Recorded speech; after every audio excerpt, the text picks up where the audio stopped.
Welcome to this competition session of this Pulmocon 2022. On behalf of my co-chair, Dr. Pawan Singh, and myself, I welcome you all to this session. Dr. Pawan Singh is an associate professor at the PGI MS in Rohtak. He's a DM in pulmonary medicine from PGI Chandigarh, and it's an extreme honor and a privilege to have him as the co-chair. Good morning. Good morning. Yes.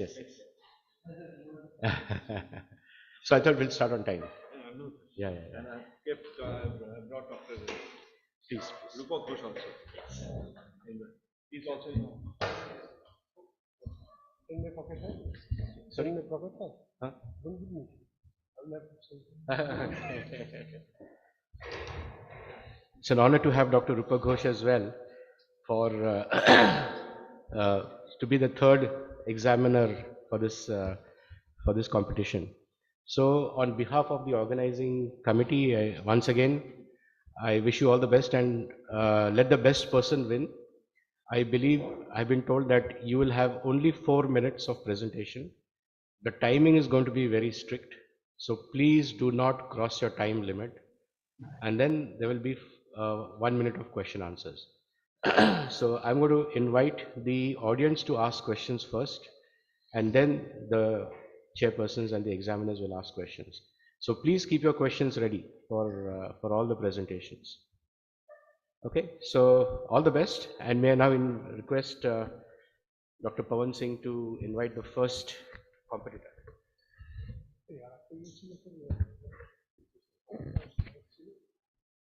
Dr. Ananya from Institute of Pulmocare and Research.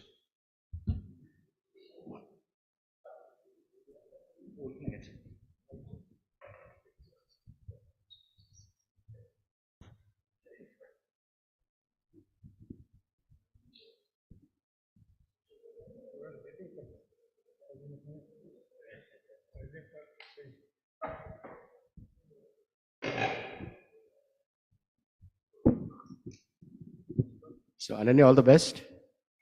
Look forward to your presentation.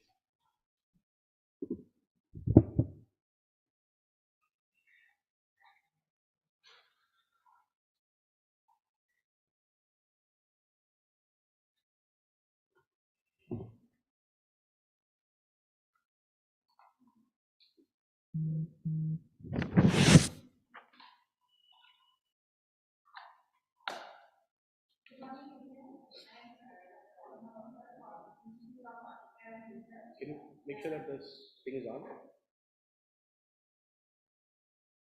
Yes. Good morning, everyone. I am Dr. Ananya Bottabal from Institute of Pulmocare and Research. I am working there as a physiotherapist in pulmonary rehabilitation department. I am presenting a COPD case of inducted from 5th May from 2022. Dr. Parthasarathi Bhattacharya was sending this patient to me. He is the new patient for Dr. Parthasarathi Bhattacharya and me in the same day. The 70 years old male person, ex-smoker, the smoking index is 1200 and he is presenting on 5th May of 2022 with shortness of breath, cough, expectoration and chest tightness. Sir, his basic investigation is chest X-ray, PFT, FeNO, ECG and DLCO. Basics are Gold B, CAT 19, Brock scale 2, first 5 and height 160 centimeter, weight 80 kg and BMI 31.2. SpO2 and pulse rate is 93% and 98 beat per minute. Her basic blood pressure 130 by 80 and activity history 83 by FIM scale. This is the ECG, normal ECG report, and the X-ray shows here a big lungs, a big tubular lungs, a flattened diaphragm, and dilated interstitial. And the PFT report shows here the severe obstruction with 100 ml, 10 ml salbutamol reversibility.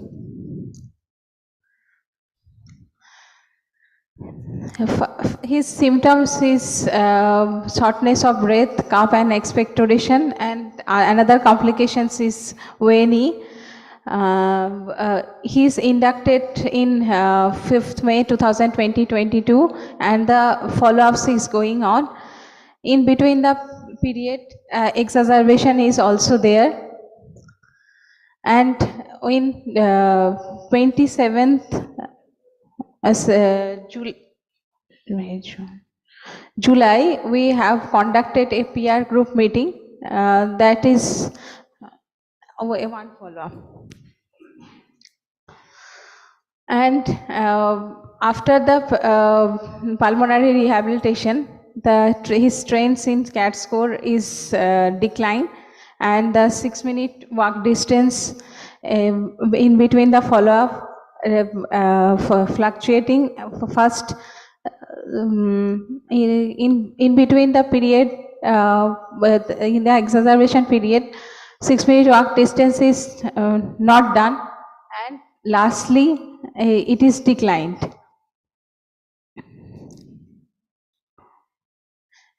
And my opinion is our respiratory muscle efficiency in induction is increasing after exacerbations and follow-ups. It is declined. After that, it increasing. Okay, are you done? Okay, thank you very much, Ananya. Questions from the audience? Okay, let me ask. What is the minimum change in CAT score that is considered to be clinically relevant? And what is the minimum change in the 6-minute walk distance that is considered to be clinically relevant? Because you showed some data of this one patient. Now, is this clinically significant or is this not clinically significant? The numbers seem to go high, they get better, but is this significant? Actually, in first induction, his CAT score is 23. And after follow-ups, during the exacerbation period, CAT score is also high. And after that, lastly, his CAT score around 4. So from 23, it came down to 4. Yes. That's a huge change, isn't it? What do you think was responsible for it? Only pulmonary rehab? No, or there were other components no, also? And also other medications also. Pulmonary rehab as well as medications. So how do you know that the effect that you showed is because of what? Is it because of pulmonary rehab? Is it because of medicines? Or is it a combination of all of these? A combination of medications and pulmonary rehab. So what is your main carry-home message from your presentation?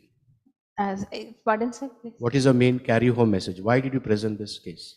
Actually, sir, first when I induct this patient, his severe obstruction and severe breathlessness and also cough and expectoration is there. So Dr. Parthasarathi Bhattacharya is sending to me to follow him up in pulmonary rehabilitation. In the first day, he couldn't walk at least for 1 minute. Then after that, in second or third day, we done the 6-minute walk test. After that, breathing pattern correction, some neck relaxation exercise, upper limb exercise and lower limb exercise, and he's also having WNE. So that's why his walking capacity is also very low. After that, he is progressing.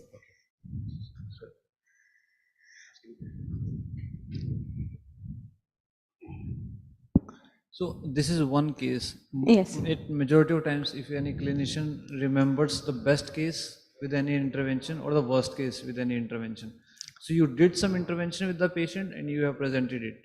I want to know your experience with the same intervention done on other kind of patients, other type of patients, other COPD patients. What did they experience the same kind of benefit from this intervention like this patient did? Yes, sir. The same kind of intervention is also, we almost, actually, we inducted almost 100,000 above patients now in above 6 months. And we categorized in 4 modules, that is module 1, module 2, module 3 and module 4. First, when we started the pulmonary rehabilitation program, we done a survey. That is, according to the survey, we thought that the patient is complaining the distance and time because of the some of the persons is from urban areas and some of the person in rural areas. So they did not follow continuously.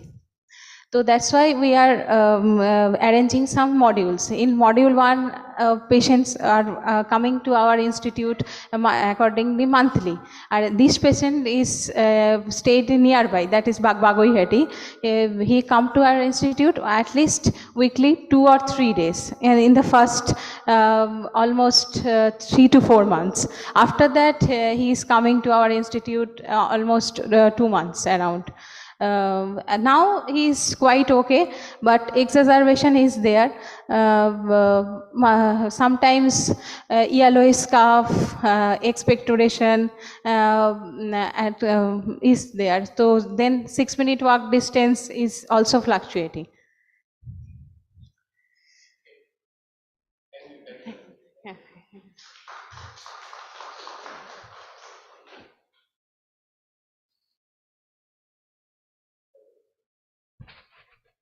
Abhirupa Ghosh from Bose Institute.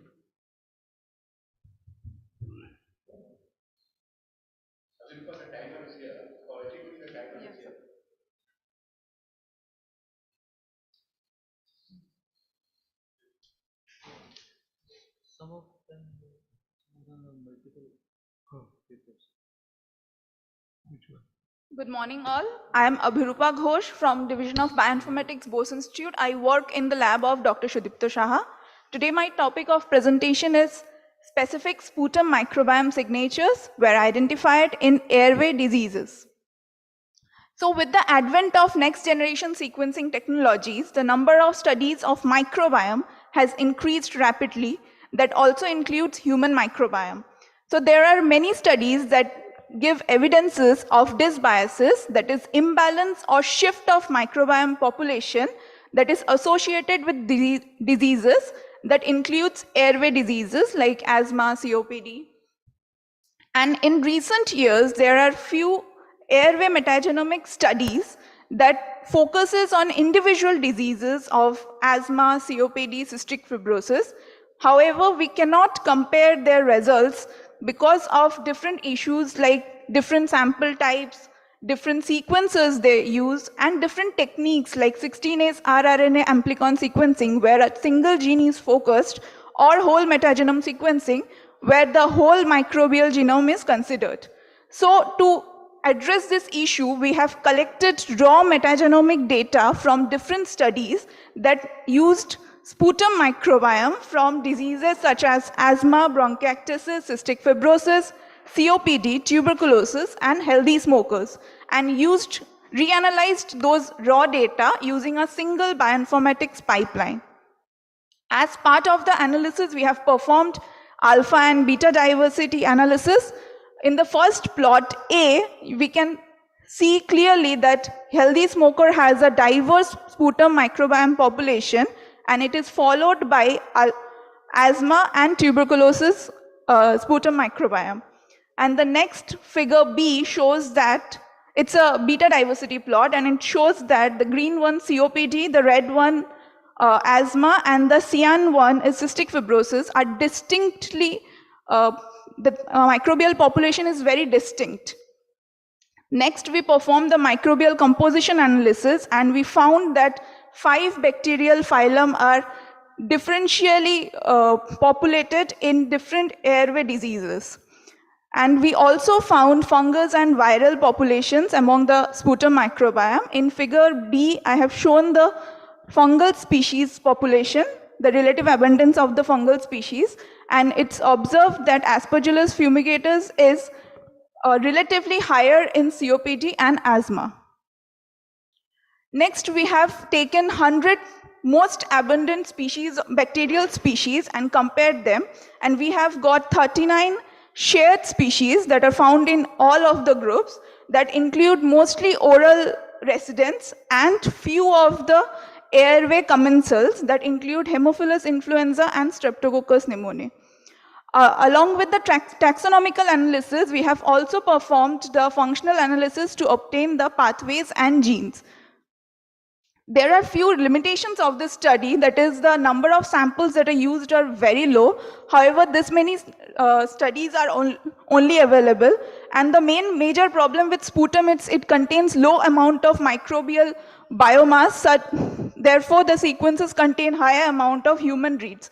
However, we could achieve detection of species level for bacteria, fungi as well as virus, and we could also detect the gene and pathways.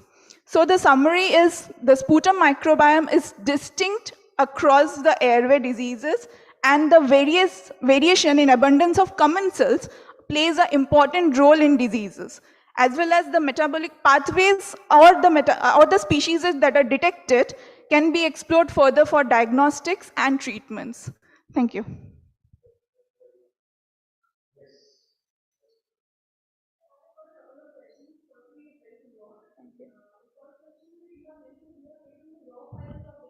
Yes.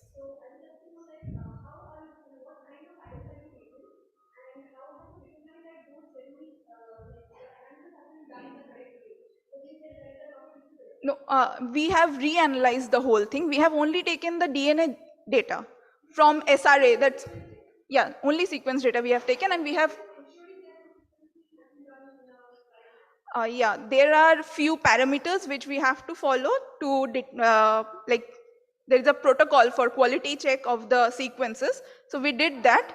Yeah, we have removed the poor quality sequences. And Acha, there were 5 studies that include, I can show you.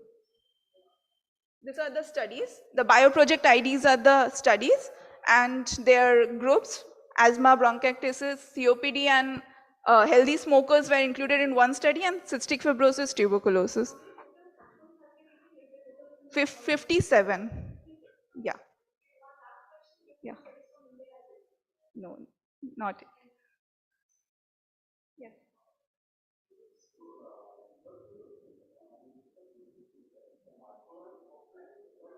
Yes. See, statistically, we found it to be overlapping. If you see the figure B, you can see the pink one is tuberculosis here, and the blue one is healthy smokers. So you can see overlapping samples. And so here, and if you see this population, the tuberculosis and healthy smokers, the firmicutes are also like almost equal amount. So it's really tough.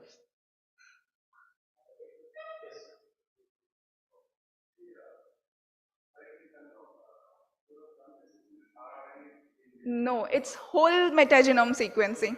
Yeah.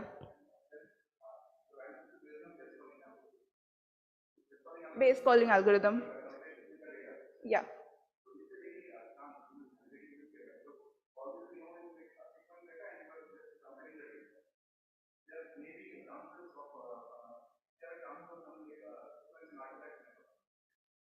Yeah, we have found artifacts, and we have removed them also.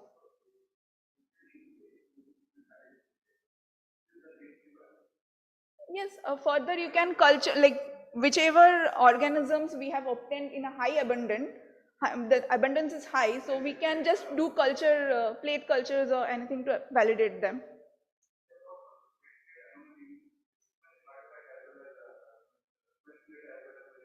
No, so at that point what we do, the sequences which have very lower abundance, we just ignore them as abundance. as artifacts. So we only consider the sequences with a cutoff of abundance. So that's how we do. Yeah, yeah, yeah. Yeah.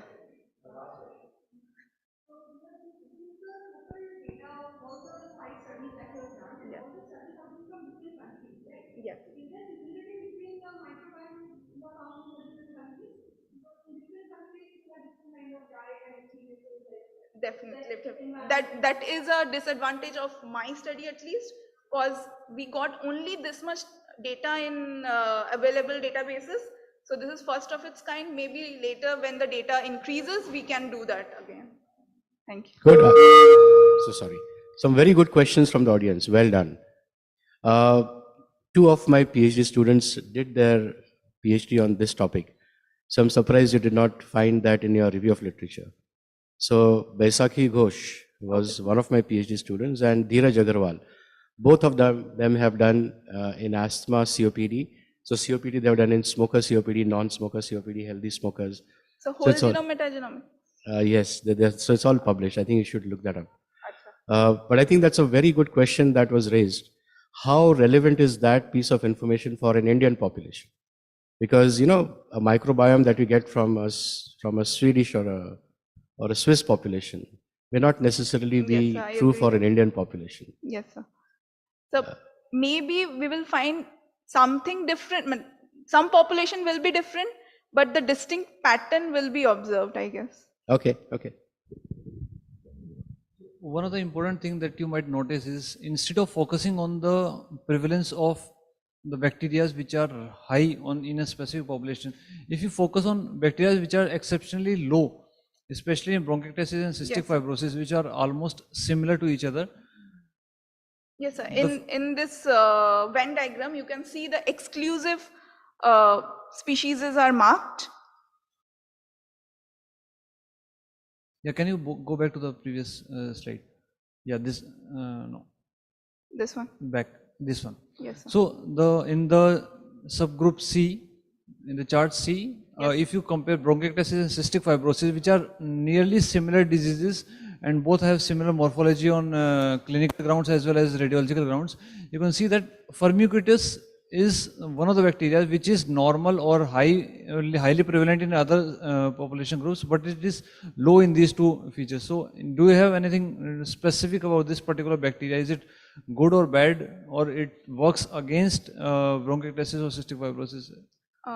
No, sir. I have not studied in details Okay. into it. So So it will be interesting to find out why this bacteria is so low in these two diseases, which are almost similar on many grounds. yes.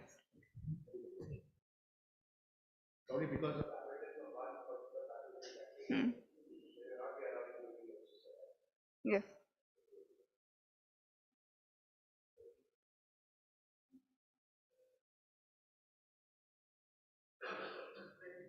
Thank you, sir.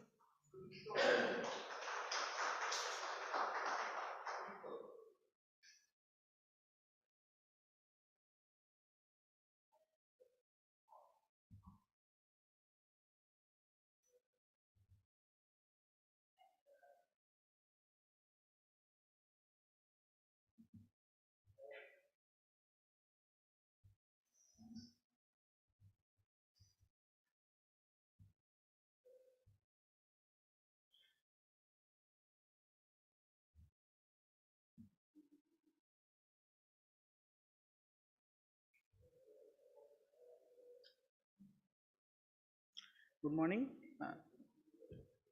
Good morning. My name is Sudipta Bhattacharjee. I am a PhD student at Department of Computer Science and Engineering at University of Calcutta. The title of my presentation is Pulmopred, a web application for spirometry based classification of obstructive and non-obstructive pulmonary diseases using machine learning. A majority of pulmonary diseases fall into the two categories, obstructive and non-obstructive. Common examples of obstructive diseases are asthma and COPD, whereas DPLD is an example of non-obstructive disease. this obstructive versus non-obstructive classification in the early stages can prove to be an important first step in finalizing the treatment.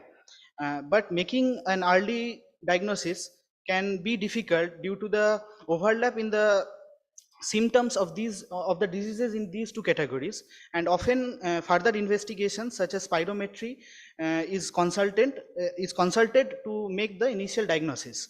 So, so here we here we take a artificial intelligence approach in an attempt to automate this diagnostic task. So we develop a machine learning based web application to named Pulmocon to classify obstructive and non-obstructive pulmonary diseases from spirometry data. To train the machine learning models, spirometry data of 1,314 patients were obtained from IPCR. This table shows the details of the patient data. The data was divided into two groups, group A and group B, where the group A data was used to train and test the prediction models, whereas the group B data was used as a blind data set for further validation. As features, the values of three metrics tested by spirometry were used. These are FVC, FEV1 and FEF. The methodology involves two components. First one is the development of the machine learning models, and second one is the development of the web application. So first, the spirometry data is divided into two groups, group A and group B, as mentioned earlier. Now the group A data is used to train machine learning models to generate a set of models which we are calling as the whole data set models. Another set of models was trained using undersampled subsets of the input data in group A. This undersampling was performed to handle the class imbalance in the input data, as this class imbalance may lead to a skewed performance of the machine learning models. After the training has been done, next the group B data is applied to the machine learning models as part of external validation. Next, the performance metrics of the modules were computed and compared, and finally the optimal model, the optimally performing model, is stored in a web server which is to be used by the web application to make the predictions. The web application mainly consists of two components. First one is the optimal machine learning model that we found, and other one is a set of scripts written in Python and PHP programming languages. Users can provide input, the spirometry data input, from the Pulmocon homepage itself. The web application receives the user request, makes the prediction using the optimal machine learning model, and displays the output as a web page again. Now Pulmocon can be accessed using this link, and it requires no installation or no registration. It is free to use. It can be used from any laptop, desktop, and or mobile phone. The only requirement is that it requires a web browser and the internet connection. A help page is also provided to further assist the users. This is the example of the input fields in the home page of the Pulmocon web application. The users need to provide the spirometry data input in the appropriate fields. After that, they need to click on submit to get the prediction results.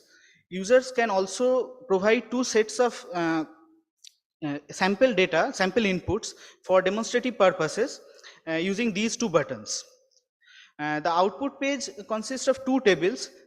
In the first table, the predicted class obstructive or non-obstructive is shown, and along with the associated probabilities for each prediction. This is shown for the 6 different classifiers trained on 6 different undersampled subsets. Finally, the total probability and the final prediction is shown in this table, and the total probability calculation is performed by averaging the probabilities of each of the classes as given by each of these classifiers.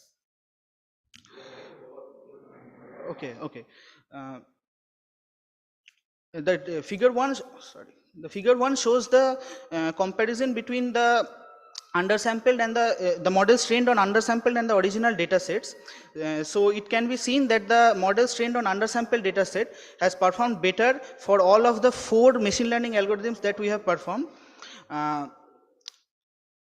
the multi-layer perceptron model uh, achieved the optimal accuracy of 83.7%, and all the models show good performance in the validation data. Table 2 shows the disease specific diagnosis of predicting asthma, COPD and DPLD. As you can see, the optimal MLP model shows around 90% accuracy in predicting COPD as obstructive and DPLD as non-obstructive. So in summary, we developed a machine learning based web application which can prove to be an efficient and user-friendly tool for clinicians to uh, predict lung diseases. Thank you.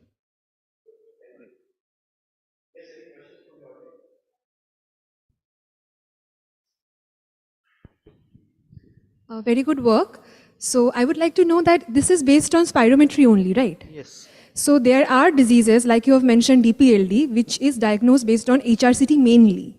So what happens in those cases? Because we are not inputting any HRCT data over here. And for them, the spirometry data can be misleading, according to my experience.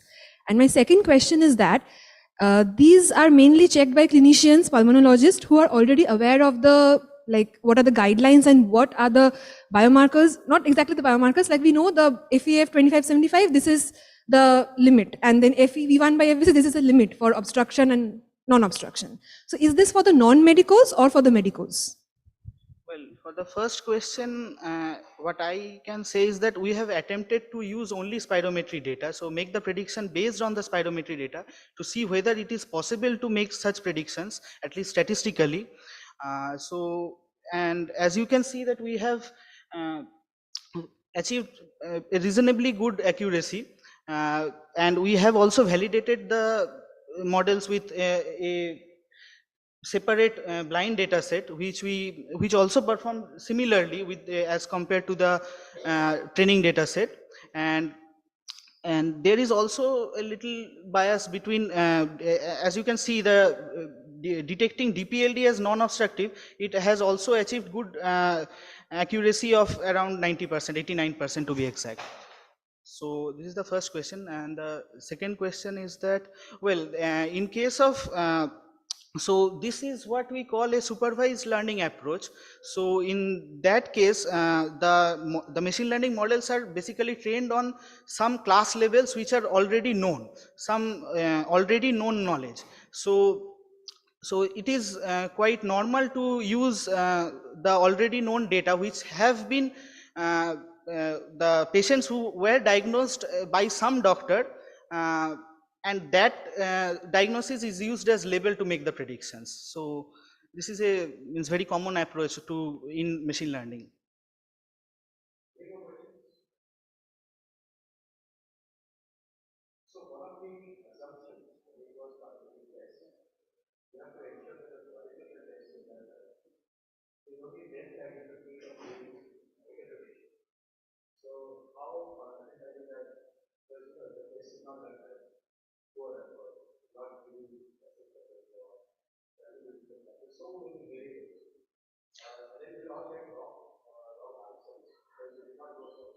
Yes, so it may happen that the data might be in some way noisy, what you are saying. So statistically, that may be termed as the data can be noisy. So all these machine learning algorithms has some mechanism to handle noise data. For example, the optimal model that we achieved here is the multi-layer perceptron model, which is a neural network based model. So in the neural network models, there is a parameter called a bias parameter. So upon training and upon seeing the data, the training process essentially tunes this bias parameter depending on the data set that we have. So Okay.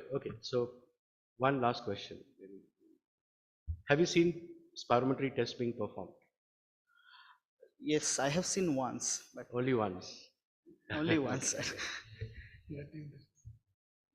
Okay, thank you. Thank you.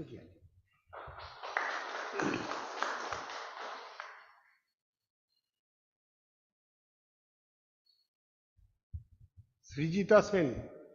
We have got two.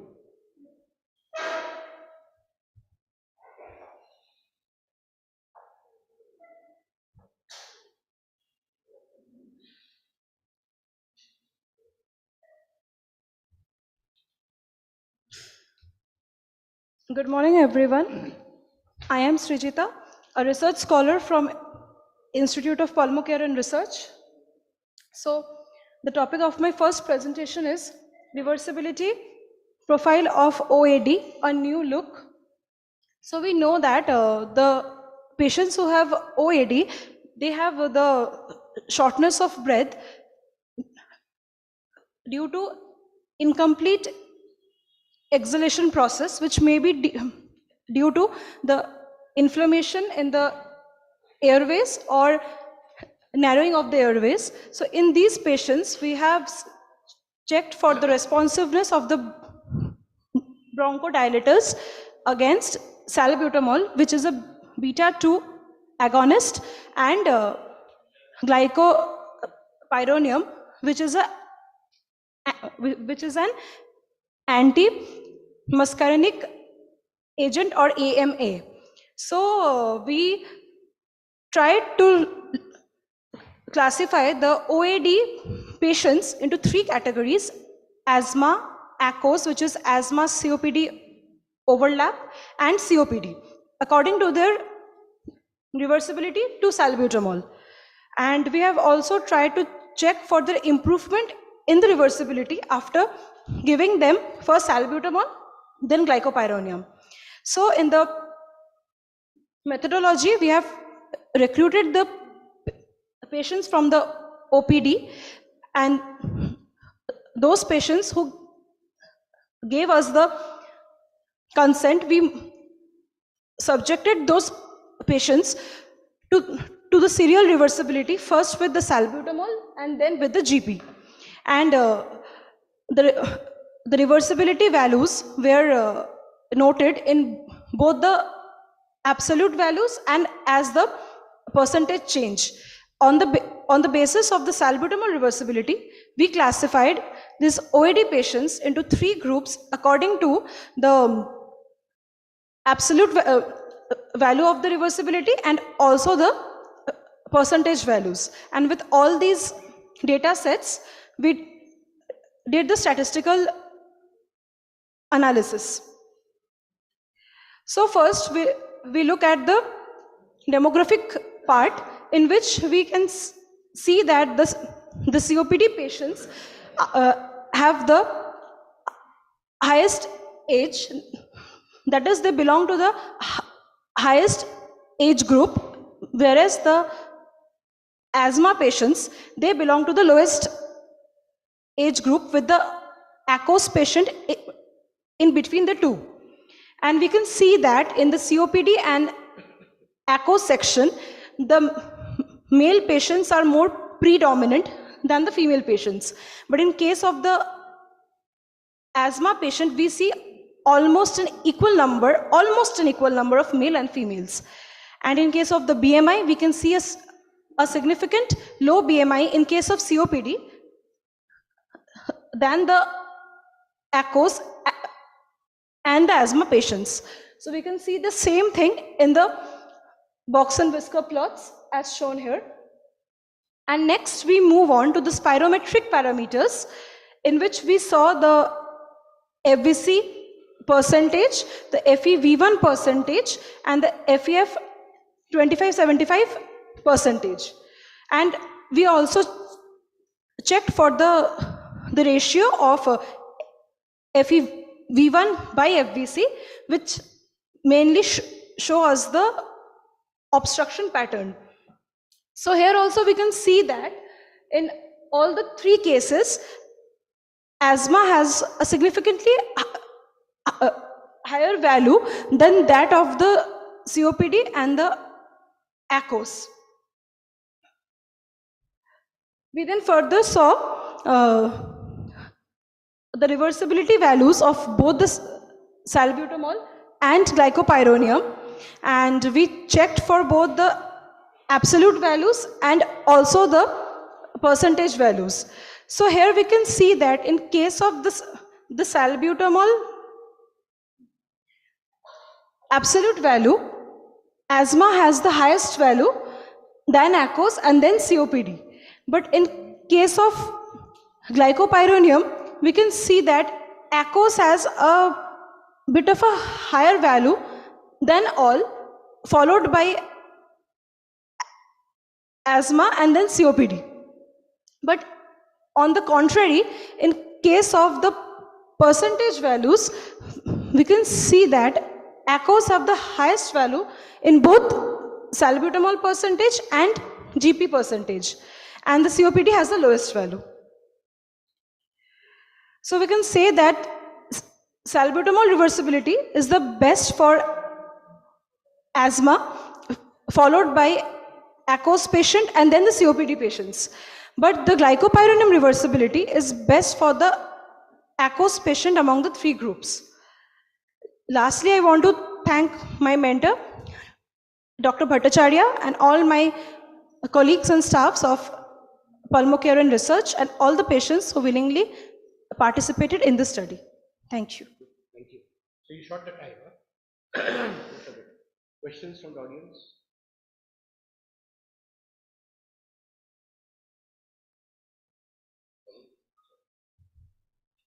Do you know what is the time of onset for glycopyrronium? Sir? Time of onset of action for glycopyrronium. So we give like glycopyrronium, and the patient like waits there for 30 minutes, and then we check for the reversibility. So to check for reversibility, the agents that we use, one of the most important features of those agents is that they have an early time of onset. You don't have to ask the patient to wait for such long periods. And that's why ipratropium and salbutamol has been commonly used for these things, and salbutamol has been standardized. As far as I remember, glycopyrronium is not as quick onset of, and does not have as quick onset of action as compared to salbutamol or ipratropium. But still, to use it is as a reversibility agent, you will have to ask the patient to wait for a long period of time. That's why it is not commonly used. What is the clinical application of bronchodilator reversibility in these patients? How does it change treatment diagnosis?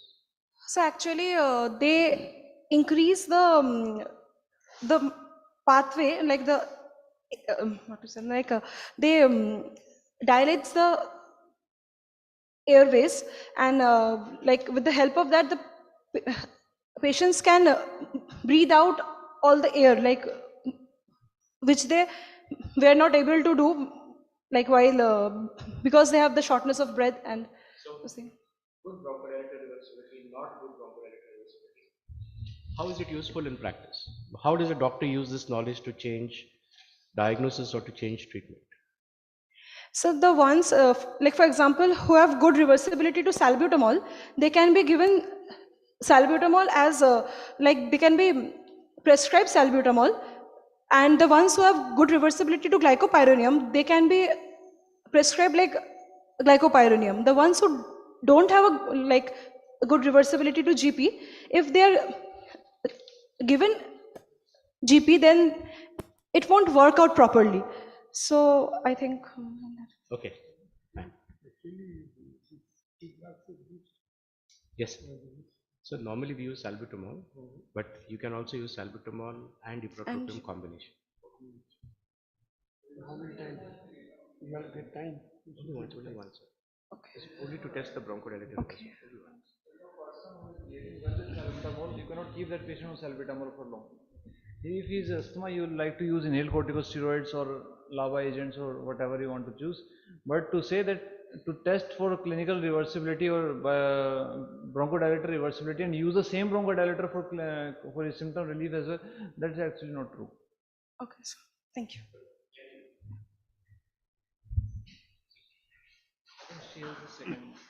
Second one. Yes. So my second presentation is the impact of smoking on the lung function variables and reversibility trend to beta 2 agonist and AMA in the OAD patients. So here also we know that smoking is one of the main risk factor for the OAD patients, but there are some patients who are non-smokers, but they still have the shortness of breath and the related problems. So we tried to see the spirometric lung function difference in between the smokers and the non-smokers OAD patients. So here we have again selected the patients randomly from the OPD, and then these patients were subjected to sequential spirometry with salbutamol first and then GP, and we recorded the reversibility according to the institutional protocol of IPCR, and we also filled up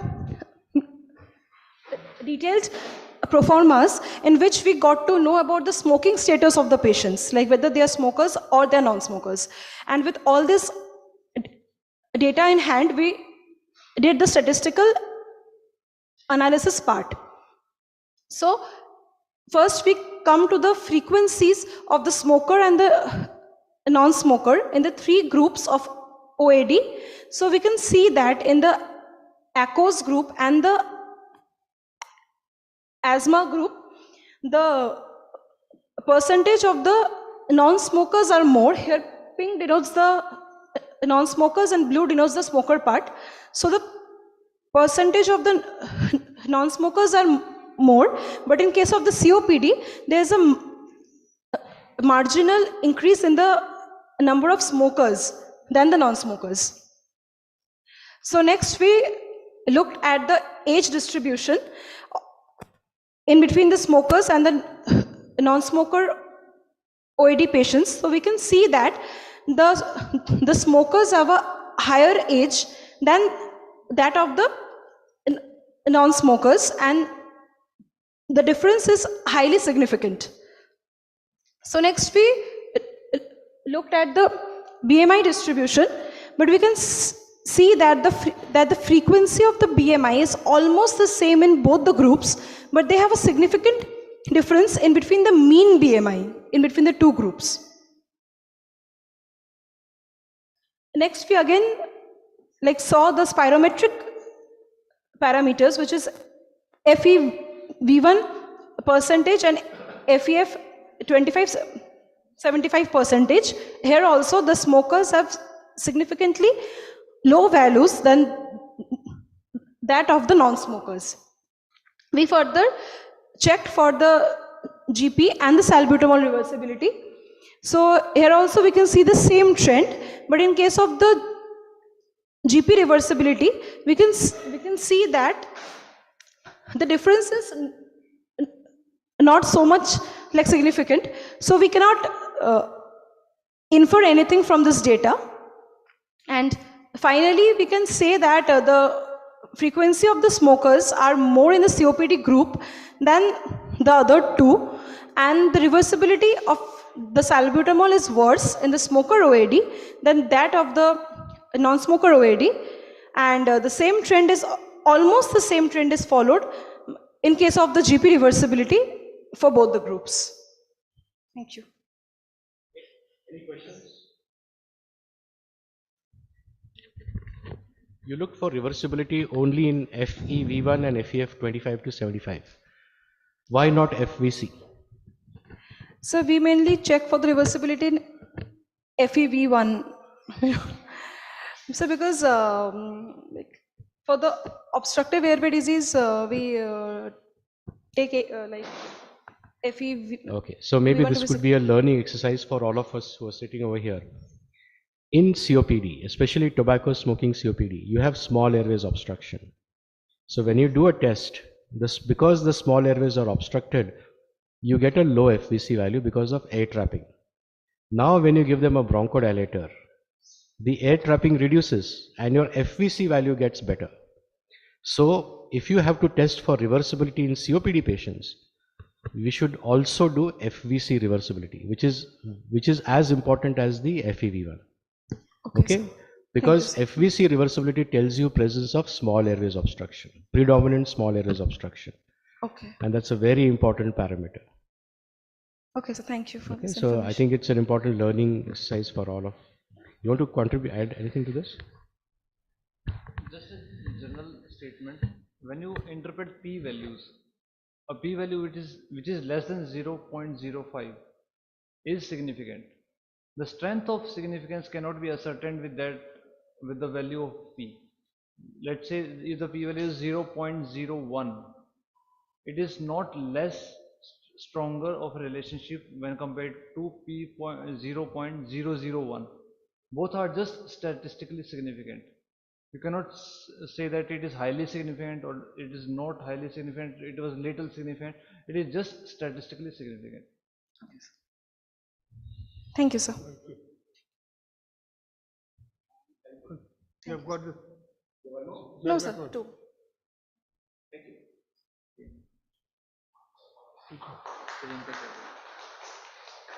Priyanka Chaudhary.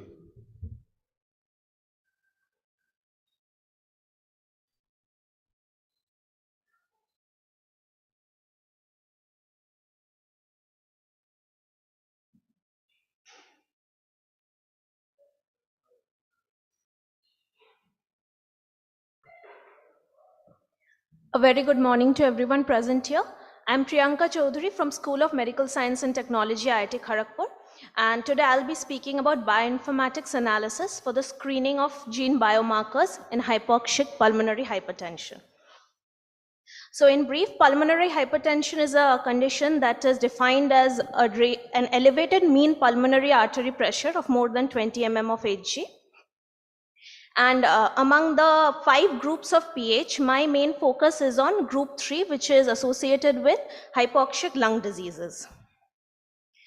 So as indicated in my title, we are doing a bioinformatic analysis, and for that we have chosen a transcriptomics dataset. So what is transcriptomics? Transcriptomics is the study of the transcriptome, which relates to the complete set of RNA transcripts that are produced by the genome under a particular condition in a specific cell. And for that, high throughput methods are used, such as microarray or RNA sequencing, which is NGS. So this brings me to how I came to the study design. The background is, as we all know, that COPD-PH, one of the most prevalent forms of hypoxic pH, leads to ventricular dysfunction and is associated with poor prognosis. And hypoxia-induced remodeling is one of the hallmarks of this disease. And though there has been a lot of studies, the underlying mechanism of the remodeling process still needs a lot of research. So it was, we envisage that the changes in the pathways, the underlying pathways, will also be reflected in the gene expression, the transcriptome. So if one can screen the differentially expressed genes from the available data sets, we could possibly hit upon some targets or the dysregulated pathways. So in this study, we tried to identify dysregulated genes responsible for underlying molecular mechanisms in hypoxic pH, and further we validated them. So this is in brief the methodology that was used. I took a microarray data set that is available from the open NCBI Geo database, and using a number of computational tools, we could identify 3 genes, which I'll be coming to in my next slides. So a total of 172 differentially expressed genes were identified using a computational Geo2R tool, and this volcano plot shows the downregulated and upregulated. It represents like upregulated 73 genes were found and 99 of them were downregulated. And from this supervised PLSDA model, it can be seen that these DEGs, they are able to differentiate these 2 groups, that is the hypoxic and the normoxic group. Also, we used different tools like Metascape, Cytoscape, and we come upon these enrichment analysis where we see, interestingly, chemokine-mediated signaling pathways are dysregulated, and also triglyceride metabolism and also carbohydrate metabolism was found, these pathways were found to be dysregulated. And this is the protein-protein interaction network where we see some of the most important genes that were involved. Ultimately, the 14 important genes that we narrowed down upon, the hub genes, are these 14. And we took the 3 best, the ones with the highest fold change, that is TTN, CXCL12, and CXCL9 for further analysis. So this is, in brief, the PCR, the protocol that we followed. It's the normal PCR that we do, the RT-PCR, and we took venous blood samples from COPD-PH and healthy controls. Interestingly, we did find that CXCL9 and CXCL12 were found significant. TTN was not found significant. So to summarize the study, hypoxic pH does have unique transcriptomic signatures, and the DEGs are mainly associated with chemokine mediated signaling and metabolic pathways, as we saw from the different analysis. And two of the genes, CXCL9 and 12 in humans, did show significant dysregulation. In fact, these are associated, there are studies showing that these are associated with IL-6 related pathways, inflammation pathways, and also with macrophage polarization. So it would be interesting to go into depth and see how they are involved in these diseases. Thank you. Yes, questions from the audience.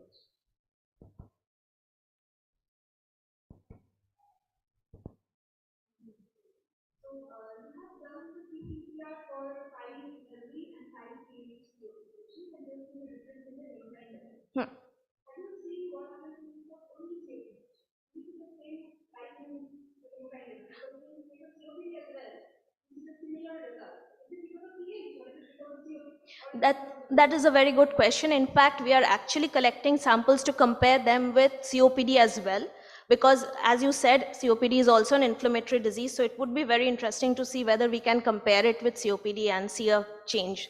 So yes, I will do that, and also I'm trying to see some more markers which are related to CXCL12 and 9, and get in a group of COPD as well to see how it compares with it. I thought that was a very good question. Are you a medical? No, sir. Graduate I'm a now? master's biological sciences. So Master's now in- I'm doing PhD. Okay, okay. So COPD patients have a lung disease that gives rise to hypoxia, Yes. and hypoxia gives rise to pulmonary hypertension. Yes. Uh, so pulmonary hypertension develops for a good reason, because when there is hypoxia, the pulmonary arterioles, they constrict, and they constrict because they want to maintain the ventilation perfusion matching. Match. Because if they don't, then you'll get dead space Yes. ventilation. So you get dead space perfusion. So identifying an answer for that may not necessarily give you the answer for a therapeutic thing. It may just give you an answer for better understanding the disease pathophysiology. Yes, sir. But that's a very good study. And as very rightly pointed out, this could be just because of COPD changes. Yes, sir. Yes, So sir. if you have COPD with no pulmonary hypertension and COPD with pulmonary hypertension, then probably you'll get a better signal. Better, sir. Yes, sir. We'll Good. actually Thank try. you. Do you have any questions? No, thank you very much. Thank you, sir.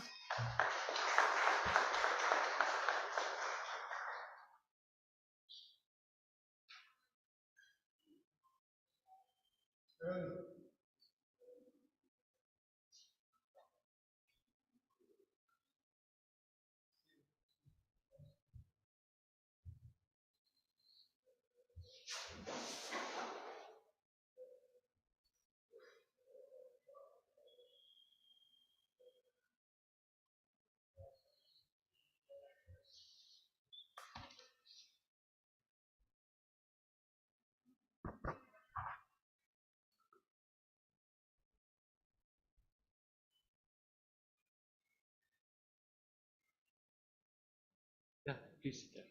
Very good morning to all.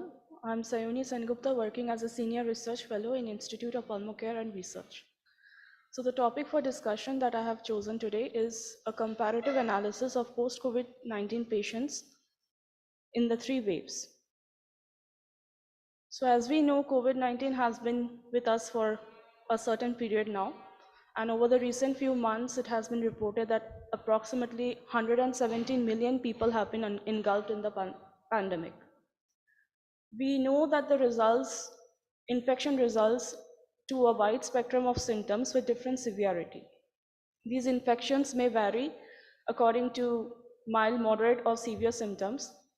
So the comparative analysis in the first wave, second wave, and the Omicron phase could be an interesting comparison to analyze the exact infection status of the patients throughout.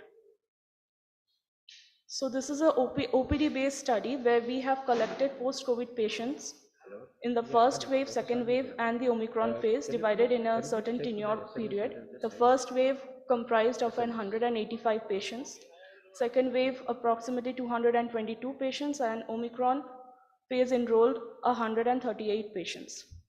The patients were then evaluated on the basis of certain parameters, that is demographic profile, Borg scale for analyzing the health status, composite visual analog scale for ascertaining the cough, SOB, and functional status of the patients, and finally two-chair test to measure the post-exercise recovery response of the patient. The comparison was done between the three waves on the basis of certain clinical parameters, comorbidity profiles, the basic hospitalization status, and the overall health status of the patients. Now, on the basis of our statistical analysis, we observed that the mean age for all the patients in the three waves were more or less the same, with the male patients being predominant in the population.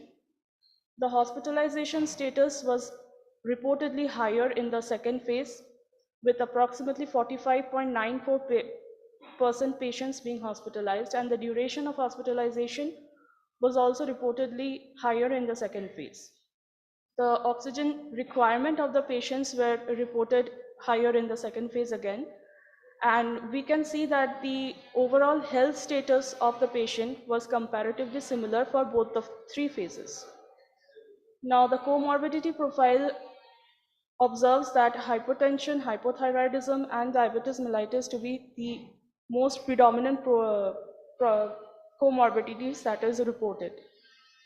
The spirometric factors were similar for all the three phases, and on the basis of echocardiography conducted mainly in the first and second phase, we can see that there was a significant dipping of the reduction in the LVGLS parameter for the first and second phase. This might indicate the prevalence of myocardial injury for the patients.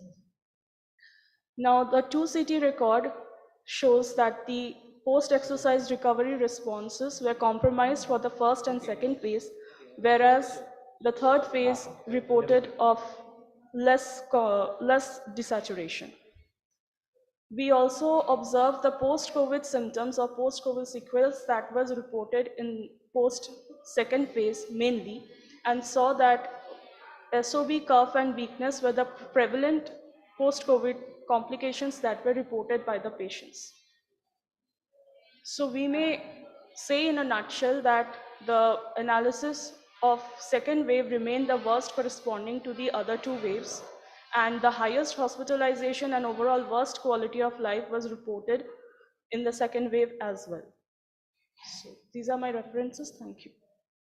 Good, thank you very much. Thank you. If I have to ask you to point out one most important carry-home message that you would like to convey through your presentation, what is the most important change that you identified between the three waves, apart from hospitalization? The overall clinical status, we can say, has been compromised post-COVID. I can say that post-COVID complications are the main concentrating factor that must be addressed after the pandemic. And the post-COVID complications were very similar in all the three waves, or was it different? No, they were similar, but certain, as I can say that the second wave indulged the most second wave indulged the most difficult post-COVID sequels. Post-second wave, I can say that the post-COVID complications were very glaring in the pandemic history or studies that have been conducted. Is it only for number of patients? No, the number of patients certainly plays a role in the analysis part. If I say statistical analysis, the number plays a significant role, but the overall quality of life, you can say, that has been compromised post second wave, I can say. One of the most important factors that I think you missed out was vaccination. The impact of vaccination that Yes. changed the demographics and the severity of disease in the third wave as compared to the second wave? That is indeed an important part, but since I have done the comparison for first, second, and third wave, so in the first wave, the vaccination was not available, so I couldn't incorporate the data as such. So, in addition to this, in the first wave, number of patients that were admitted were 48%. Yeah, In second wave, the number of patients that were admitted were 46%. 46%, But the number of patients who were on oxygen were much higher in higher second wave as as compared to the first first wave. The wave. reason was that most were being just getting admitted Getting because of the fear of the disease or fear for of the isolation disease, purposes. exactly. The psychological So- factors came into intervention post first wave, as I can say. Any questions from the audience? I think she has two more. No, thank you very much. Second one. She has the.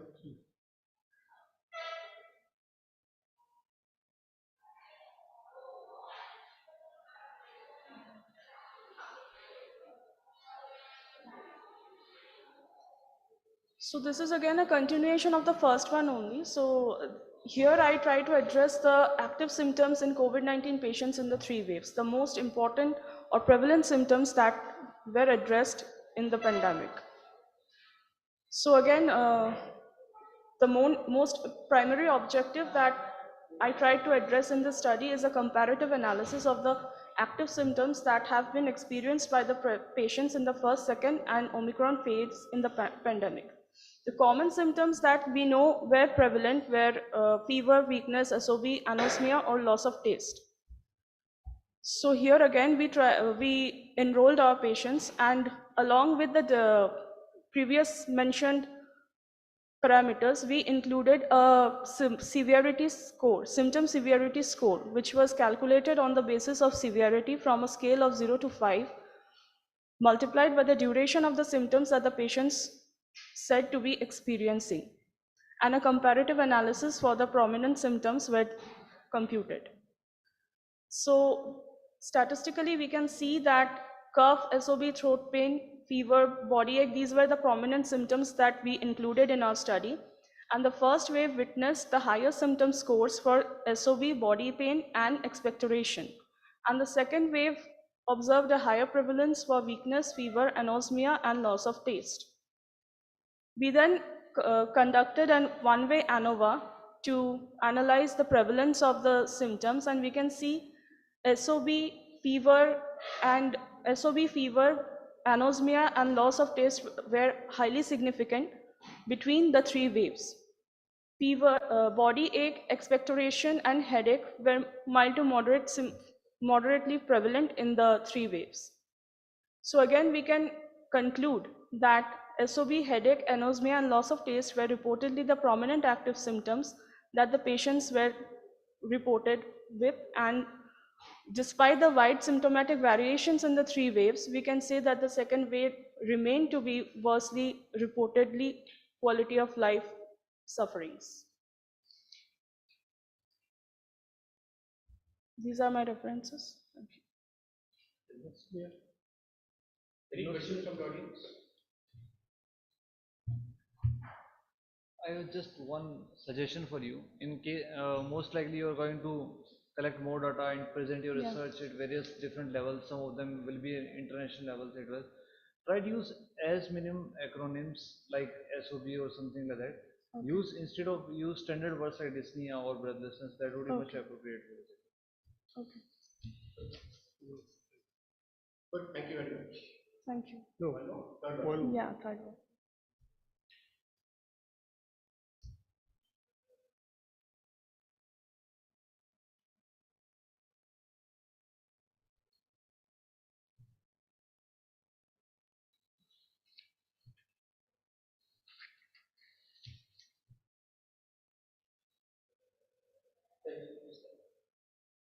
So this study focuses on the role of DSAT max in 2-CT-based treatment for pulmonary hypertension. We try to develop a novel algorithm and treatment procedure for treating COPD-associated pulmonary hypertension in our clinic. The protocol for treating COPD PH was based on WHO functional status and the DSAT max for 2-CT. The 2CT is a novel exercise test that mainly focuses on the post-exercise pulse rate and the desaturation that is monitored after every 10 seconds. The maximum desaturation has been used as an innovative tool to decide the treatment procedure for COPD-PH. We included patients with COPD-PH diagnosed on the basis of clinico-radio-echocardiographic criteria. The screening and selection was based on desaturation, that is desat max having more than 3% and a WHO classification of class 3 and 4 symptoms. The patients had received the best treatment for COPD and rehabilitation, and further with consent, the patients underwent right heart catheterization. The patients were then subjected to vasodilator treatment, that is tadalafil mainly, and a follow-up was done on a real-world protocol for ascertaining the improvement or deterioration in 2CT and CAT score. So according to our observations, we can say that the spirometric parameters were overall similar for the treatment and non-treatment group.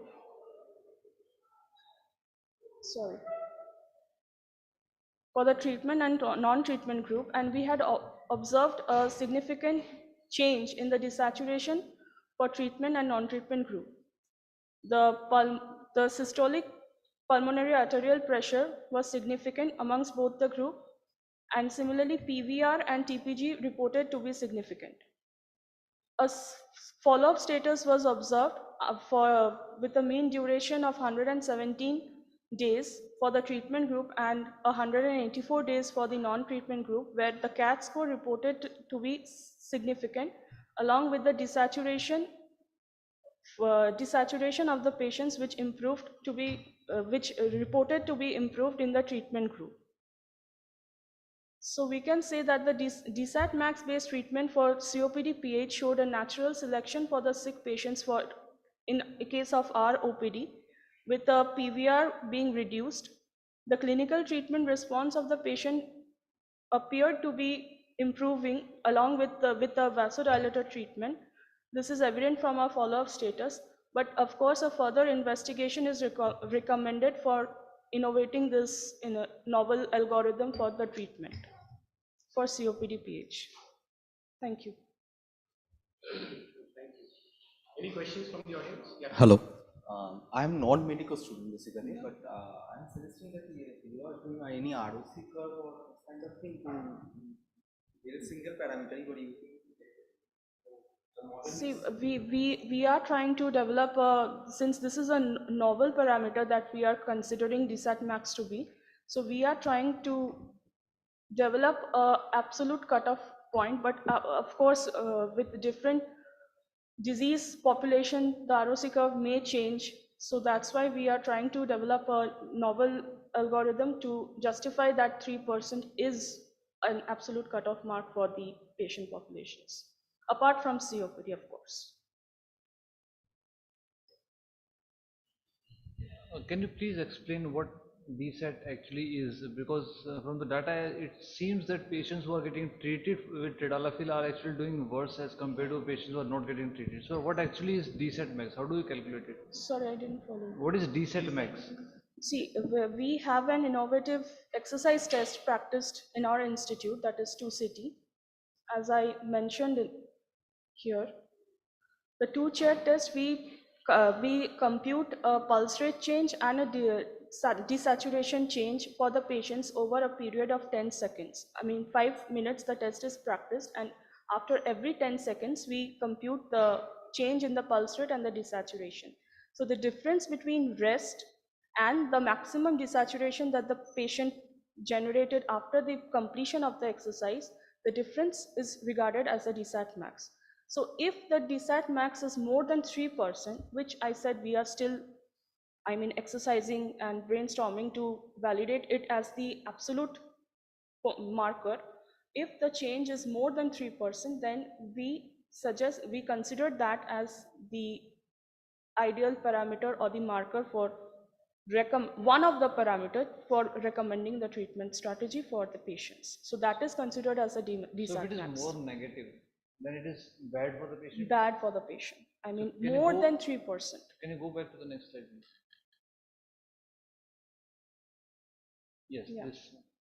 So this says that DSAT max was more negative for the treatment group Treatment group, as compared to the non-treatment group. non-treatment. I That- mean, -6, the -6 is considered as, more negative or more severe, requiring treatment strategy for So does the, this mean that drug is doing bad for the patient? this is the baseline data. Okay. This is the baseline data, and after follow-up, as you can see, the DSAT max has reduced considerably. But it has improved much better for the non-treatment. Non-treatment group. Patients who are not getting treated are doing better than patients who are getting treated. Sorry? Patients who are not getting treated have a positive DSAT max as compared to patients who are getting treated on follow-up. The non-treatment group suggested -3.37 since they were not given treatment. And the treatment group, since clinically they were manifested, so we considered treatment as an ideal step to correct their, clinical status.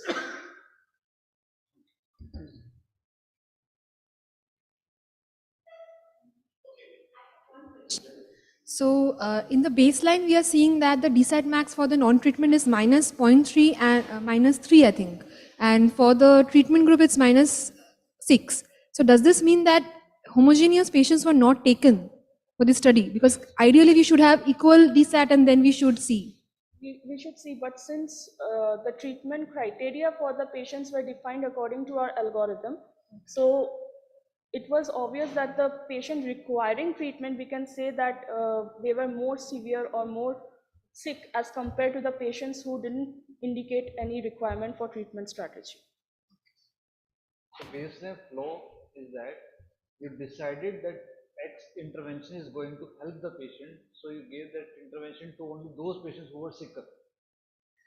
I mean, from a clinician's point of view, we narrowed a few parameters which indicated the treatment strategy or requirement apart from the ideal scenario that was presented. For example, we firstly considered the clinical status of the patient defined by the quality of life. Then the echocardiography played a significant role for deciding whether vasodilator treatment should be indicated or not. And finally, we considered DSAT max also as a parameter to help us drive the treatment strategy. Done, I think, all three. It's,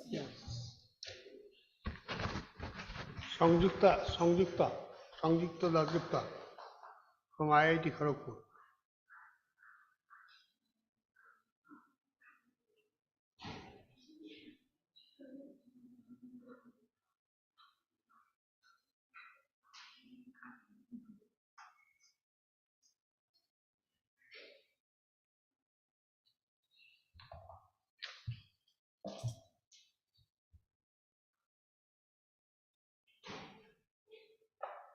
Good morning, everyone.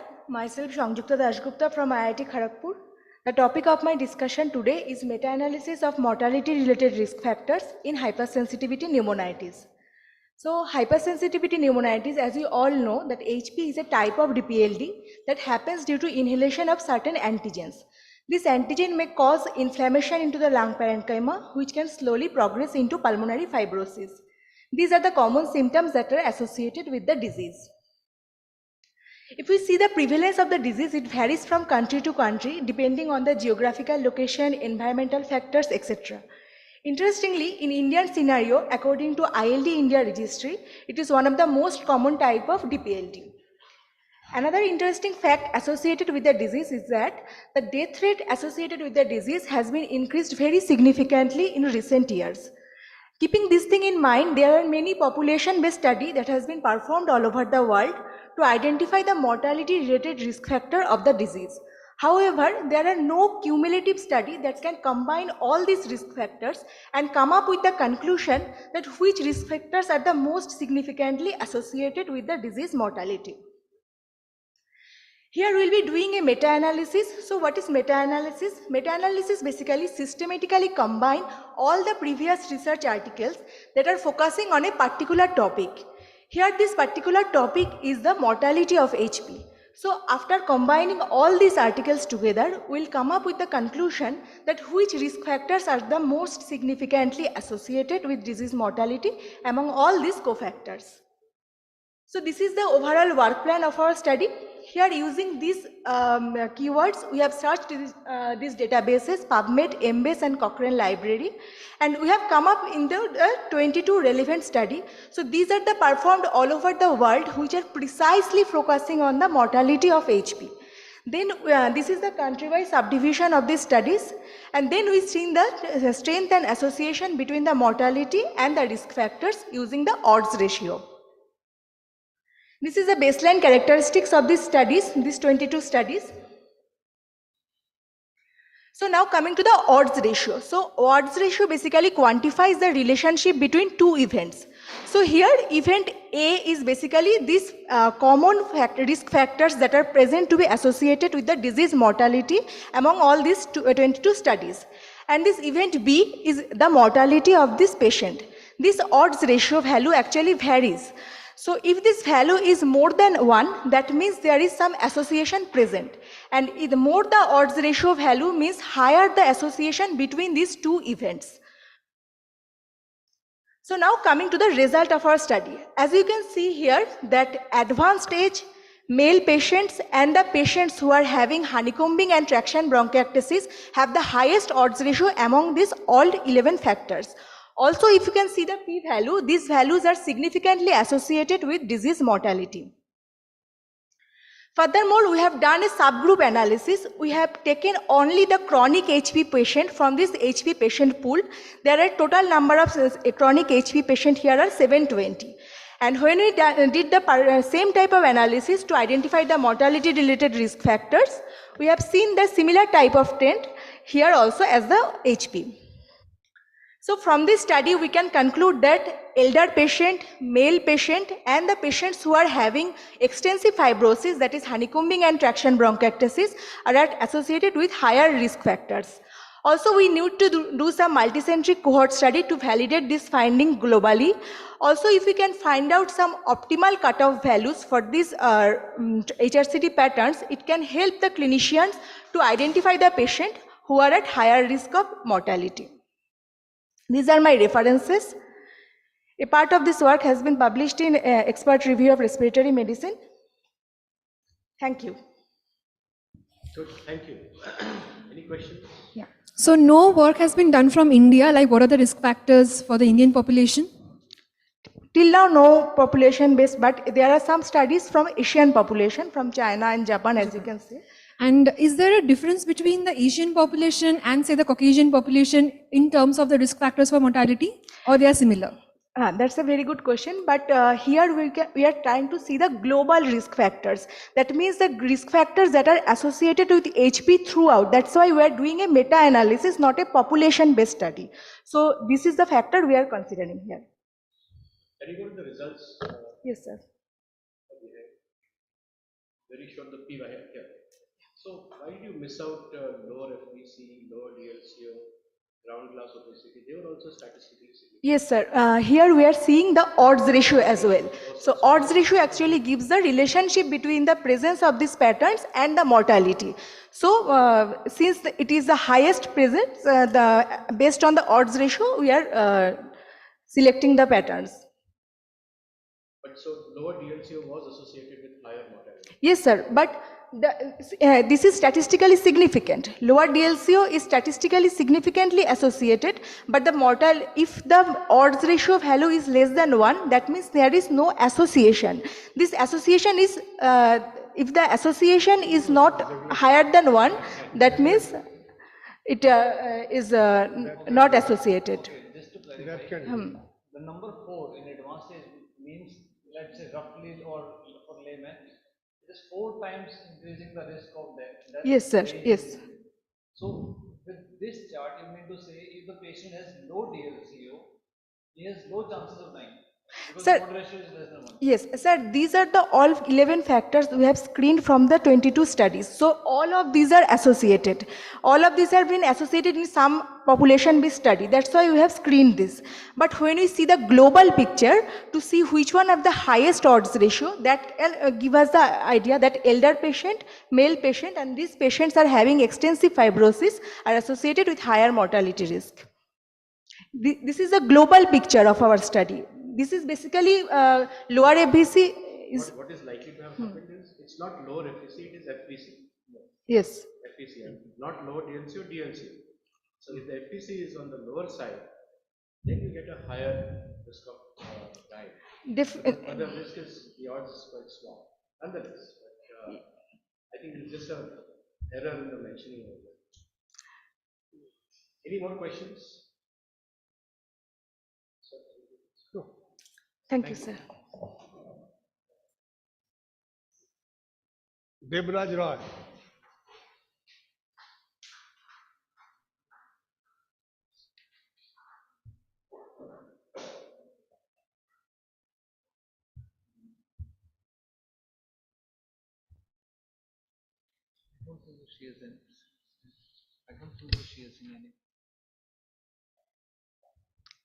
Good morning to all.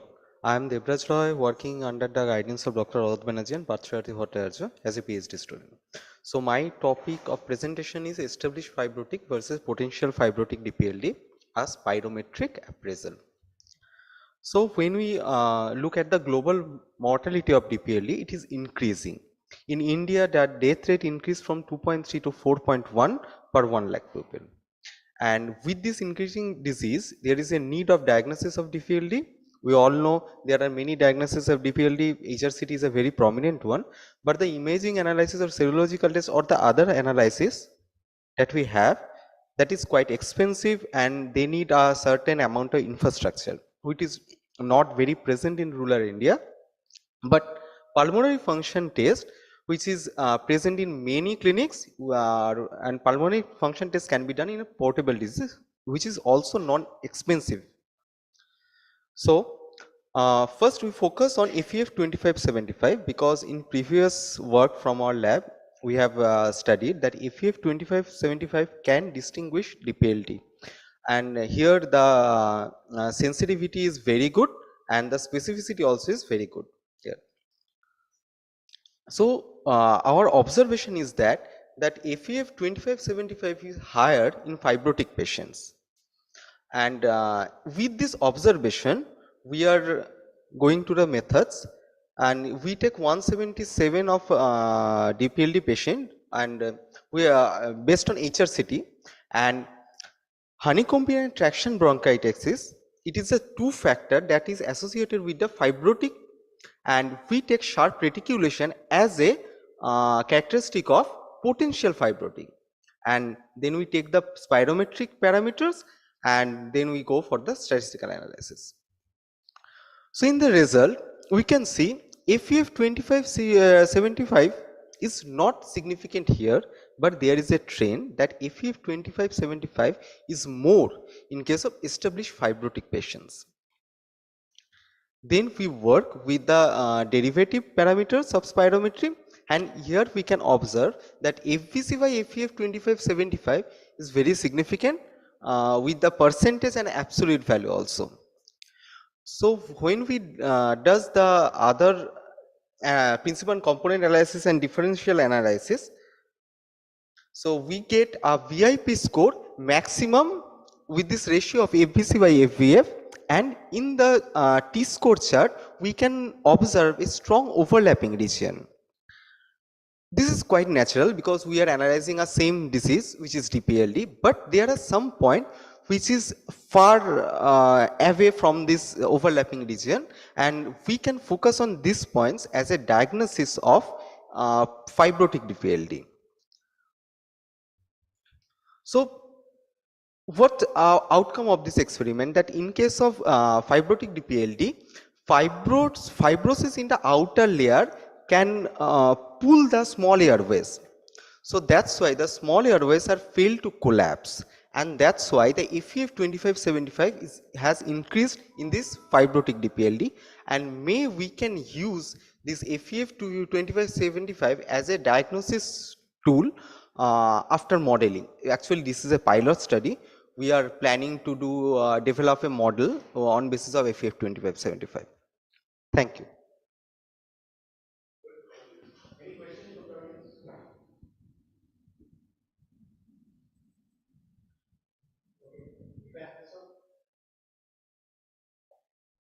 Showing a significant p-value is one thing, and then showing the strength of that through sensitivity, specificity, positive predicted value, negative predicted value. I think that would be more important. Yes, that is very important. No. That's just a pilot study. We have observed this only, and after taking more patients, we want to increase the patient number, and then we go for a this kind of test, is ROC curve and this differential test. Okay, I think that would be more important. But Yes. but so you're saying that you're getting a signal, but a signal from FVC divided by Yes, FVC divided by FF 25-75% is an absolute value. There is a strong signal there. And you don't have a healthy population in this. Yes. Do you have a healthy population in this? No. No. So we do not know what would be the values in a healthy population. Actually, we have previously done a study in our lab that FF 25-75 can differentiate the obstruction and DPLD, obstruction and restriction with a very high percentage of significance. Actually, that's why we didn't take the healthy population this time, but we will include in your. I think you should, because that will give you a stronger signal. Can you please tell me how did you classify the two types of fibrosis? Exactly, based on HRCT actually. When we, it is done by Parthasarathy Bhattacharya, sir, when he observed the honeycomb traction bronchitis is there, we group them as a established fibrotic, and when his sharp reticulation is present, we termed as them as a potential fibrotic patients. This is the two group that we take. Okay, thank you. Thank you. Shubham Ghosh.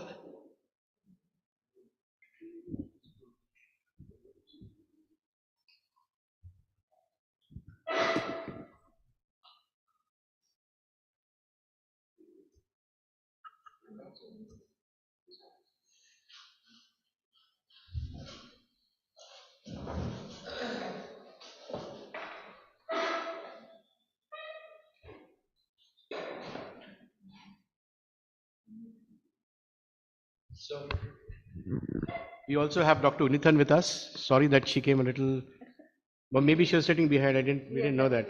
I actually came half an hour ago. Oh, I'm so sorry. We did not realize that. Very sincere apologies, but so she's also going to be one of the examiners for you. Yes, Dr. Shubham. Good morning, sir. Good morning, everyone. Today, I'm Shubham Ghosh. Today, I would like to talk about spirometry comparison between the Th2 and non-Th2 subtypes of OAD population. So, OAD population can be categorized into two subtypes based on the T helper type 2 cells, that is Th2 and non-Th2. So, here we categorize Th2 and non-Th2 subtypes. The Th2 non-Th2 further classified into absolute Th2 and possible Th2. These were done based on the values of FeNO, absolute eosinophil count, and the IgE values. So, although in most of the cases Th2 can be defined as high eosinophilia, but this is not the case. In some cases, FeNO and IgE also play a role to define type 2 Th cells or non-Th2 cells driven asthma. So our objective was to look for the distribution of Th2 and non-Th2 in the overall OAD population and to go for their spirometric and demographic comparison.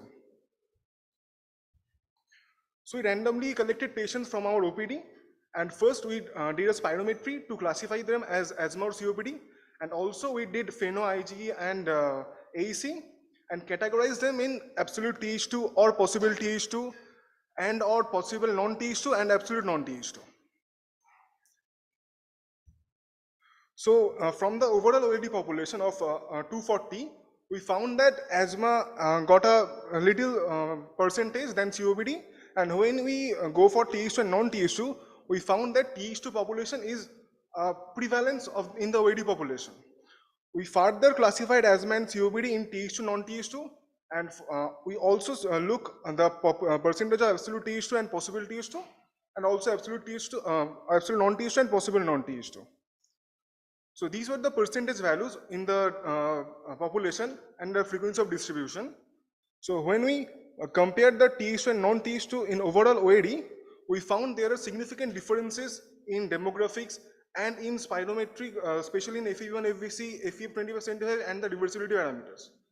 We further go for asthma possible TH2 and compare with COPD possible TH2, and same we did for asthma possible non-TH2 and COPD possible non-TH2, further absolute asthma TH2, COPD absolute TH2, and also for asthma possible TH2, asthma possible non-TH2 and COPD possible non-TH2. So if we see the overall chart, there are certain significant differences between most of the parameters. So in conclusion, I would like to say that TH2 and non-TH2 phenotypes differ significantly in the OAD population, and further classification of asthma and COPD into non-TH2 and TH2 have several significant differences.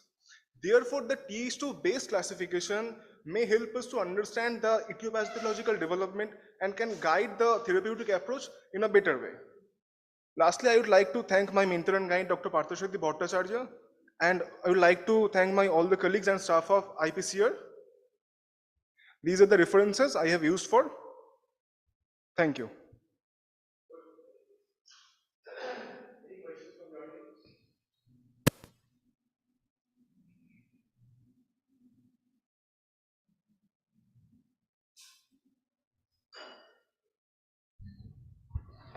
So are you trying to say that in COPD patients, you want to see the subtypes of TH2 and non-TH2? Yes, sir. Okay. And how did you distinguish these patients?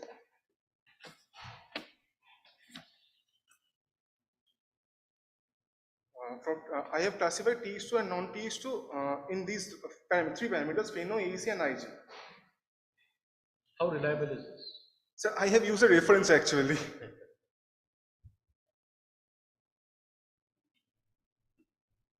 Most of the papers say eosinophilia is the only parameter, but there are some of papers they can say FeNO and IG can be used for substitute. So for absolute TH2 we took all of the parameters high. All three parameters. All three parameters high, and for possible TH2 we took only any of the two parameters.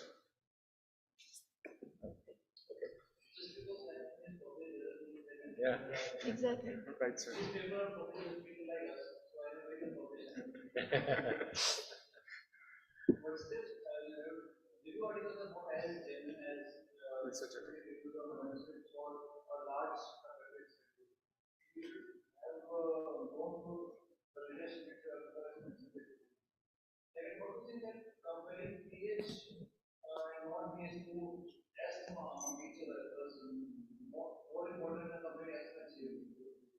Yeah, that's right. Actually, I have compared the whole TH2 non-TH2, but non-asthma TH2 and. Are you trying to identify the ACO variety of COPD?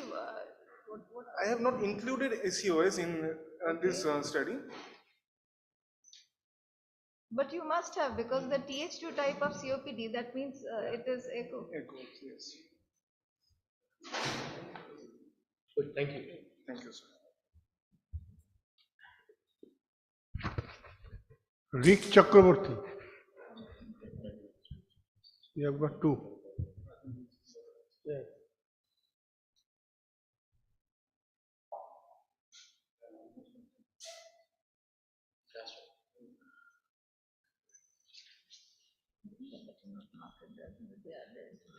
Good morning, everyone.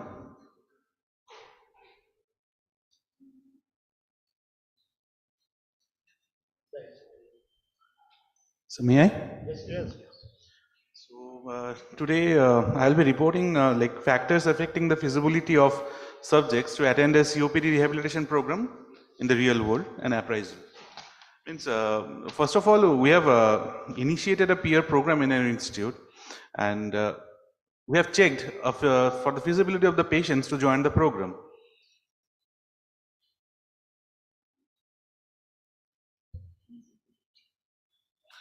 We have checked for the feasibility of the patients to join the program. Since there are patients, the first problem that we face in patients, like they are not all aware about the peer program and all these things. So what are the main obstacles in the patients joining a peer program? That was our interest to find out what are the major obstacles for the patients to join the peer program, and it's on both the sides, as on our side as well as on the patient side. So we conducted a Google survey with a few questions set on consensus by the team, and for that we wanted to check what was the feasibility. For standard pulmonary rehabilitation, patients need to visit twice or thrice a week for around 6 weeks to have enough changes or enough expected outcome. So that was the motive. So when we formed the questions, we formed on patients' degree of interest in joining a peer program, feasibility of comfort of visit frequency, as well as the major perceived obstacles for them to visit the peer program. And every question was scaled on a 0 to 5 basis, where 0 meant they have no interest, where 5 was like the maximum possible value.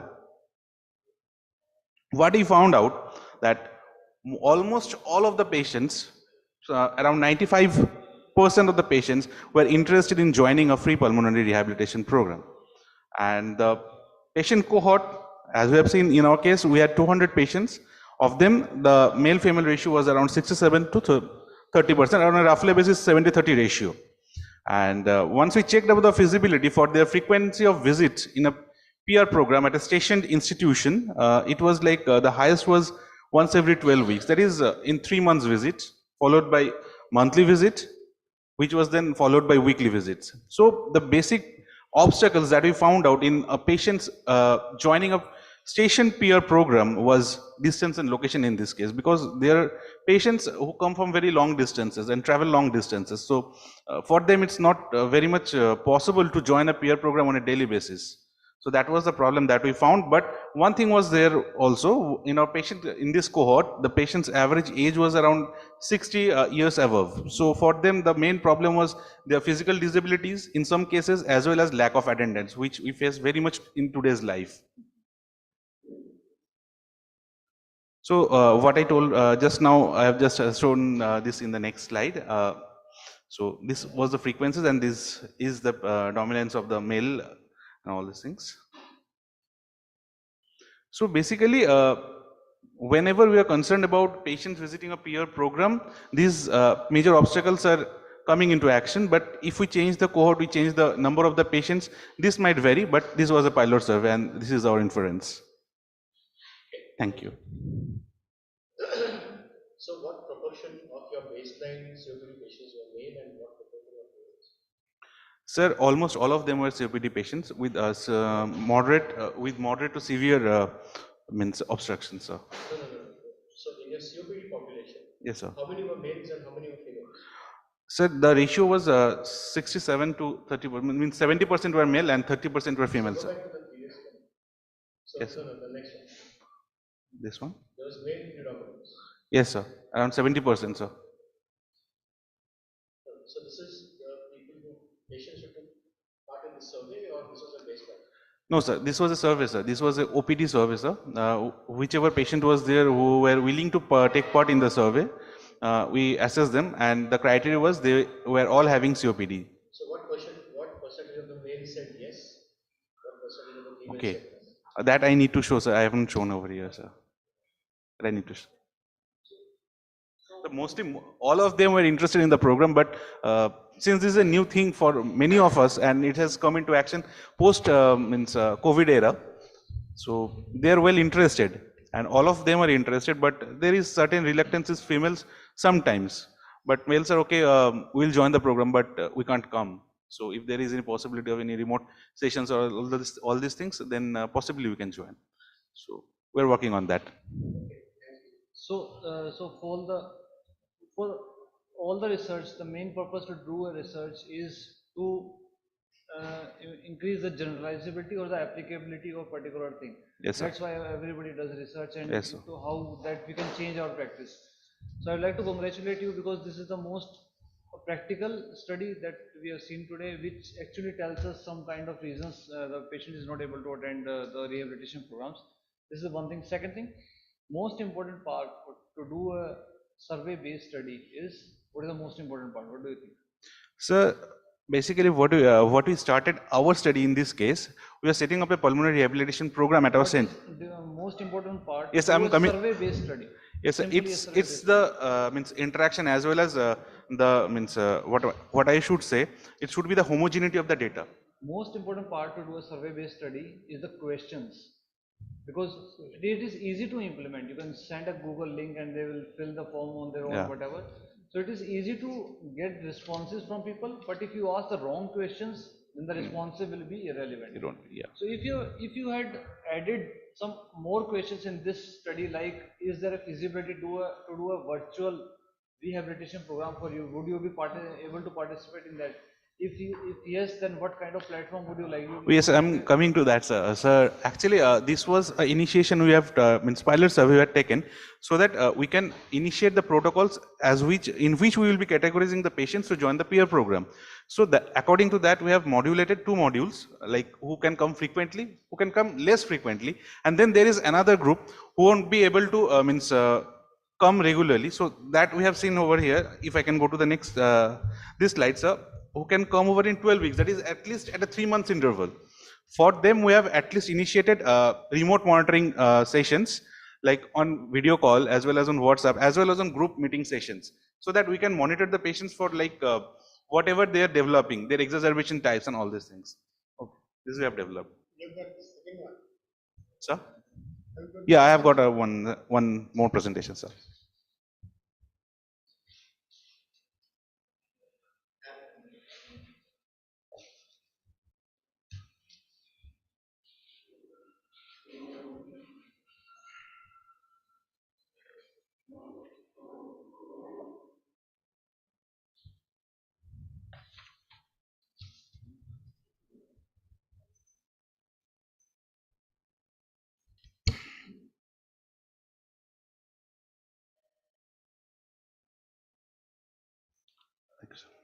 So in my next slide, I will be speaking on relation of peak of flow with spirometry variables. So this was a question that came to our mind, that in there are cases like when we surveyed the patients, we saw that there were patients with COPD who were coming from very long distances and probably rural sides, where probably there are not chances of getting one spirometry done. So we're looking for if there is any correlation between simple spirometric results, where we can use that result as a surrogate for a machine-based spirometry. So we looked into the peak curve flow and its correlation with the spirometric variables, where we studied a cohort of 38 COPD patients and studied the correlation of PCF with FVC, FEV1 and other spirometric variables, along with 6-minute walk distance and CAT score. The findings are as follows. Like we have got highest correlation of peak curve flow with maximum voluntary ventilation, which is also a representation of rather muscular efficiency.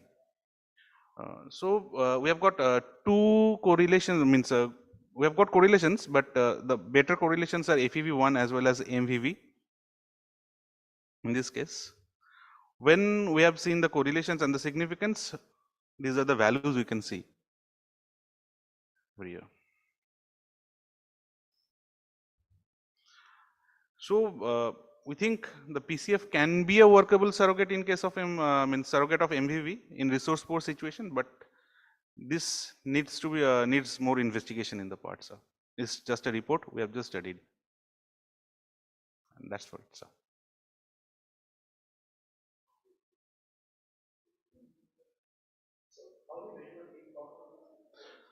Sir, with a peak flow meter, sir. Cough, sir, it was a peak cough flow, so cough it, sir. Cough, yes, sir. Then we recorded the maximum volume, sir. It was a three times trial, and on the average, which one was the highest, we took that data. And it was done by a PFT technician, sir, means a technician. Normal values of any, or have you taken any control subjects? No, we didn't have any control over that time. It was So only the recorded which data. value did you think would be abnormal? Ma'am, most of them were COPD patients. In this case, we haven't recorded the normal values over here. It was just to check whether this was having any correlation or not. We'll definitely look into that matter, and since it needs further investigation in that part, we're yet to complete that. Sir?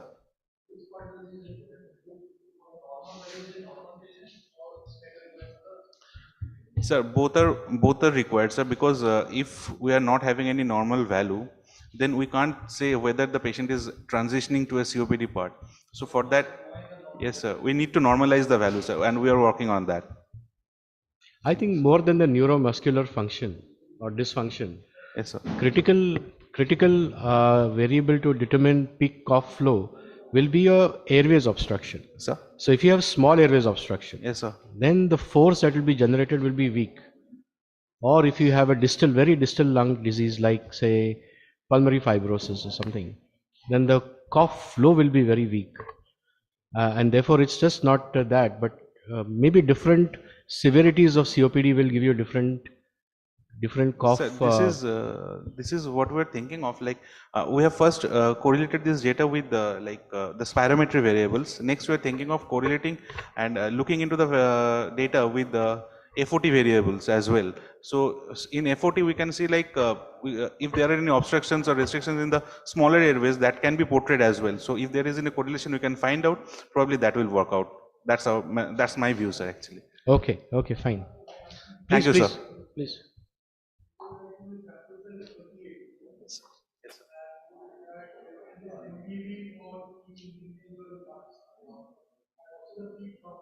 Yes, sir.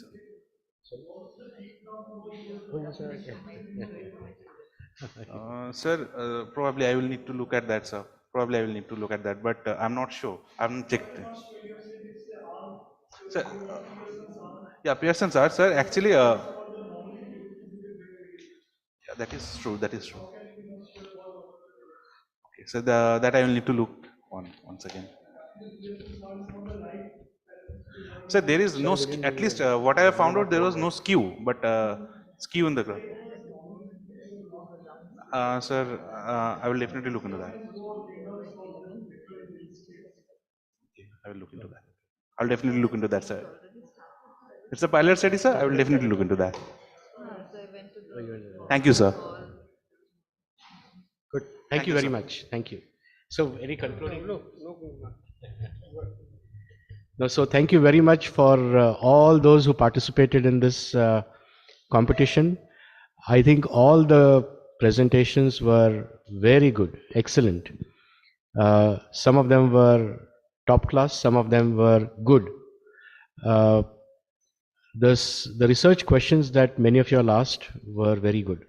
So I think I must compliment all of you all for putting together such wonderful research for the presentation here. More important than that, I like the quality of the questions that came from the audience. I think that was also very good. So all the questions that you asked, I think gives a different value to this kind of a competition. So thank you very much. And on behalf of all the other co-chairs, I would like to thank each and everyone, and especially the organizing committee for hosting such a wonderful competition for the Pulmocon 2022. Thank you very much. This concludes our poster session. The next session is Phenotyping of Obstructive Airway Diseases, COPD, its Applied Importance.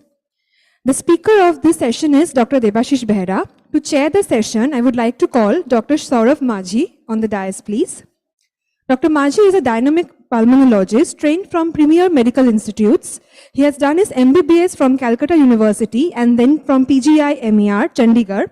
He has special interest in managing complex asthma and lung cancer patients. Sir, I welcome you.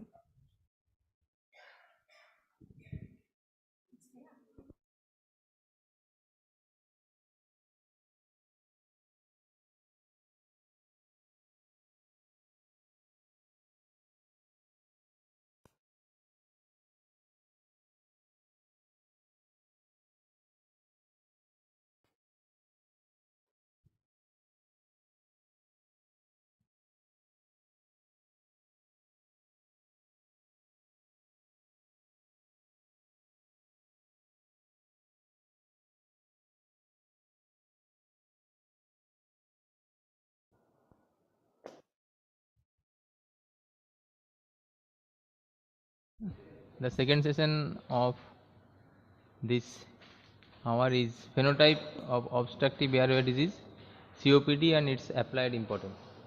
The speaker is Dr. Devashish Behra.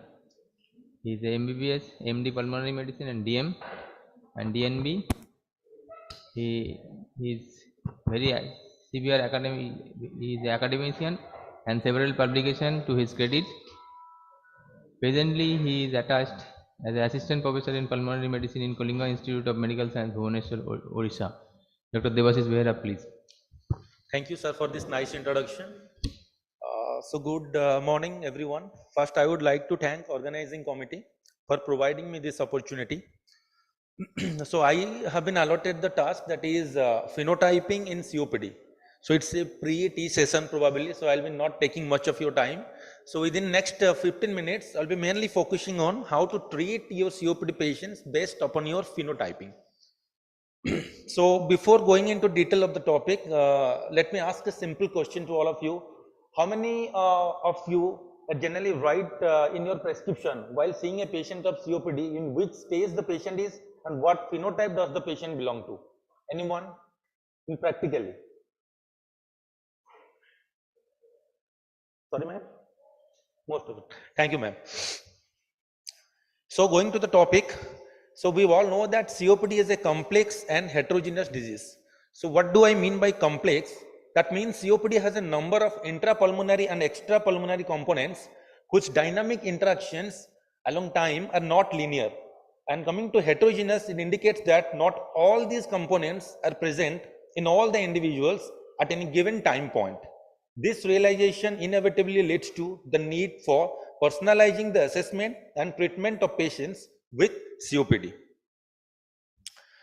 Our understanding of COPD has changed dramatically over the past 2 decades. We moved from an airflow limitation, that is FEV1 centric view of the disease, to the realization that COPD is a complex and heterogeneous condition. So what is complexity? If you see the first figure, this is a heterogeneous form. You can see all the subtypes of COPD in the first figure, indicating in the color like blue, red, like that. And then the second figure, you can see the COPD phenotypes, the subgroups, the blue in one part, the green in another part, but the red in third part. But the practical scenario, if you will see the group C, we often see most of the phenotypes often intermingling with each other. We might not see a single phenotype while treating a patient of COPD. We might see 2 to 3 phenotypes of COPD existing in a single patient. So what is the definition of phenotype? The definition for phenotype is considered as the physical appearance and biochemical characteristics as a result of an interaction between genotype and environment. And moreover, the definition clearly states that a phenotype has to be a subgroup with a great impact in the progress in the form of symptoms, exacerbation, response to therapy, rate of disease progression or death. Coming to COPD phenotypes, the classical COPD phenotypes way back we all know that is chronic bronchitis and emphysematous type, and some new COPD phenotypes that are upcoming nowadays.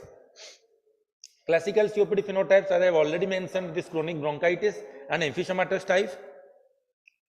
And coming to the limitation of the current therapy in management of COPD, if you'll see, there is lack of scientifically robust studies clustering COPD patients according to the phenotypes. Detailed analysis of the various clinical characteristics phenotypes of the patient is missing in the GOLD document, and recommendation of modes of treatment based on phenotyping of patients of COPD are at their infancy. Then why COPD phenotypic guided treatment is important? Because of significant heterogeneity of clinical presentation of COPD. Not all kind of treatments are suitable for all the COPD patients. Phenotyping or subgrouping is essential to tailor the management of an individual patient with COPD and to predict who will respond to the specific class of drugs, leading to personalized treatment. So this is the recommendation of phenotyping in management of COPD in the GOLD document. In 2019, if you'll see, GOLD guidelines management for stable COPD was redefined. Group A, B, C, D are now just used for informing the initial treatment only depending upon the MMRC and CAT score and the history of exacerbation. And regarding follow-up, if you will see, two outcomes are proposed, that is dyspnea and exacerbation with different individualized treatment algorithm. And blood eosinophil count is introduced as a biomarker for the likelihood to treatment with an inhaled corticosteroids. If more than 300 we can use, or 100 to 300 history of exacerbation we can use, and if it is less than 100 of eosinophil count, it's better to avoid the risk of pneumonia. Then this is the widely accepted COPD phenotypes in many papers. You can see a lot of varieties are there, starting from chronic bronchitis type, emphysematous type, asthma COPD overlap type, frequent exacerbator when the number of exacerbation is more than equal to 2 per year, and rare exacerbator when it is there is no exacerbation or just one exacerbation. So this is the most widely accepted phenotypes in most of the papers. Some emerging COPD phenotypes are there, like COPD with bronchiectasis when there is evidence of bronchiectasis in HRCT. We all know that if you will do CT in a COPD patient, around 10 to 15%, 50% of the patients might show evidence of bronchiectasis in COPD. Then upper lobe predominant emphysematous type.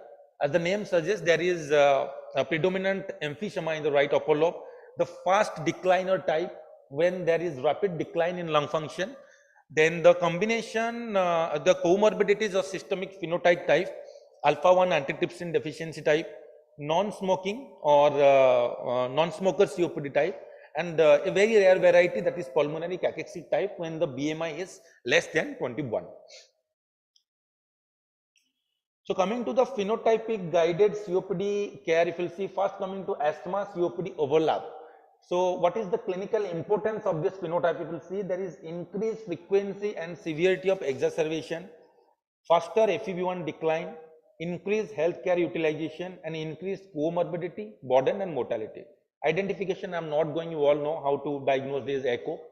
And coming to the management, if you will see, the inhaled corticosteroids form the main stem of management in those variety of COPD phenotype, and you should always assess the atopy. If the patient is having concomitant atopy, you should address it and treat it if the patient is not responding to your conventional treatment.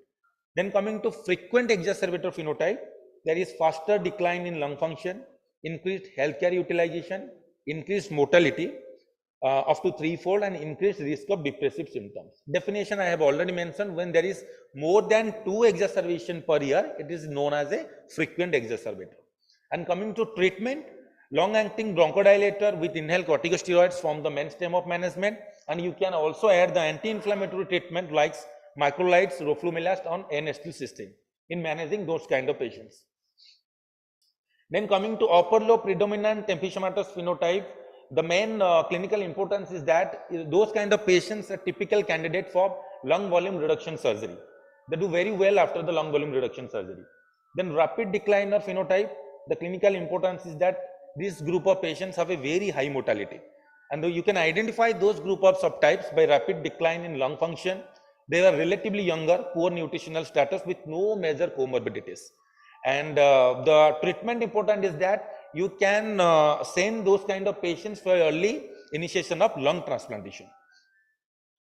Then coming to comorbid phenotype, there is increased healthcare utilization, poor quality of life, and increased mortality risk.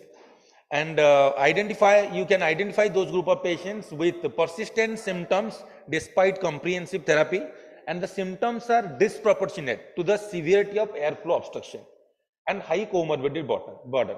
And management, you have to address the comorbidities apart from your conventional management for COPD. Then this two, that is physical frailty and emotional frailty type, this clinical importance being is that high symptoms burden, frequent exacerbation, poor functional capacity, and poor disease management in both these phenotypes. And you have to manage those group of patients with pulmonary rehabilitation for physical frailty type, and behavioral intervention and pharmacological treatment for this emotional frailty type. Then several papers are there, they have classified the COPD phenotypes for the ease of this, like one paper is there, they have classified the COPD phenotypes into 4 categories, that is non-exacerbator, asthma COPD overlap, emphysema exacerbator and chronic bronchitis exacerbator. Basically, the difference is in the management, how you will manage those kind of patients. In non-exacerbator, usually one or two bronchodilator is sufficient. In asthma COPD overlap, you have to add inhalational corticosteroids, biologics, and bronchial thermoplasty in a couple of cases you can consider. In emphysematous type, you have to add dual bronchodilators, mucolytics, and you can consider the patient from lung volume reduction surgery. And chronic bronchitis type, you have to add microlides therapy, mucolytics, and mucus clearance in those kind of patients. Similar, another paper they have described these 7 types of phenotypes. So I am not going into the treatment. It is basically same as I have mentioned in the previous slide. This is a very good paper of the Indian population. They have taken 100 patients of COPD to identify various phenotypes of COPD, clinical assessment, functional assessment, spirometry, and radiological assessment also. And what they have seen, you can see, out of 100 patients, 45 patients belong to this emphysematous group. Then asthma COPD overlap and chronic bronchitis constitutes to around 20% each, and 15% belongs to COPD with bronchiectasis. And if you see the board index, most of the patients belong to second quartile of the board index. Coming to the modified MMRC scale, you can see most of the patients were belong to grade 1 of MMRC scale, followed by grade 2, then grade 3, then grade 1. Then this question often asked in our day-to-day practice, that which stage of COPD patient you usually encounter in your day-to-day practice while seeing a patients of COPD. You can see the stage 3 is being the most common phenotype, most common stage we usually see in our OPD practice, followed by stage 4, then stage 2. One must go through this article. This is the Indian population article. They have very beautifully described what is the phenotype, what are the stages of COPD, what is the MMRC grading in different phenotypes. Then not only at the initial evaluation, you should divide your patient what kind of phenotype he or she belongs to. During also exacerbation, a couple of authors have described the phenotype depending upon your exacerbation. This is the most important paper that I have found. They have described the exacerbation as per the phenotypically type A, B, C, D, E, F, G, X. A for airway infection by virus. You can see when the viral PCR is positive in exacerbation patient, then it is known as A type. B is for bacterial infection, that is evidence of bacteria in the sputum culture, and also CRP more than 20. C is co-infection when both viral and bacterial infection occur. D is sometimes patient admitted because of recurrent depression and anxiety. So this category belongs to category D. E is of eosinophilic variety. F is failure, let it be cardiac failure. We can diagnose cardiac failure by sending NT-proBNP or high sensitive troponin I. And sometimes G is for genetic general environment. When there is change of environment of a patient from warm to cold, sometimes there is exacerbation of COPD. So that phenotype is known as general environment. And X is obviously when the etiology is not known. And if you look at into the data, virus were detected in around 30% of the patients.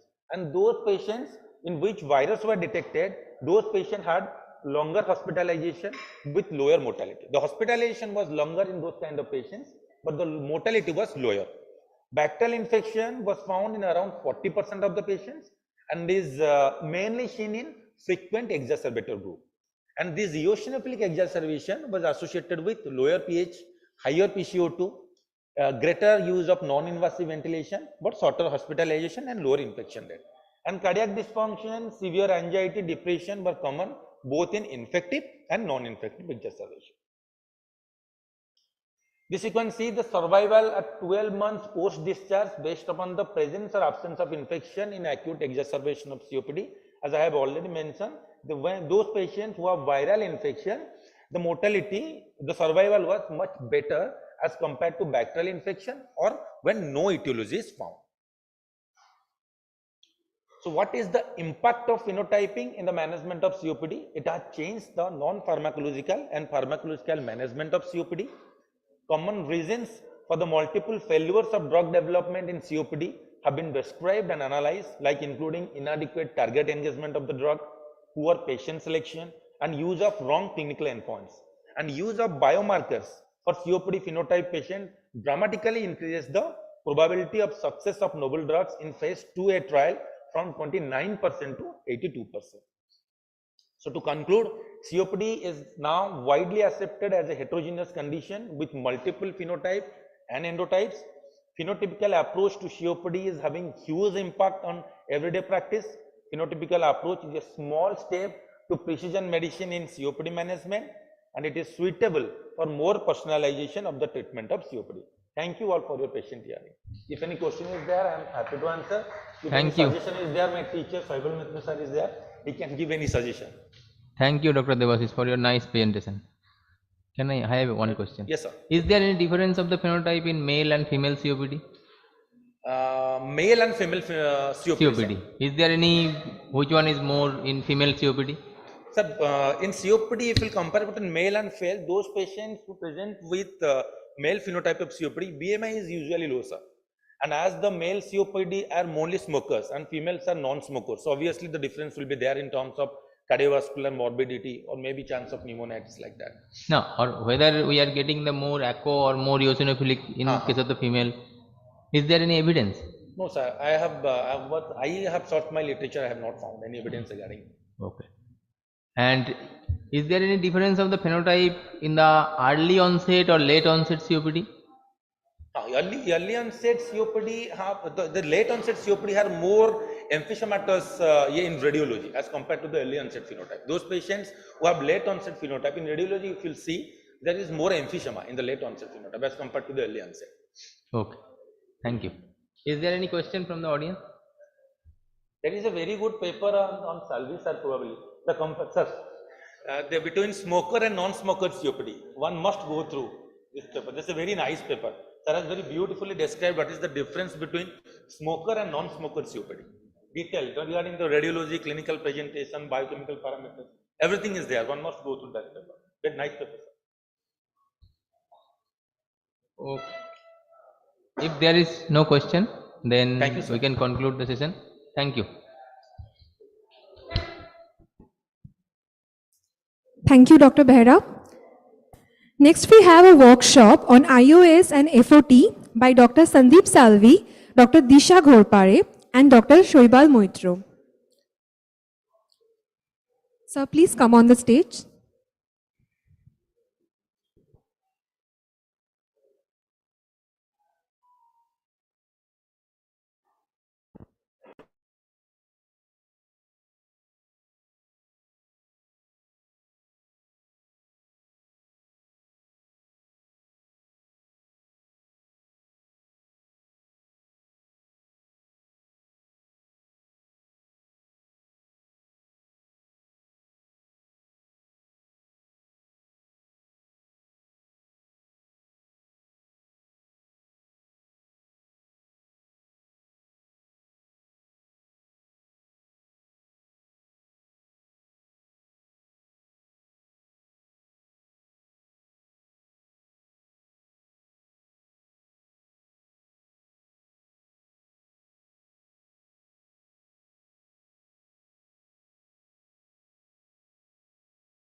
Good afternoon, and I welcome you all, and I bring you greetings from our institute in Pune called the Pulmocon Research and Education Foundation, and we bring you greetings, myself and Dr. Sandeep Salvi, and we also welcome Dr. Saibal Moitra for the iOS and the FOT workshop. What you see on the screen is, this is how we've divided the session. We will have Dr. Sandeep Salvi first talk on the basics of lung function, which would be followed by a very interactive session on the basic principles of lung oscillometry, where all of us would discuss, have questions from you all on what lung oscillometry actually is, followed by a very short session on what are the prerequisites that as a doctor or as in your clinics, as your technician performs the lung oscillometry test, what are the things that are important that need to be taken care of. Then we break for lunch. As we are back from lunch, we would have a practical demonstration where we would have volunteers from your end, and we would actually perform the test and show you all and read the reports. Then we will have Dr. Sandeep Salvi talk on the principles of interpreting lung oscillometry reports, followed by a couple of case studies with Dr. Saibal Moitra, Dr. Parthasati Bhattacharya, and Dr. Sandeep Salvi. The last part would be a hands-on session where we would have devices put on, and you all can go on each of the desks and actually do get your lung oscillometry test done and learn how to read the reports. So with this background, I would now like to invite Dr. Sandeep Salvi to take his session on the basics of lung function.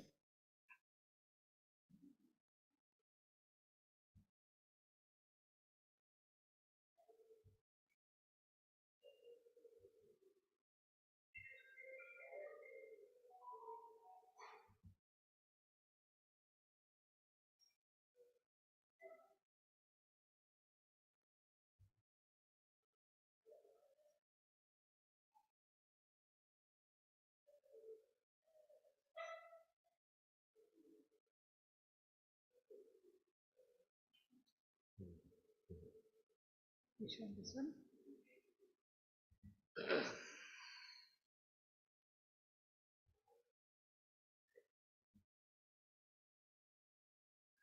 Thank you, Dr. Disha, for those kind words of welcome and introduction. So wish you all a very good morning. I think it's good afternoon now. The whole objective of this workshop that we're conducting is to sensitize you, educate you, and empower you with the knowledge and the skill set for this very important diagnostic tool called oscillometry.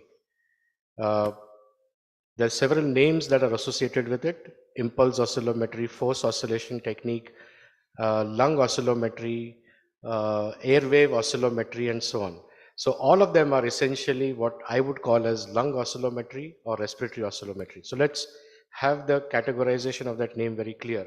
But before we get into that, I thought it's very important for all of us who are sitting over here to appreciate the beauty and the power of breath.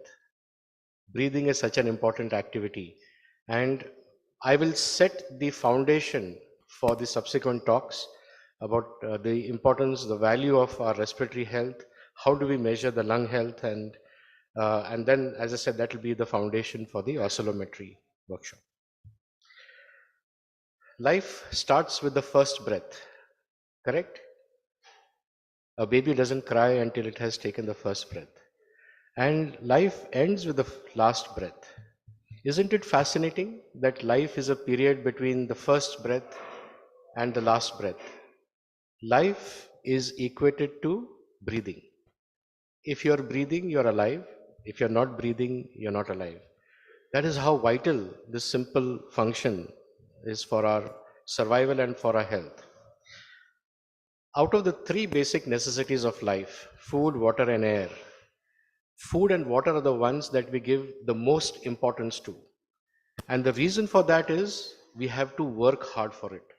We have to pay money for it. If you want to eat good quality food, if you want to drink clean water, you need to spend money for that. And therefore you have value for it. On an average, one probably eats about 1 to 2 kilograms of food, breakfast, lunch, dinner, some snack in the middle. You put all that together on a weighing pan, it will be about 1 to 2 kilograms, right? The amount of water that we need to drink is about 2 to 3 liters during the 24 hours. But if you look at the third parameter, the third vital element, which is air, is the one that is perhaps the most widely neglected one. We take air for granted. Why do we take it for granted? Because we don't have to pay any money for it. On a daily basis, each one of us needs to breathe 10,000 liters of air to keep ourselves fit and well. And one of the most important ingredients of air that keeps us alive is this molecule called oxygen. So we breathe because through the breath, we nourish our body with oxygen. The oxygen that we breathe generates 90% of the body's energy. Did you know this? The food that you eat and the water that you drink contributes to only 10% of the energy that you produce every day. The air that you breathe or the oxygen that you breathe generates 90% of the body's energy. In fact, if you look at the composition of the human body, 65% of what you are is made up of oxygen. Did you know this? Obviously, a large part of that is because of water content. Water is H2O. And within the H2O, hydrogen is very, very light. Oxygen is the heavy molecule. So what you weigh, 65% of your weight is oxygen. Not only that, but the three basic elements of life, carbohydrates, proteins, and fats, all of them have oxygen within the structural component. So you cannot have a protein, you cannot have a carbohydrate, you cannot have a fat without an oxygen molecule. So oxygen is everywhere. Oxygen is there in proteins, carbohydrates, fats, water, everywhere. And therefore this vital element is the one that gives us life. And the organ that has been dedicated by nature or entrusted upon the responsibility of providing the body with oxygen is this organ called as the lung. The main function of the lung is to nourish the body with oxygen. We breathe 10,000 liters of air every day. 21% of that is oxygen. And out of that, the lungs, they soak in 1,000 liters of oxygen every day. So how much oxygen do we require on a daily basis? Around 1,000 liters. That's a lot of oxygen, isn't it? Compare that with the 1 to 2 kilograms of food and the 2 to 3 liters of water. We need 1,000 liters of oxygen. The other main function of the lung is to get rid of carbon dioxide. 350 liters of carbon dioxide is produced every day. And somebody has to excrete it. Imagine if you are excreting carbon dioxide through the urine, or you are excreting carbon dioxide through the feces. My God, you would be passing urine or feces all the time. So the lung has been given that responsibility of excreting 350 liters of carbon dioxide. And in order to perform this vital function, if you look at the architectural design of the lung, absolutely amazing. Two important components: the ventilation component of the architecture and the perfusion component of the architecture. Both of them work in tandem. 40,000 branching airways, 10,000 liters of air, and 10,000 liters of blood flows through the lungs every day. Isn't that amazing? One entire side of the heart is dedicated to supplying blood only to the lungs. That is how vital this function is. The oxygen is soaked up by the lungs through the alveoli, pushed into the blood circulation, and then it is transported to all the cells in the body by this carrier protein called hemoglobin. Hemoglobin carries oxygen from the lungs to the tissues. The hemoglobin is situated in the red blood cell. Every red blood cell has 300 million hemoglobin molecules. Amazing, isn't it? You know, you have to have 300 million hemoglobin molecules in order to transport the 1,000 liters of oxygen. And therefore, the red blood cell, in order to pack as much hemoglobin as possible, it has even thrown away the nucleus. Why? It wants to utilize that space to pack in more hemoglobin. So that is the only enucleated cell in the body, right? So oxygen is transported inside the red blood cell through the hemoglobin protein. Another amazing fact, absolutely amazing, and I did not know this for a long time. If you count every single cell in the body, from the tip of your hair to the tip of your toe, every cell, the heart, the lungs, the brain, the kidney, muscles, there are 37 trillion cells. Somebody has counted them. Can you believe it? 37 trillion with a T. Out of these 37 trillion, 25 trillion are the red blood cells. Isn't that amazing? 2 million red blood cells are produced every second in the bone marrow, and 2 million red blood cells are destroyed every second in the spleen. Look at the amount of investment that the human body has made in order to soak in the oxygen and transport it to all the organs of the body. This is the beauty and the power of our breath. 50% of the nutrient that circulates in the blood is oxygen. Did you know this? So if you take 100 ml of blood, put it in a test tube, around 45 to 50% will be the red blood cells. That is called as a hematocrit, isn't it? So 50% of the component of the blood is actually oxygen that is present in the red blood cells. So if you want to measure lung function, is your lung functioning well or not? To find an answer for that, my God, it's such a complicated answer because the lung does such amazing roles that there is no single measure of its function. Unlike your circulatory system, blood pressure, there's only one parameter, blood pressure. So what are the questions that we need to ask? Are the airways patent? Are the airways hyperresponsive? Are the airways inflamed? Are there adequate numbers of alveoli? Has the lung lost its elasticity? Is there fibrosis? Is the diffusion apparatus functioning well? Are the diaphragm and the chest wall functioning well? Is the pulmonary circulation functioning well? If you find the answers for all of those, then you will get to know the answer whether the lung function is good or not. So the lung is an extremely complicated organ, and therefore people have been trying to understand, find simple objective measures of the health of the lung. One of the first tests that was used to measure the health of your lung was the candle blow test. So you light 10 birthday candles, and if a healthy person could blow out all the 10 candles in one single blow, and the patient who is sitting in front of you can blow only 5 candles, what is that patient's lung function? 50%. There's a number you got, isn't it? It may not be the most informative number, but at least there's a number that you got to tell you how healthy your lungs are. So this was the first objective tool that was used to measure lung function. And then came the spirometer in 1846. Sir John Hutchison has been given the credit of inventing this very important lung function tool called spirometry. One of the parameters that he introduced was the concept of vital capacity. Take a deep breath and fill your lungs with as much air as possible, and then remove all that air out. The volume of air that you can remove now, completely out of your lungs, although there will always be some air in the lungs that you cannot measure anyways, but that volume of air was what he called as vital capacity. And you know why he called it as vital capacity? Because he was able to show through research that that volume of air was vital for survival. If you have bigger vital capacity, you will live for a longer period of time. If your vital capacity was less, you will live for a shorter period of time. Better predictor of survival than your blood pressure, blood sugar, ECG, anything. Blood cholesterol, better than that. So your vital capacity decides how long you're going to live. And therefore he called it as vital capacity. Now, over the years, spirometry has then become a standard diagnostic tool. However, it took about 175 years for spirometry to establish itself. You know, 1846 was when the spirometer was first introduced.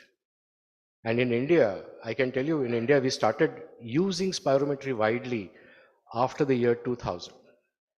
And over the years, I think the use of spirometry has gone better and better. However, spirometry has a lot of challenges. One, the breathing maneuver that we perform while doing this so-called spirometry test is a forceful exhalation maneuver. And that forceful exhalation maneuver is not what we call as physiological. How do you measure a blood pressure? Do you ask the patient to keep on running and then while running you measure blood pressure? No. Do you do the same thing with your electrocardiogram or your blood sugar level? Eat a lot of sugar and then we'll measure your blood sugar. You have to do it at rest. So all the diagnostic tools are performed at rest, excepting this test called spirometry. It's a forceful maneuver. You have to exert yourself and then only it will give you reliable results. Requires patient cooperation, not an easy test to perform. Even in the best possible hands, best possible technicians, only 35% of the patients will do good quality spirometry. Even in the most reliable hands, 65 out of 100 will not be able to do good quality spirometry. Cannot be done in everybody, like infants, uncooperative patients, elderly, those with severe disease, neuromuscular disease, and so on. The deep inhalation that you take before you do the forceful maneuver itself creates physiological changes in the lung. You know, in a normal healthy individual, if you take a deep breath, that deep breath stretches the airways and that itself causes bronchodilation, because there is a factor called as epithelium derived relaxation factor which gets activated when you take a deep breath. Now that is giving you a physiological response. So it is not telling you the reality of what is happening. On the other hand, in asthmatics, if you take a deep breath, it causes more bronchospasm. So it amplifies the bronchospasm in an asthmatic patient, and therefore it is not a realistic test. Interpretation is a challenge for most physicians, and no good quality predicted equations in our country. And then more recently, we have started realizing that if you're a smoker, you may have smoked for 10, 15 years, you may have respiratory symptoms of cough and breathlessness, but in a significant number of them, you will find normal spirometry.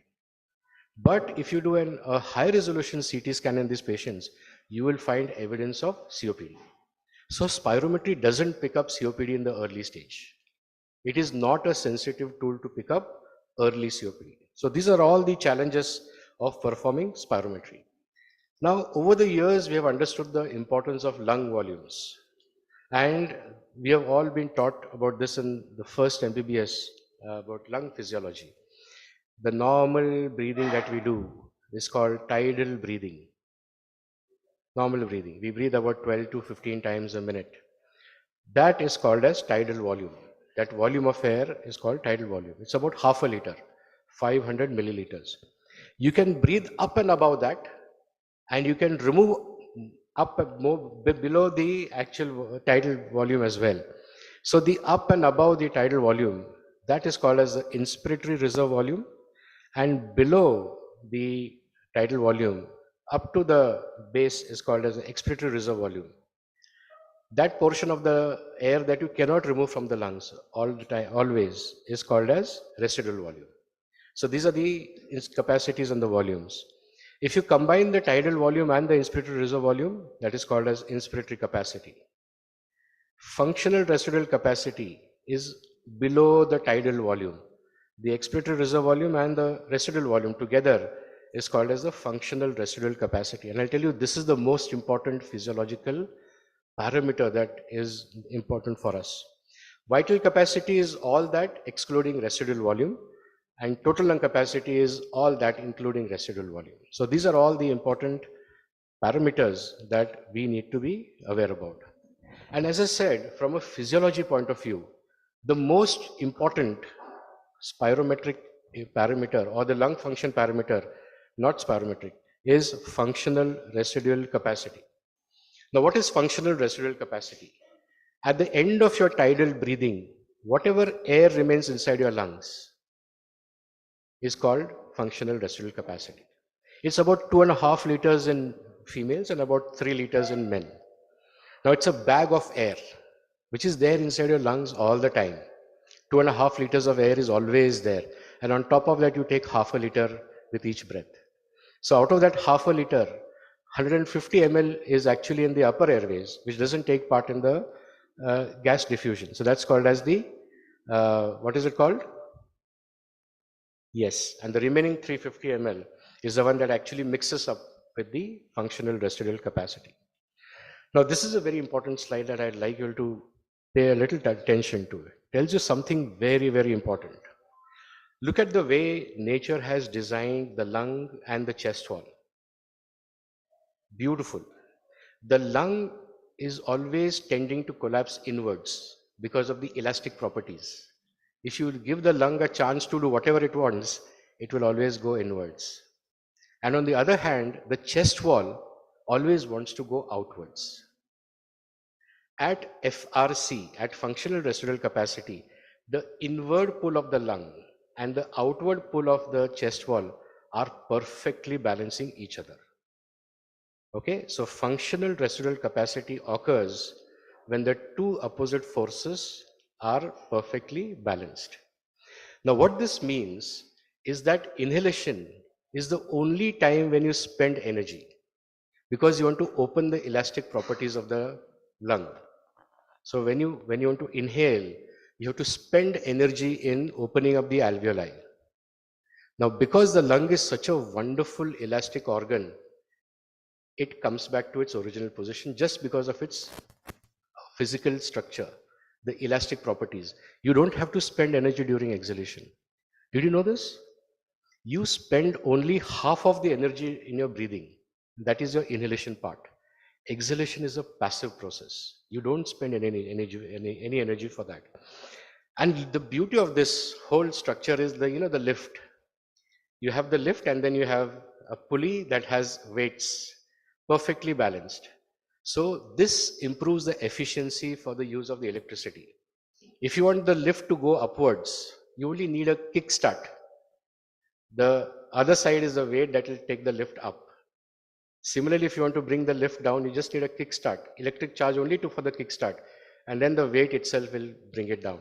So the lift is a wonderful example of how the lung also works.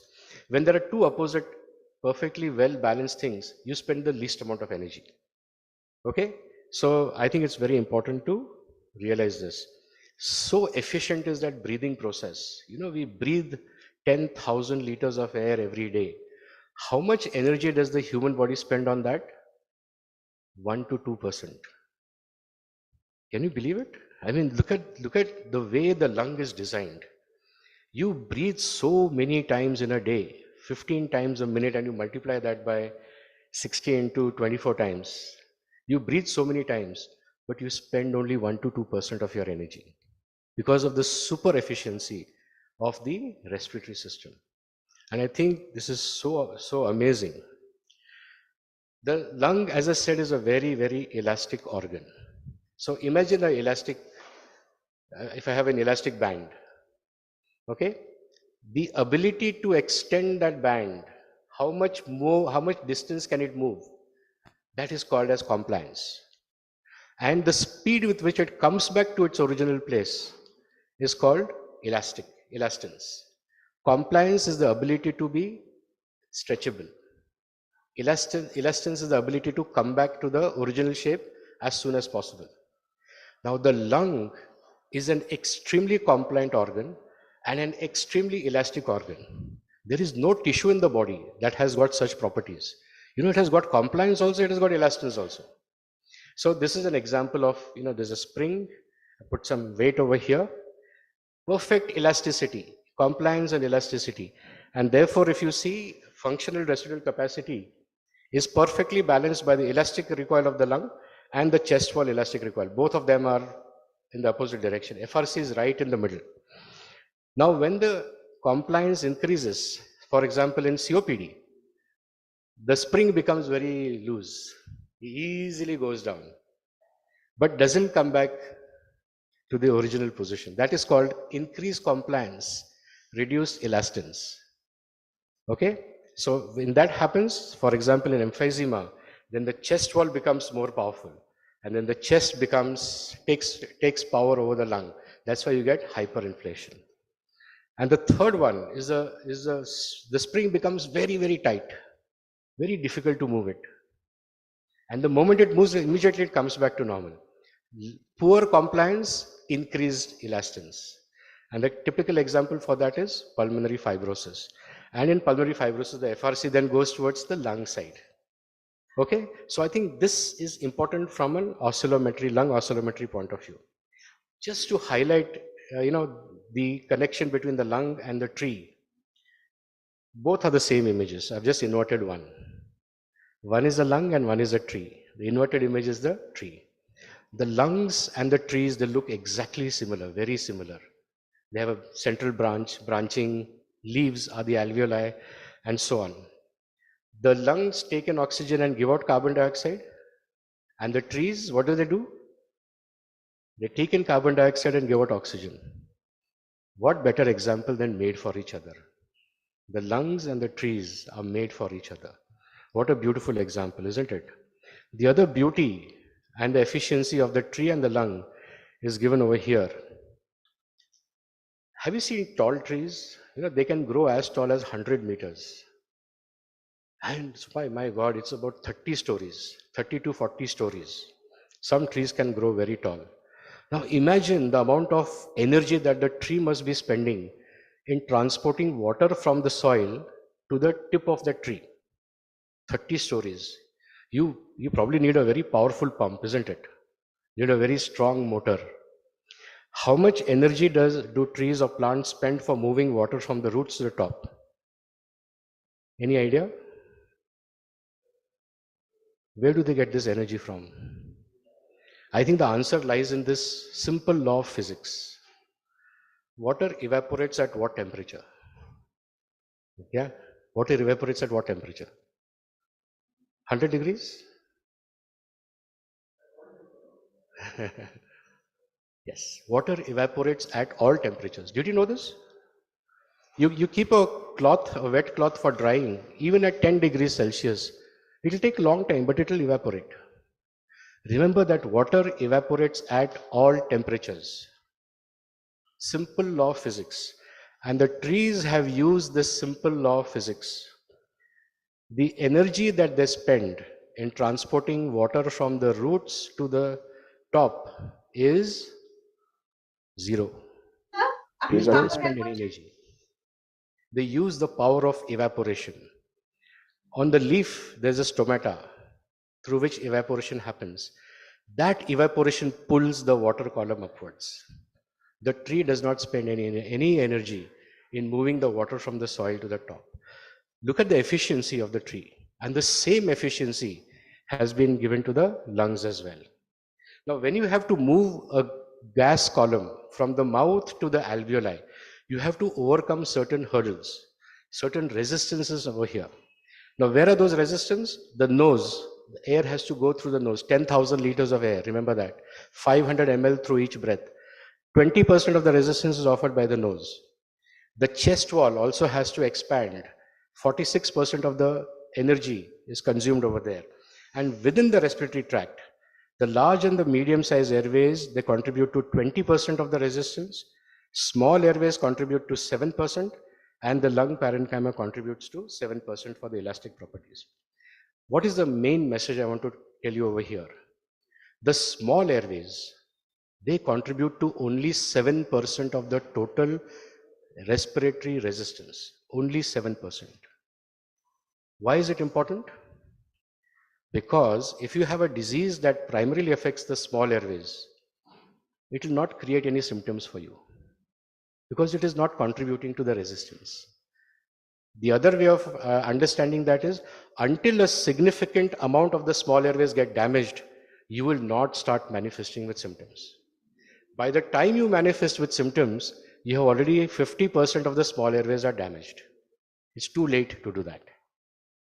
Have you all understood this? Small airway dysfunction is a very, very important component of our disease profile pattern. And if you look at the branching pattern of the airways, on the x-axis over here are the generations from trachea is 0, right main, left main bronchus is 1, and then subsequently it divides 23 times until it reaches the alveoli. Right? So in these 23 generations, the highest resistance in the respiratory tract is at the 6th generation. From the 7th generation onwards, the small airways start. Small airways have an internal luminal diameter of less than 2 millimeters. The 7th generation starts, the small airways start at 7th generation, and then the resistance falls down as we go to the 23rd generation. Okay? Why am I talking about small airway dysfunction? If I ask you this question, What portion of the airways are affected in asthma? A is the large airways, B is the medium size airways, and C is the small size airways. So in asthma, which airways are affected? Is it A or B or C or combination of all the three or predominance of one? Which one? Sorry? Small airways. Small and medium. Large and medium or small and medium? Small and medium. Spirometry is a tool that does not pick up small airways easily, and therefore we have never known what is the contribution of small airways in asthma. To cut the long story short, there's this big review article that was published about 5-6 years ago. What proportion of asthmatics have small airway dysfunction? Answer is 50 to 60%. What proportion of COPD have small airways dysfunction? 100%. COPD is a disease of the small airways. 50 to 60% of the asthmatic affect small airways, and these are not easily picked up on spirometry. Why is this information important? Because if you have small airway dysfunction asthma, it gives rise to a very unique phenotype of asthma that is very difficult to treat. Poor control asthma, difficult to treat asthma, asthma that requires SABA use all the time, asthma that requires oral corticosteroid use. So if you have a asthma that affects small airways, it's the difficult to treat asthma. So there's this review article that was published 2 years ago called SAD asthma. What is SAD? Small airway dysfunction asthma. Asthma that is predominantly affecting the small airways. Difficult to treat asthma, more severe form of the asthma, more uncontrolled asthma, nighttime awakenings, obesity-induced asthma, exercise-induced asthma, smoking-associated asthma is all small airways. Why is this important? From a pharmacotherapy point of view, if you have a disease that is predominantly affecting the small airways, you have to give drugs that reach the small airways. The current drugs, salmeterol, fluticasone, budesonide, formoterol, do they reach the small airways? They don't. And maybe that is the reason many asthmatics are not getting better on the drugs, because they're not reaching the small airways. Does my asthma patient have small airway dysfunction? Spirometry doesn't give me the answer. The FEF 25 to 75 gives you some clue, but it is not as good as what other tools can do. So that has become a big thing. The future of asthma, I can tell you, is going to be this phenotype called SAD asthma. If you have an asthmatic in your clinic who is not doing well, you have given the best possible treatment, you have avoided all the triggers, patient is taking the inhaler correctly, patient is also adhering to the treatment correctly, still the asthma is not getting controlled. It is very likely that they have SAD asthma. Now, how do you diagnose that? Spirometry doesn't do that. Now, SAD asthma has been shown to be very, very common. And if you look at small airway dysfunction and asthma, if you have predominant small airway dysfunction, then you fall into the category of poorly controlled asthma. So SAD asthma should be added to the list of risk factors that are associated with poor asthma outcomes. COPD is a disease of the small airways, no question about it. So spirometry doesn't pick up COPD in the early stage. HRCT shows COPD, but the spirometry is not showing COPD. Why? Because spirometry is not very sensitive to pick up small airway dysfunction. Now it is with this background that I want to introduce to you all this whole new tool called oscillometry.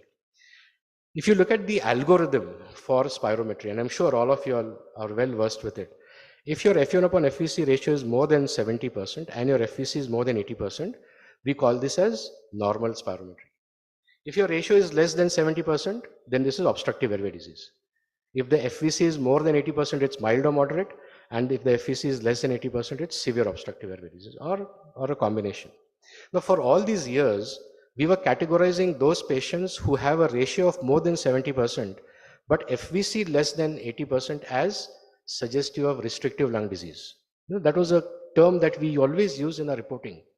Now we have started realizing, it may not necessarily be restrictive lung disease. Because if you do body box plethysmography in all these patients, only 40% of them show true restrictive lung disease. What about the remaining 60%? They are the ones that we call as PRISM. What is PRISM? preserved ratio impaired spirometry. The ratio is normal, but the FVC is less than 80%. And this is the beginning of small airways obstruction. This is the beginning of asthma, this is the beginning of COPD, which was never categorized in the obstructive airway disease phenotype. Have you all understood this? So the pattern that looks like restrictive lung disease is actually early obstructive airway disease. Now, I'm not going to go into the details of this, but if you follow these PRISM patients over a period of time, half of them will develop COPD. So it is a pre-COPD. It tells you that these patients will develop COPD over a period of time. The lung oscillometry is perhaps going to be the future of lung function testing. Why perhaps? I'm confident that it will be the future of lung function testing. It has several advantages over spirometry. First and foremost, it's a very simple test to perform. Unlike spirometry, where you have to do a forceful exhalation maneuver, here you do a normal tidal breathing, which is physiological. You understand what is happening at the FRC component in your lung function. Spirometry doesn't do that. The test is very simple to perform. It takes only about half a minute to 1 minute to perform, and more importantly, it is very sensitive in picking up small airways dysfunction. So whether it be early asthma, whether it be early COPD, this is going to pick up early diagnosis better than spirometry. Now, if you look at the applications of oscillometry, there's a whole host of them. I'm not going to read all of them, but we have started appreciating the value of this tool. Lung oscillometry is not only for obstructive airway disease, it is also useful in restrictive lung disease, and it is also useful in a whole host of other conditions. So, more value for money than spirometry. Oscillometry was invented in 1956. Why suddenly are we waking up to it? Why after so many years? The same thing happened with spirometry as well. Spirometry started in 1846, but it took 175 years for it to get established. So historically, if you see, people don't accept diagnostic tools very easily. Now here is a very nice commentary written by Professor Peter Calverley, one of the most respected names in the field of COPD research, from Liverpool University in the UK. Now he wrote this wonderful article, Oscillometry, Old Physiology with a Bright Future. And he tried to answer this question, why has lung oscillometry remained a neglected entity? And then he gives all the reasons. Intellectual inaccessibility. It took such a long time for us to explain to people what is vital capacity, what is FEV1, what is FEF 25 to 75. It took us a lot of effort and hard work to explain those concepts. People started understanding that. But then suddenly you're telling, no, oscillometry doesn't tell you FEV1 and FVC values. It tells you resistance, reactance, impedance. Now, what is reactance? What is impedance? For doctors, it's a challenge. Off-putting for the less numerate physicians. Lack of standardization. So the predicted values not very well established. And then interpretation has been a challenge. The only company that was making oscillometry was Jaeger, and now it's called Wire. So they were marketing the impulse oscillometry for many, many years. Unfortunately, they did not contribute to knowledge dissemination to the doctors. They were selling the machines to all the big organizations, big hospitals, but nobody knew how to use it. Nobody knew how to perform the test. Nobody knew how to interpret the test. Now, there are so many people who have come into the market. So, there are 10 oscillometries that are available in the market just in the last 3 to 4 years. Why? Because of the realization that this is going to be a very important diagnostic tool. So exciting times for all those of you all who are sitting here. If you're looking for new things to start in your clinic, one of the first things that you should most certainly think about is think of having an lung oscillometry system in your clinic, because it is going to be the future of lung function testing. And this workshop is going to educate you about what this is all about. There's a very beautiful review article written in the European Respiratory Review just a few months ago. Please read this article. It will give you everything that you need to know about oscillometry. And then before that, there are standards for respiratory oscillometry, which was published in 2020 in the European Respiratory Journal, standard methods for doing oscillometry. So as I said, exciting times, likely to be the future of lung function diagnosis, and therefore you're very lucky to be sitting here and listening to something that will be the future. So with this background, may I now ask Disha to come ahead and take the next, I mean, what is the next session? And if there are any questions, I would be more than happy to answer. Any questions, any comments? Yes, ma'am.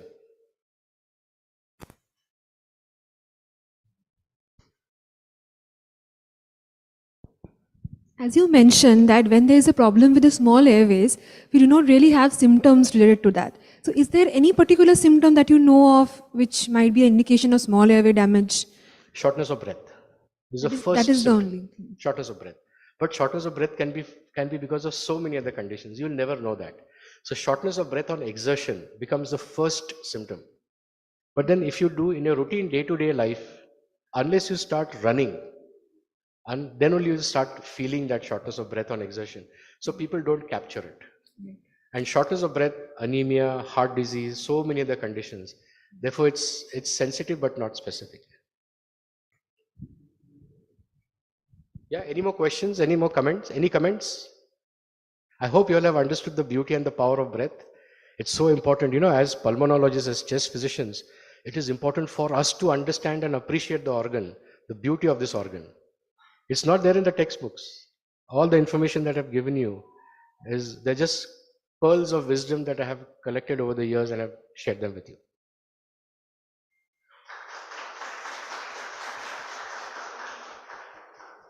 Thank you so much, sir. Now I would like to invite Dr. Saibal Moitra to take the session ahead on the basic principles of lung oscillometry.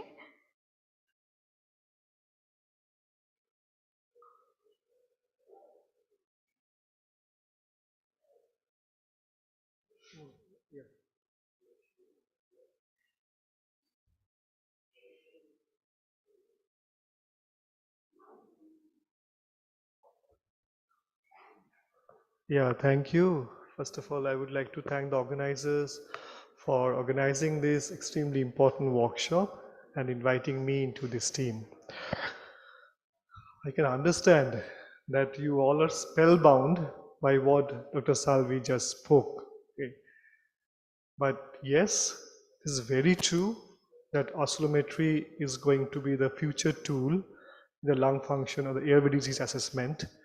And we all need to understand it extremely well, that why do we need it, what are the advantages, what we measure, how do we interpret the results, and this translate it into a clinical decision making. So since you have understood that what is spirometry, means what are the various actually the challenges which there is spirometry which are not met, or the unmet challenges in the spirometry, and what are the other issues that cannot be answered by a spirometry. The most two, three things that Dr. Salvi has said is, first of all, it's a non-physiological method of assessing a lung function, and it cannot pick up the small airway dysfunction early. So means these are the main two important things. And third important is that you need a lot of patient cooperation in doing the test. So that means if your patient cannot cooperate well, so that means you cannot do that test. So it could be a child, it could be an aged person who has some cognitive impairments, or there are other impediments in doing a good forced expiratory vital capacity maneuver to get an objective assessment of the airway diseases. So now I will just go very slow. As Dr. Salvia said, that it takes time to understand these parameters which are being measured by the oscillometry. So we need to know that what these parameters actually are, and what they are telling us, and what they are actually capture in your while you are doing this test on the patient. So once you have this knowledge, Then you go into the what are the algorithms for the interpretation, how do you do the test, and then you yourself perform the test, interpret the results. Okay. So just repetition that this is a technique which basically uses sound waves. Now, there are other applications of sound waves. You know that it has been there in the clinical medicine. This is another application of sound waves where these sound waves are actually thrown into the respiratory system, and again they come back, they're reflected back, and then these sound waves are actually some parameters in the sound waves, they are measured to give rise to the various metrics. So basically it is one of the application of the sound waves in the respiratory medicine to know about the details of the lungs, as the airways and the tissues and all. And as you have seen, that it's an old physiology with a bright future. So it was given very long back by Du Bois in 1956. And you know, this Du Bois gave us another very important lung function instrument, which we use very commonly. Can anyone say what is that? Yes, body box. But the utility of the body box, we have been using it more. We came to understand better way. Why? Because we can actually understand it in a much easier way because of the training in the lung physiology which we get in during our first year MBBS days. But we are not trained in the way to understand the oscillometry. We did not have the training in our like medical formative years. So that's why it comes as a thing which is pretty new, maybe Greek, so and we just fail to understand it. So for myself, when I started working with the oscillometry, really for me also it took a lot of time, like several months up to 1 year, to actually understand that what is actually it is and what is it's saying. Okay. So now that yes, so now the sound waves which are being sent into the respiratory system, and depending upon the sound waves, the type of the sound waves being sent, we have various types of machines. So the interpretation and the result that they all give is similar. It's only the type of the sound wave that is being thrown inside that decides what that is actually different in the different machines. Now, to be very to say nutshell, the sound waves can be, it could be a monofrequency sound waves. You know, sound wave is a sine wave. Okay. So it can be of a single frequency, say of 5 hertz sound wave, it goes inside, comes back and interpreted. So at a single time, only a single frequency sound waves goes inside, comes back, you interpret the results. Again, another frequency sound waves goes inside, comes back, you interpret the results. That means at a single time, it's only a mono frequency, a single frequency sound wave is going, where the machine is throwing a single frequency sound wave. So that can be the one type of machine. There can be another type of machine which is actually throwing many sound waves at the same time. But you know what is a noise? Means you must have been to a marketplace. Okay, so we all are familiar with noise. There's so much noise around us. Okay. Noise is basically when at the same time there are multiple frequencies of sound waves are coming and they're being produced by many sources, multi-frequency sound waves at the same time, and they do not have any relationship with them. That is it's just happening like that. So all randomly distributed sound waves from the various sources, they're coming at a particular same time, and it makes a noise. Okay. You must have heard some concert, like any musical concert you must have heard.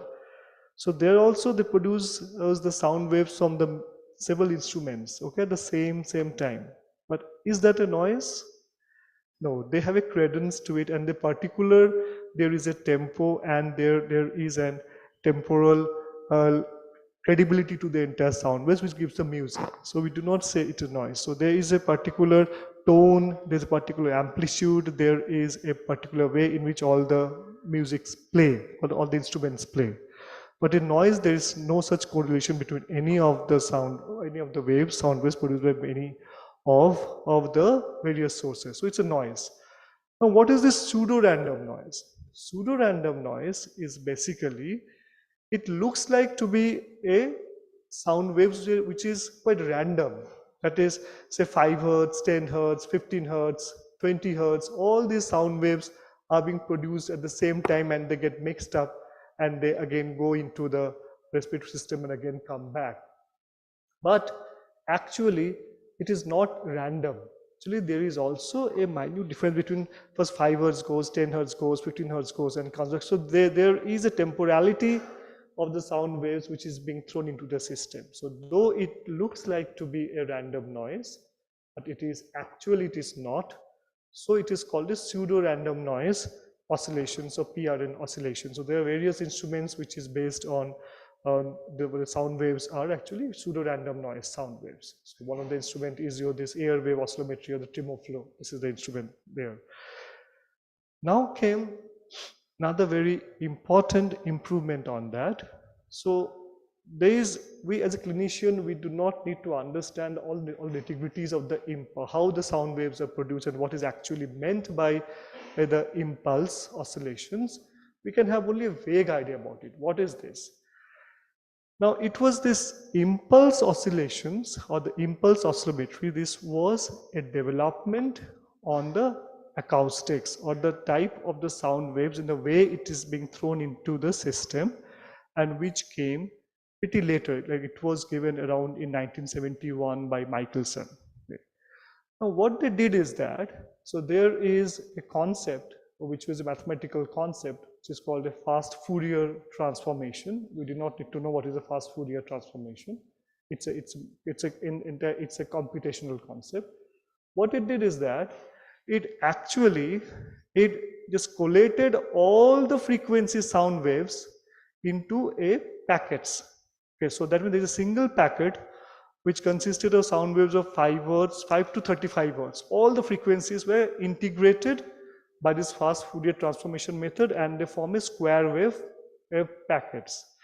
And these packets of the sound waves were then thrown into the respiratory system at a particular frequency of 5 hertz. Okay. So this is how it was done. Now why it was done? Because actually it helped in some of the ways in improving actually what they call the signal to noise ratio, and they helped in understanding in more detail in what are the other dynamics, okay, and make the machine many more sensitive. But it has its own like disadvantages also. All the machines has but this is, we need to understand that these are the packets which are thrown. So whether you are using an impulses of the sound waves or a pseudo-random noise sound waves, the monofrequency sound waves we hardly use these days because it takes time. So whatever we use, it actually gives the same result. So it does not matter. So whatever it's using, it's only how you understand the machine well, how you understand the concept well, and how you can use it more efficiently on your patient is what matters. Okay, means this is the data. If you want me to repeat anything, or if Dr. Salvi wants to add on to it, or Disha wants to add on to it, we can just have it like as a discussion forum. Okay, so it may not be like too monotonous like a didactic lecture.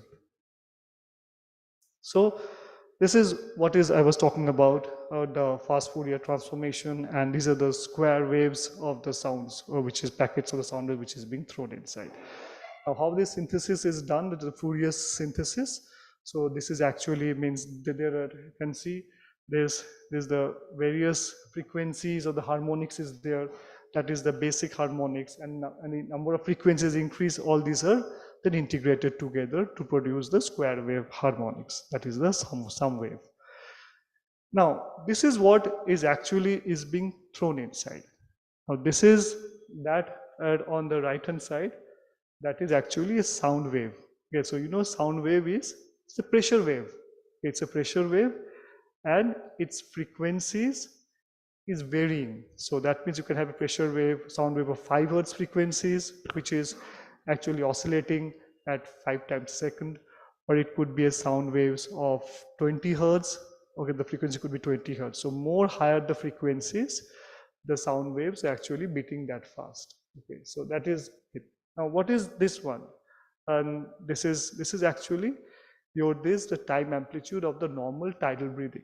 You know, the normal tidal breathing is 16 to 20 breaths per minute. Now, so when an individual is breathing 16 to 20 breaths per minute, if you can just transform it into the time amplitude curve, you get things like this. So this is the normal tidal breathing, and those are the sound waves of, means maybe of 5 Hertz or 10 Hertz or 15 Hertz or 20 Hertz, whatever it is.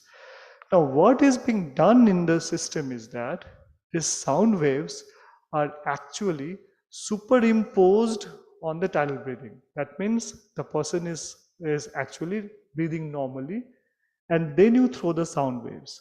So the normal breathing is actually a type of, generates a pressure and generates a flow in the air column inside the airways.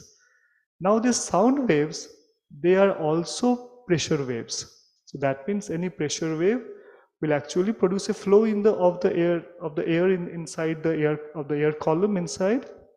So that means there is this sound wave which is also generating some pressure flow changes in the air, and there's a tidal breathing also, which is actually also causing the pressure flow changes, which we understand very well how we inhale and exhale. Now these sound waves are actually superimposed on the tidal breathing, and this composite thing goes inside and it comes back. Okay.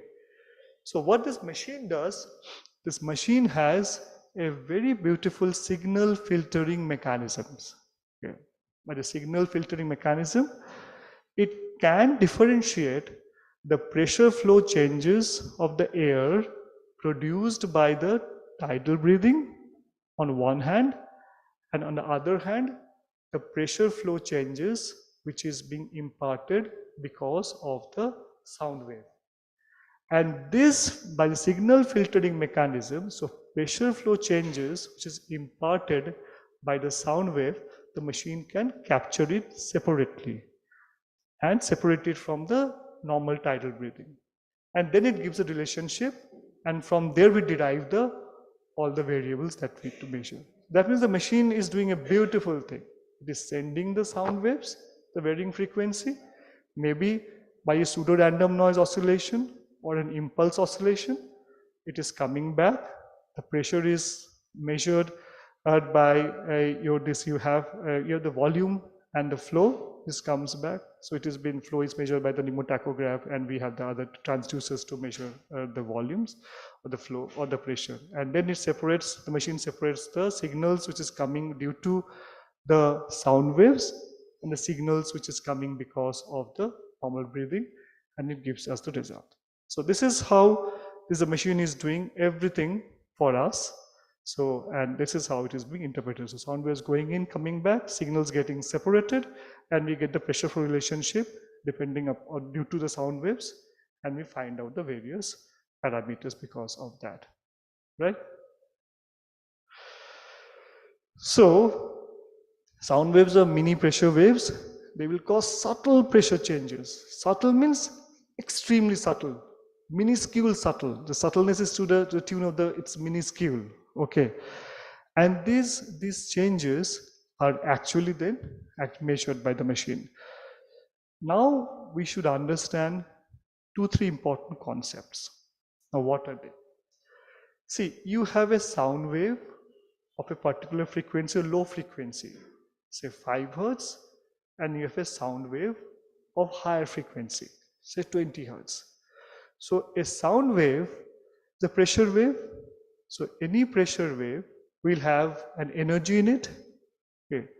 So if the sound wave is actually, it is vibrating slowly, that means it's a 5 Hertz frequency.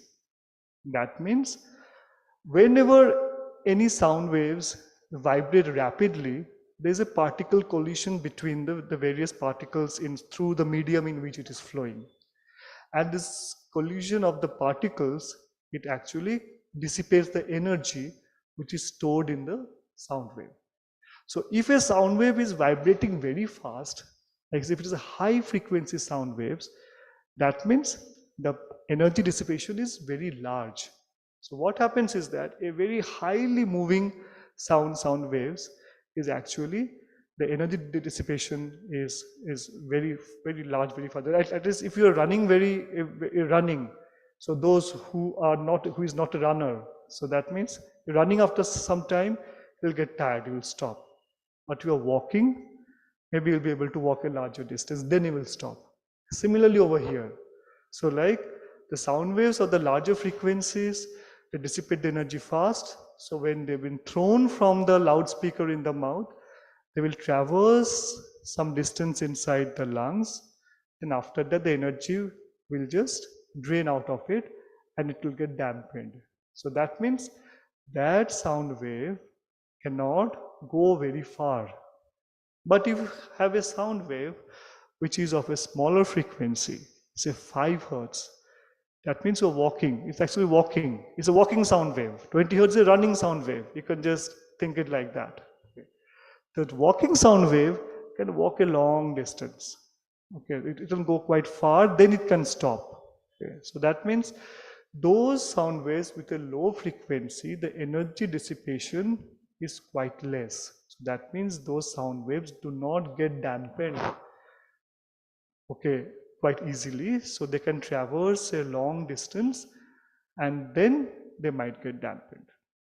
For all clinical utility, we use sound waves usually between 5 hertz to 20 hertz in the majority.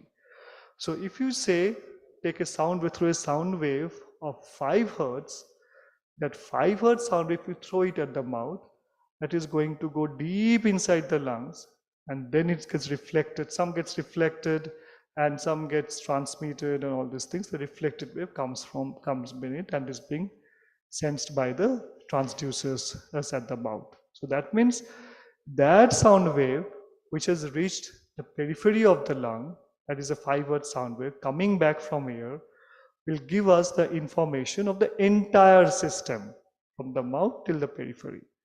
And if the sound wave of 20 hertz, okay, which gets dampened say in the larger airways, so the information which the reflected part of that sound waves gives us will give us information only of the larger airways. This is a very important concept to understand. Lower the frequencies, they traverse farther. Higher the frequencies, they get dampened in the larger airways. So this is just a schematic diagram of the oscillometer. I think, yeah. So means here you can see that means that the 5 hertz sound waves goes deep down, comes back and gives us the measurements of the entire system. The 20 hertz sound waves gets dampened in larger airways, so gives information about only the larger airways. So that means if you can mathematically deduce what is between the 5 hertz to 20 hertz, so that difference is actually, it is giving the various knowledge about the parameters of the smaller airways only or the peripheral airways. Okay, so 5 hertz entire system, 20 hertz only the upper airways, and maybe 5 minus 20 is only the peripheral airways. So this is how it goes. Now let us come to understand that what parameter we measure. So this is, yeah. So first parameter which we measure, complete parameter, is what is called an impedance. Now what is an impedance? Impedance is basically, first of all, understand that it is a sound wave, which is a pressure wave, which is being thrown inside the airways. That pressure wave is going to cause the movement of the air molecules, which is there in the air columns in the airways. So it is going to generate a flow. Okay, so whenever there is a flow of a fluid through any tube, that means that flow can get impeded by various factors. So any factor which is causing this impediment to the flow, the air, is basically the composite thing is known as the impedance, and we say it as Z. So that is the main composite metric we get by the virtue of using an sound wave is the airway impedance. That means, or we call it also respiratory system impedance. That means the impedance is basically, it is an impediment of the flow of the molecules, and this flow is generated by a pressure wave, that is the sound wave. So that is one. And this impediment, you can also say that impediment is somewhat synonymous, somewhat in question mark, to resistance. So it's not, everything is not resistance. So resistance is easier for us to understand because we all know Ohm's law. Resistance is pressure divided by flow. So that means, and you have seen in the previous slide that was presented by Dr. Salvi, is that the resistance which is offered to the flow of these molecules or a fluid or a gas, so is actually directly proportional to the length of the tube and inversely proportional to the fourth power of the radius of the tube.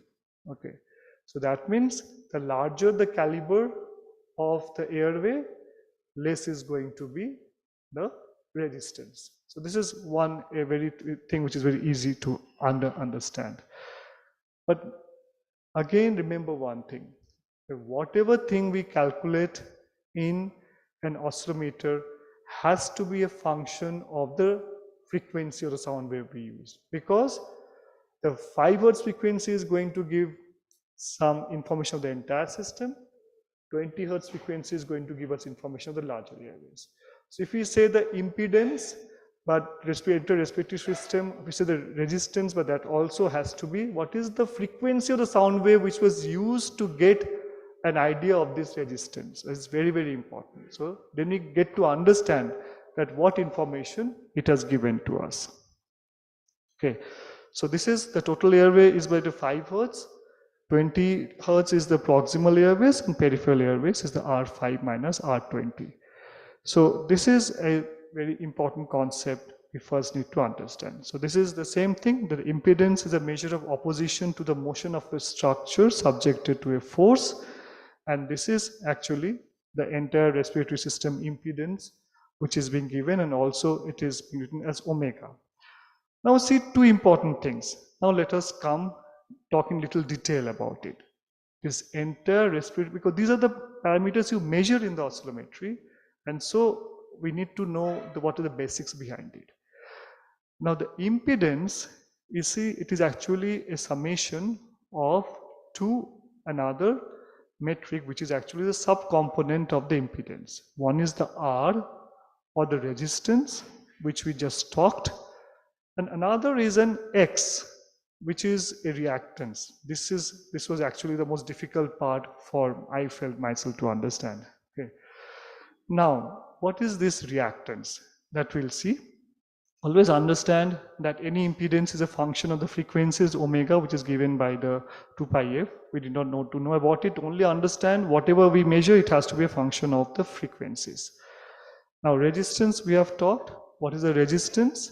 So resistance is what is given and by the pressure divided by the flow, and it is a function of, definitely, because of the frequency we have to measure.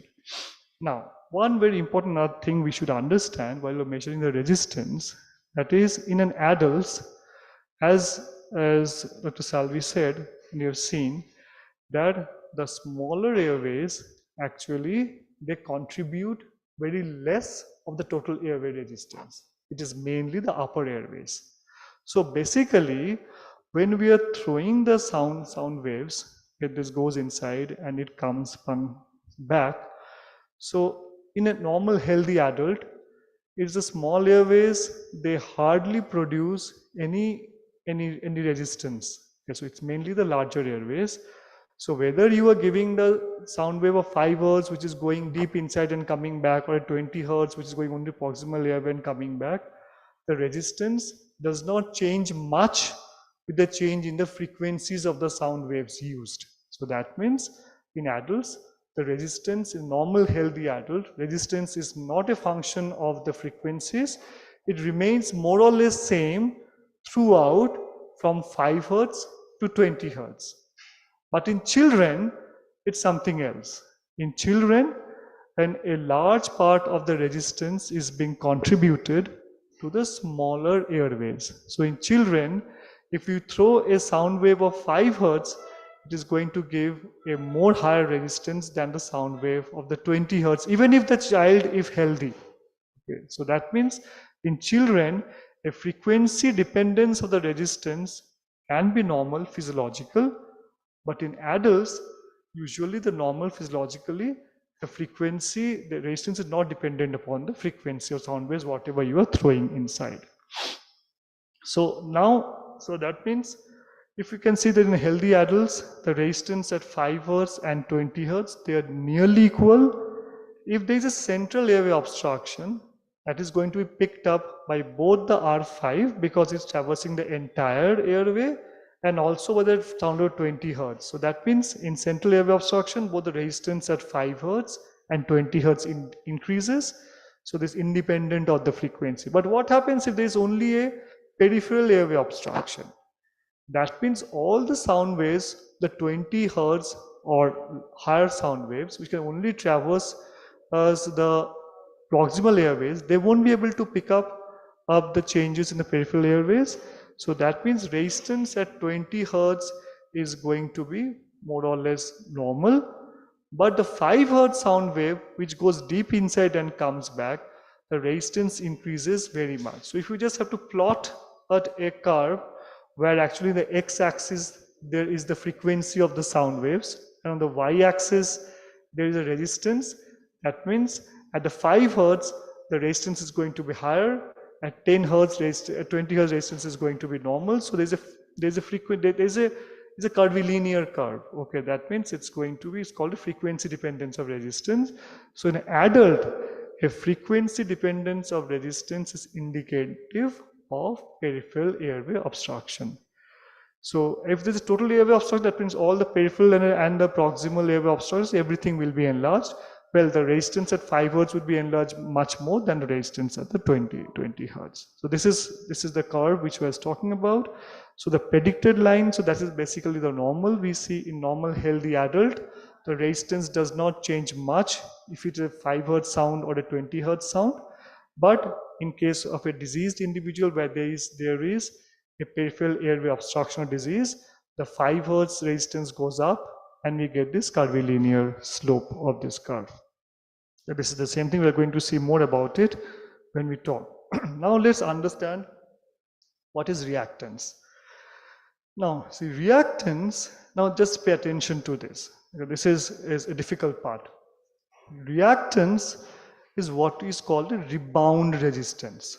Now again, the reactance is made up of two further, there are two components to it. One is the inertance and another is the capacitance.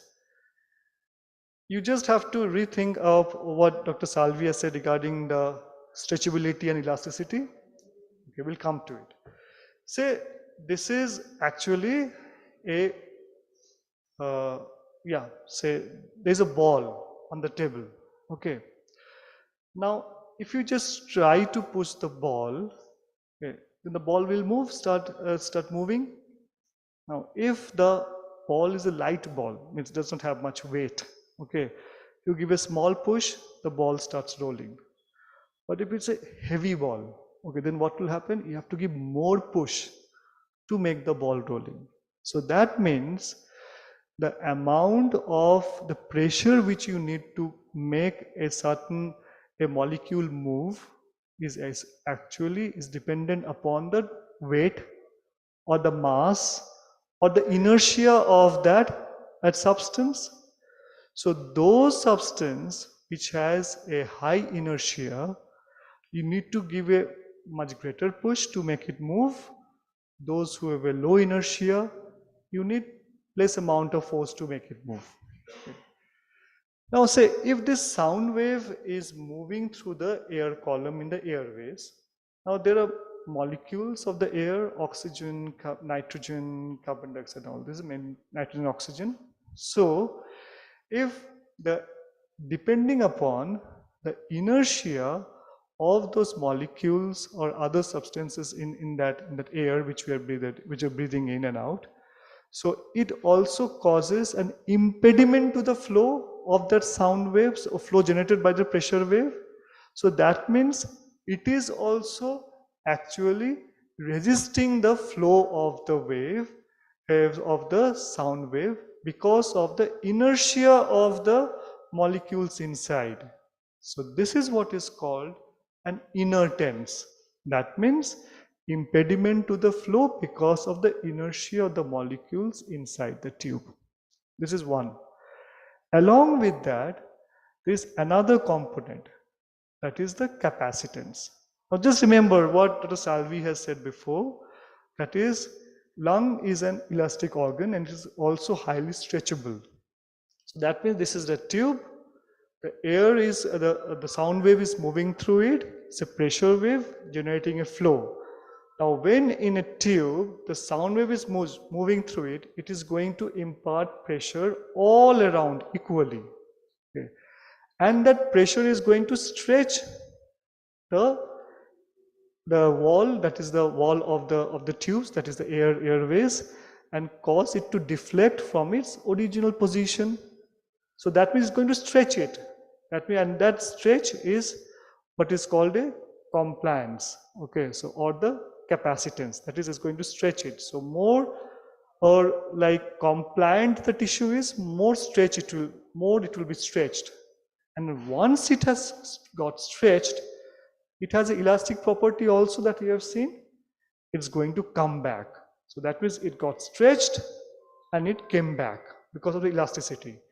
And when it is coming back, it is going to cause a little bit of pressure on that flow wave. So that means, so there is the flow, the sound wave which is generated the flow. It has caused a stretching of the airways and it came back because of the elasticity. When it came back, it put pressure on the flow. So that means, and this pressure, that is also is going to cause an impediment to the flow. But interestingly, it is because of the property of the tissues around it, which is called elastance. So that means this is another component which is also causing an impediment to the flow of the sound wave generated flow.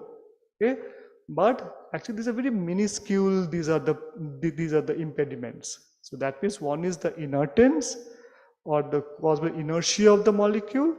Another is the capacitance or the compliance or the elastance, which is because of the property of the tissues around it. And because of these properties, both of these is also causing an impediment to the flow of the sound wave. So these two add together and they give what is called a reactance. And these then add with the resistance and they give what is the impedance. So this is what is actually the reactance, which is a two component, inertance and the capacitance, and another is the resistance. So that's why reactance has also been termed as an imaginary resistance, but it's not an imaginary thing. It's so minute, so minuscule, that it can only be picked up by the oscillometry. No other device can pick it up. So that means they said it imaginary, but it's actually not an imaginary thing. It's what is there? It's there. It's true. So now, what is this capacitance? See, there is a convention to it. Now, this capacitance, I have said that this is because of the elastic property of the tissues, which is coming back and pressing on the airways. And since it is moving in a direction opposite to the pressure wave which was generated by the flow of the sound wave, it is opposite to it. No, it's coming back. Okay, so it was by convention, it was taken as negative from the baseline. It is written as negative. By convention, it's negative. So it is actually inertance I minus C which actually gives rise to the reactance. Okay, so this is the concept of the inertance and the capacitance. So this is what is stated over here, that is inertance is because of the object's capability, because of its inertia to not to move from its place, and thus it gives inertance. So this is the relationship between the inertia and mass. So this you all know from your school days. I do not need to reiterate it. I just tried to put it forth in what we measure. Yeah, so this is one of the important things. Now see, what happens in the large and the medium airways? In the large and the medium airways, the column of air is much large. Okay. In the smaller airways, the column of air is very thin, very less. So that means that the large and the medium airways, they have much higher inertance than the smaller airways because of the column of air is thin. Now just tell me that of what you understand from this, how useful is inertance in our clinical practice? How useful it is? Is it very useful or is it of not much use? It is. Why do you say it is useful? You are using this instrument to measure what? Are you using this instrument to measure the air what is inside, or are you using this to measure what is the nature of the tissues, the airways, okay, or the parenchyma, whatever you say. So that means if you're an inertance is a property of the gas material inside. You are not much interested to know about it. In the smaller airways at least, you're not interested to it. Okay.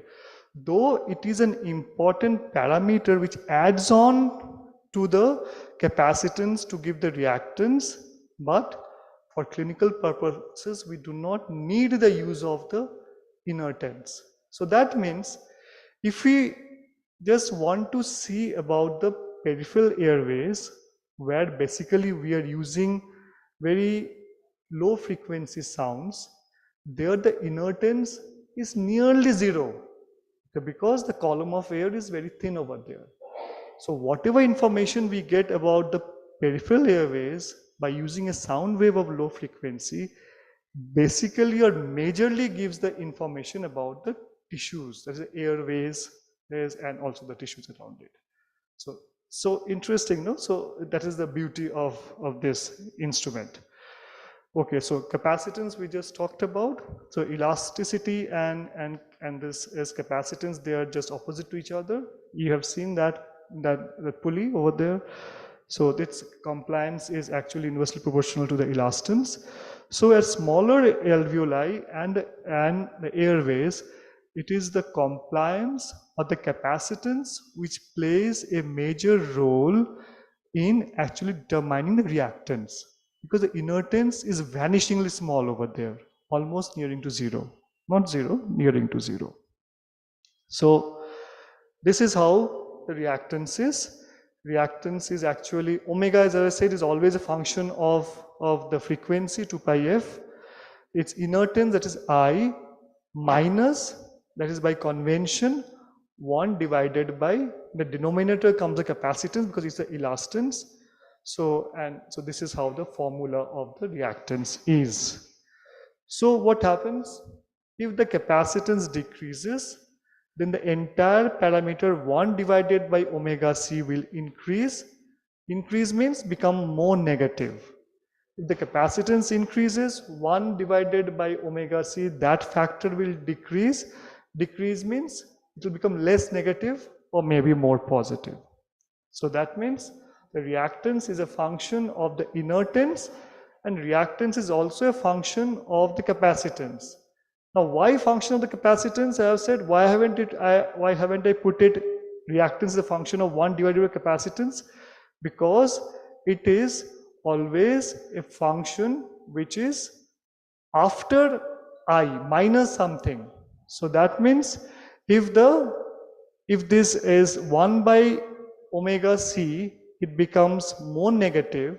Okay, that means the I is vanishingly small, it's nearing zero, but it's not zero. Then what happens is a 1 minus 1 by omega c, it increases. So since x increases, it increases. So this is just for the sake of understanding about this, because we do not need this application that much, but you need to understand that what is actually behind it. Okay, so this is how this formula goes about the capacitance. So before I move forward, means, is there any doubt or something is not clear?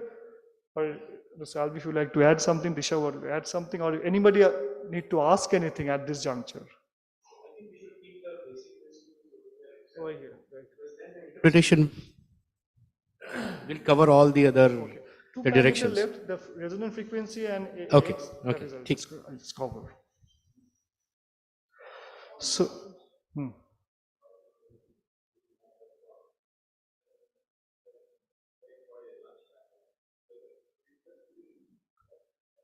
okay.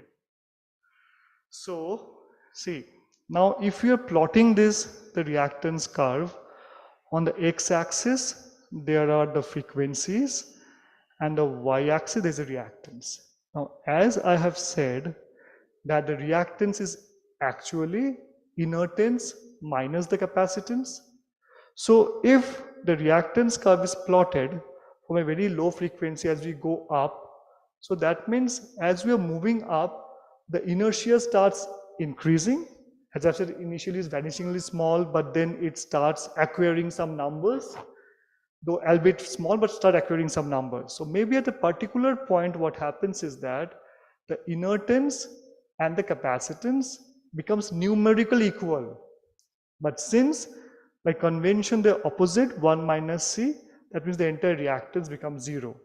So that frequency of the sound wave, where the entire reactance of the system is 0, it is called a resonant frequency. And at that particular frequency, what happens is that independence is given only by the resistance, because x has become 0. So this is what is called a resonant frequency. Important application of resonant frequency is that this metric changes in disease state. Okay, so that is the importance of it. Now, if you again look at this same plot, so if you see that there is a yellow triangle, so that is basically all the integrated reactances from the lowest frequency till the resonant frequency. So that plot is an integrated plot. It's an area, or the integrated area. So that is what is known as the integrated reactance, or AX. This triangle is also called Goldman's triangle. Now this AX is a parameter, and all these parameters, so whether it is a FRES or AX, these all are the parameters. See, they are given the parameters which is telling us about the smaller airways, because we can understand that these are for the sound waves which only reach the smaller airways and comes back, because the high frequency sound wave do not reach there. That means we have the resistance parameters, resistance at 5 Hertz, resistance at 20 Hertz, resistance R5 minus R20. Then we have reactance parameters. Reactance, since we are interested in the smaller airways, so we take a reactance at 5 Hertz only. And we have this FRE, that's a resonant frequency. And we have this integrated reactance, or the AX.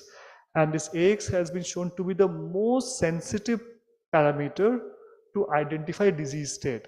Now, what the disease state is, that we'll see, but it is very, very sensitive. May not be specific, because by being very sensitive, it loses its specificity. So that is a word of caution, but it is very sensitive. So I think this is the reactance curve.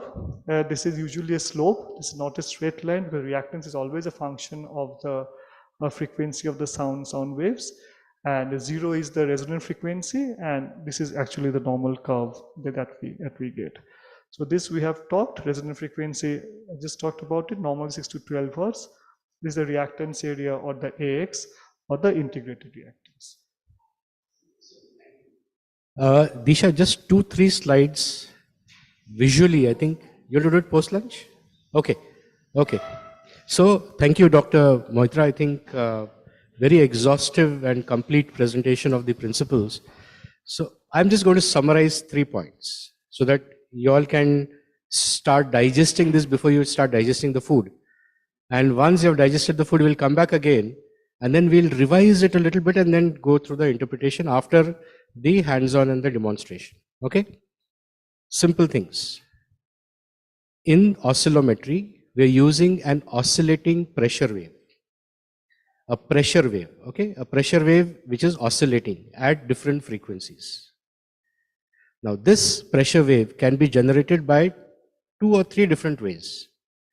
One is by sound. Sound is a pressure wave. Second is an oscillating piston. That is also generates pressure waves. And the third is, what is this use here?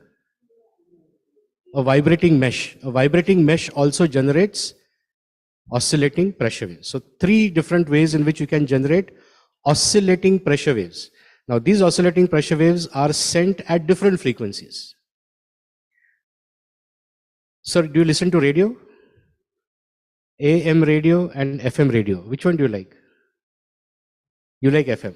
Why do you like FM?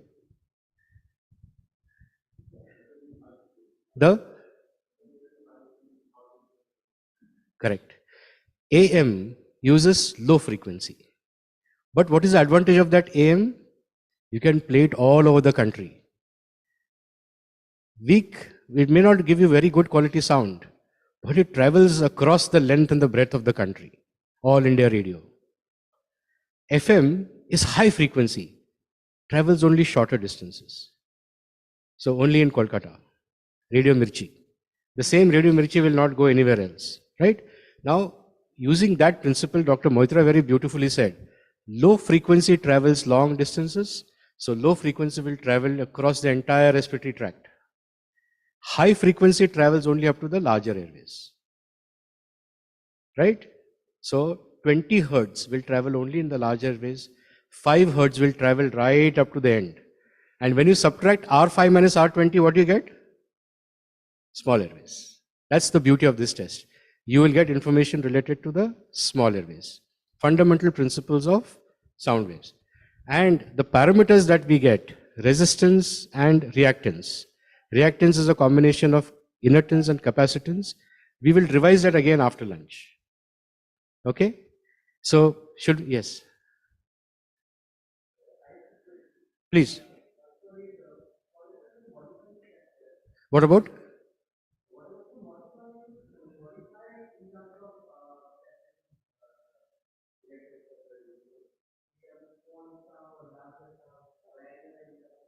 Good. We'll cover that when Dr. Disha talks about how to perform the test. She'll tell you everything about what are the variables that will affect the test. Your tongue is there, your cheeks are there, your body position is also there. You know, all these are very important determinants of your test. So that will be covered in the post-lunch session.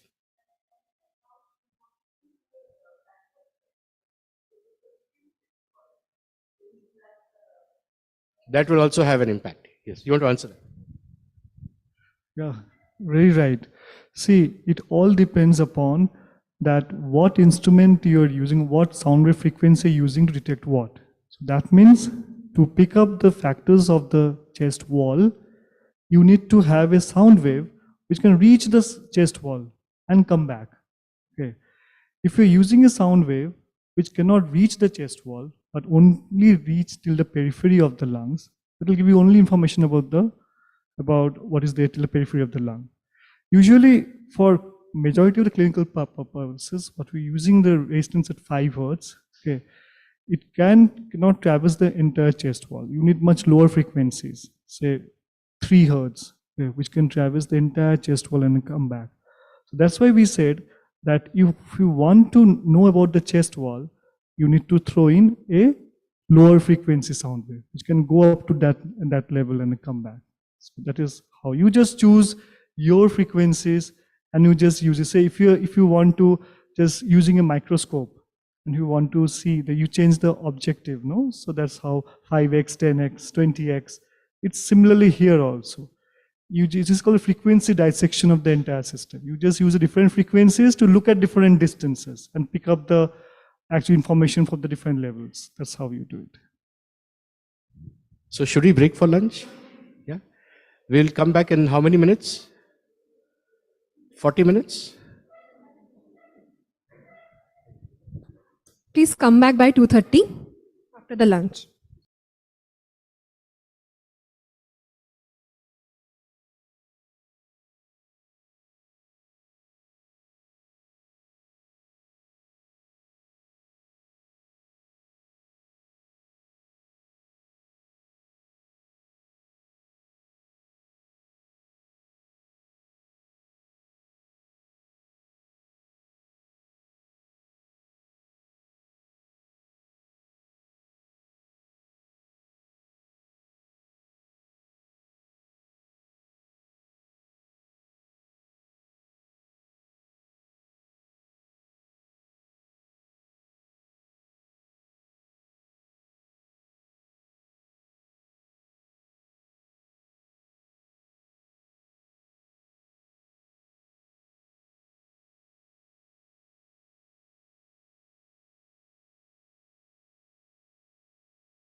ज्यादा दर्शकों ने देखा है।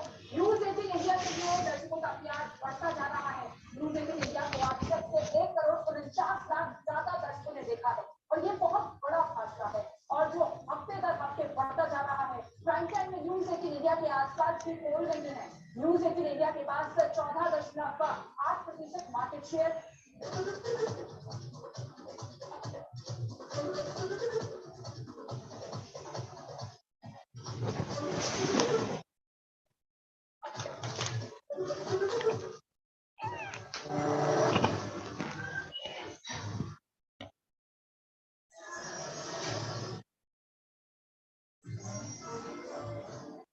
আমি প্রত্যেক দিন প্রত্যেক বোন এবং তার পরিবারের স্বাস্থ্য রক্ষায় প্রতিবদ্ধ। প্রত্যেক উৎসব বা আনন্দের অবসরে পতঞ্জলি গরুর ঘি, কচ্চি ঘানি সরিষার তেল, রাইস ব্র্যান্ড অয়েল এবং পতঞ্জলির শুদ্ধ সাত্বিক এবং পুষ্টিকর জিনিস বাড়িতে আনুন।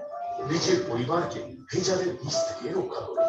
এই মাটি আকাশে বাতাসে নিঃশ্বাসে সুগন্ধ ভরে মধুকুঞ্জ মধুকুঞ্জ মধুকুঞ্জ মধুকুঞ্জ মধুকুঞ্জ। আমি ভরসা করি নীলকণ্ঠে। আপনিও যদি আমার মতো গরুর ব্যবসায় সফল হতে চান তাহলে আজই আপনার গরুকে খাওয়ান নীলকণ্ঠে। নীলকণ্ঠে পশ্চিমবঙ্গের সর্বাধিক বিক্রিত নীলকণ্ঠে। এই গল্পটা হলো আগামী ফসল পোষ করে। তিনি সব কাজের ক্ষেত্রে বলেন আগামী ফসলের পর। বাবা নতুন টেবিল। আগামী ফসলের পর বাবা বাইকের রিপেয়ার। আগামী ফসলের পরে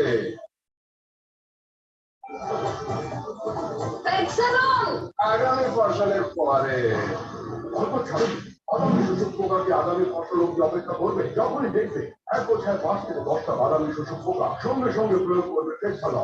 হয়তো হবে হাজার শব্দ পুরো তোমার ছেড়ে দিয়ে সবাইকে ছাড়ি। এতদিন ধরে জেদ করছিস বাইক কিনে দাও বাইক কিনে দাও, এখন দিয়েছি তার মানে এই নয় যে বাইক নিয়ে উড়ে বেড়াবে আর এদিকে ওদিকে পয়সা ওড়াবে। আরে এর ভেতরে ইন্স্যুরেন্সের পেপার তো নেই। ইন্স্যুরেন্স তো আপনার ছেলে করে নিয়েছে ভাবে কিরোগিরি শুরু হয়ে গেল। আর ইন্স্যুরেন্স জামা কাপড় নয় যে অ্যাপ থেকে নিবি বাবা, এখন অ্যাপে হয়ে গেছে আর ইন্স্যুরেন্সে অনেক সেভিংস রয়েছে। ঠিক আছে টাকা বেঁচে গেছে যখন একটা ভালো প্ল্যান নিলে আর বুঝতে পারছে। নতুন বাইক ইন্স্যুরেন্স অবিশ্বাস্য সাশ্রয়কে লাগু এখন ওয়েলকাম চেঞ্জ স্যার।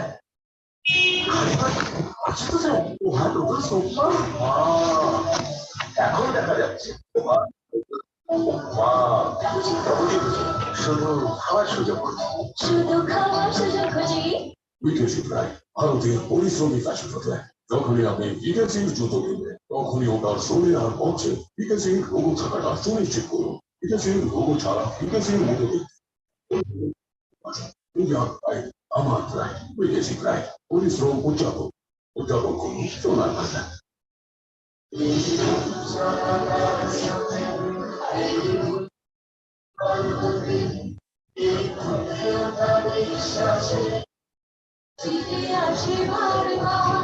আনন্দের উৎসবে বাংলার ঘরে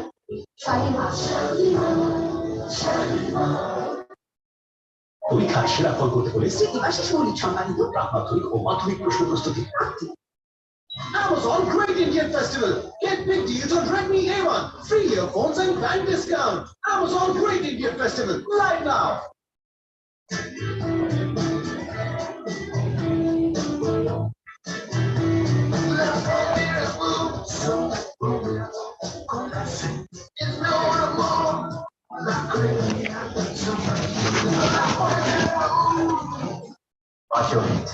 Passion for your answer.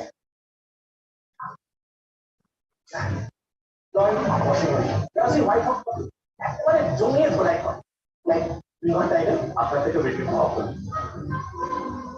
আর এটা কি আমার থেকেও বেশি ওয়াইড রেফ্রিজারেটর এনি রেঞ্জ টেকনোলজির সঙ্গে ফ্রেশনেস মানে রিটায়ার হয় না। দাদা তুমি চ্যাম্পিয়ন ট্রফি সব আমি নিয়ে যাচ্ছি জয় করে কামাল তাকে সব घरे खेला।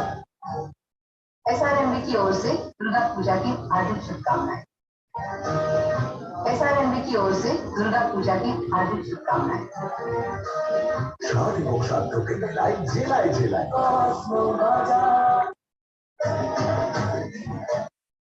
शरते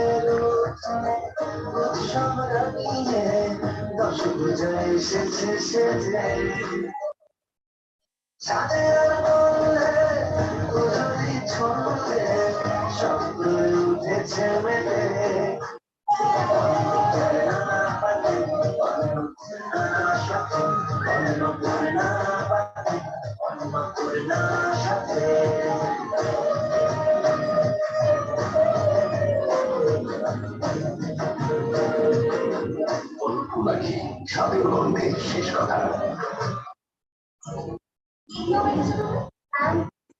সিক্রেট প্রশ্নের আমি সত্যি সিক্রেট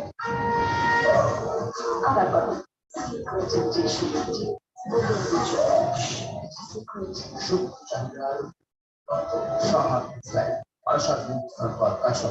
এমপিপি জুয়েলার্সের পক্ষ থেকে শারদীয়ার বিশেষ উপহার অফার চলবে 21 সেপ্টেম্বর থেকে 1 অক্টোবর পর্যন্ত। এমপিপি জুয়েলার্স ঐতিহ্য যা আজও বহমান। Doctor Santosh Kumar gift and me foundation wishes you happy Durga পূজা।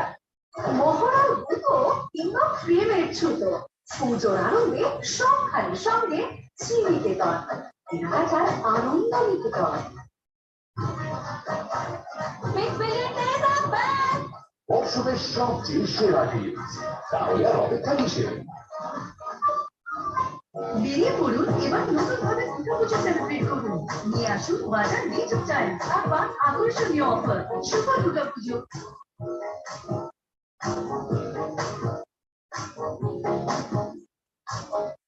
আমার খবর নিবেদনের পরিশ্রম উদযাপন করুন সোনার বাংলা।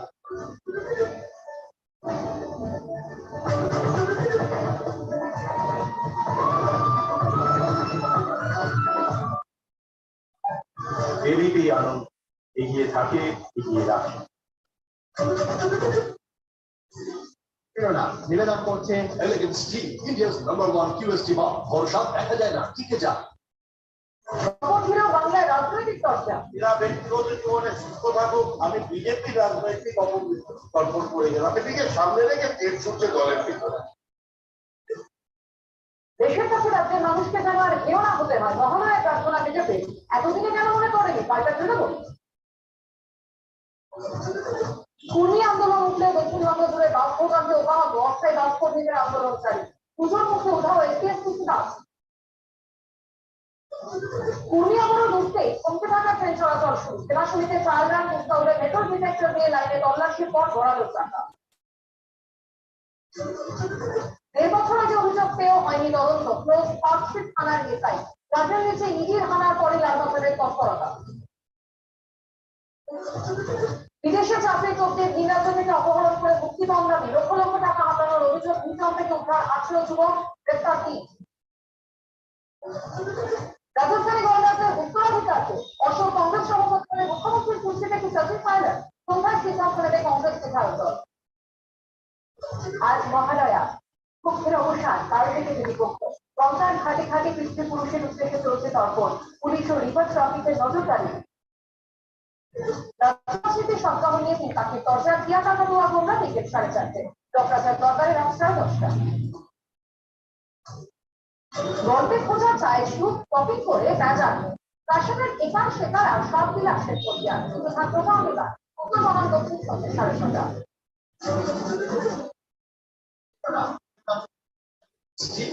নাম্বার 1 কিউএসটি বার ভরসা দেখা যায় না টিকে যায়। সংযোগ নিবেদন চুল পড়া বন্ধ করুন সেসা ব্যবহার করুন আর দেরি করবেন না। তার পুজোর শাড়ি অনেক স্মৃতির ঐতিহ্য শাহবাবুর আতিহাত্মিক শরীর। আপনার বন্ধু পরিবারের চয়েস রান্নায় থাকুক ডক্টরস চয়েস।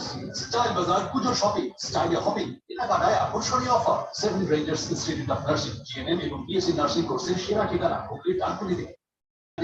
মানে জেড স্টুডিও সেরা সাজের সেরা চয়েস। জেড স্টুডিও হাজির always. Invert neutral real sense of success. নমস্কার, দেখছেন এবিপি আনন্দ। আপনাদের সঙ্গে রয়েছি আমি মাধুরী। শুরুতে চোখ রাখবো খবরের দিকে। অবশেষে খোঁজ মিলল মালদায় অস্ত্রসহ নিখোঁজ বিএসএফ জওয়ানের। মালদার মঙ্গলবাড়িতে খোঁজ মিলল নিখোঁজ জওয়ান অখিলেশ কুমারের। ইনসাস রাইফেল, 2টি ম্যাগাজিন এবং গুলি সহ উদ্ধার হয়েছে সাথে থাকা ইনসাস এবং গুলি ভর্তি ম্যাগাজিন। এমনটাই খবর বিএসএফ সূত্রে। এই বিষয়ে বিস্তারিত জানবো আমাদের সঙ্গে রয়েছে আমাদের করুণাময় বিএসএফ সূত্রে আসি খবর। দেখো গতকাল বিকেল থেকে এই অখিলেশ কুমার নামে যে বিএসএফ জওয়ান তিনি নিখোঁজ হয়ে যায় 159 নম্বর ব্যাটালিয়ন যে কর্তব্যরত ছিলেন এবং সেখান থেকে কর্তব্যরত অবস্থায় তিনি নিখোঁজ হয়ে গেলেন এবং তার কোনো খোঁজ পাওয়া ছিল না। শেষমেশ গতকাল রাতে মালদা টাউন স্টেশনে তাকে দেখা গেছিল, যেখানে বিএসএফ জওয়ানরা তাকে ভাবা করলে সেখান থেকে সক্ষম হয়। অবশেষে পুলিশের সাহায্য নেয় বিএসএফ কর্তারা এবং পুলিশের সাহায্য নিয়ে কিন্তু তোমার হচ্ছে উত্তর মালদার মঙ্গলবাড়ি এলাকা থেকে তাকে উদ্ধার করা হয়েছে এবং তার কাছে একটি ইনফার্স্ট লাইসেন্স ছিল, তার সার্ভিস লাইসেন্স, এই লাইসেন্স এবং ম্যাগাজিন সবগুলো উদ্ধার করেছে। বিএসএফ সূত্রে আবার যেটা জানতে পারছি মানসিক অবসাদে ভুগছে এই বিএসএফ জওয়ান এবং সেই কারণে মনোরম বিশেষজ্ঞদের সাহায্য নেওয়া হল। মাধুরী, ধন্যবাদ। অন্যদিকে আজ বাবুঘাটে কর্পণ করলেন মদন মিত্র। শুভেন্দু অধিকারী এবং দিলীপ ঘোষের ছবিতে মালা দিয়ে বিজেপির রাজনৈতিক মৃত্যু ঘটেছে বলে দাবি করে কর্পণ করেন কামারহাটির তৃণমূল বিধায়ক। যদিও মদন মিত্রর দাবি শুভেন্দু অধিকারী বা দিলীপ ঘোষকে প্রতীকী হিসেবে ব্যবহার করা হয়েছে।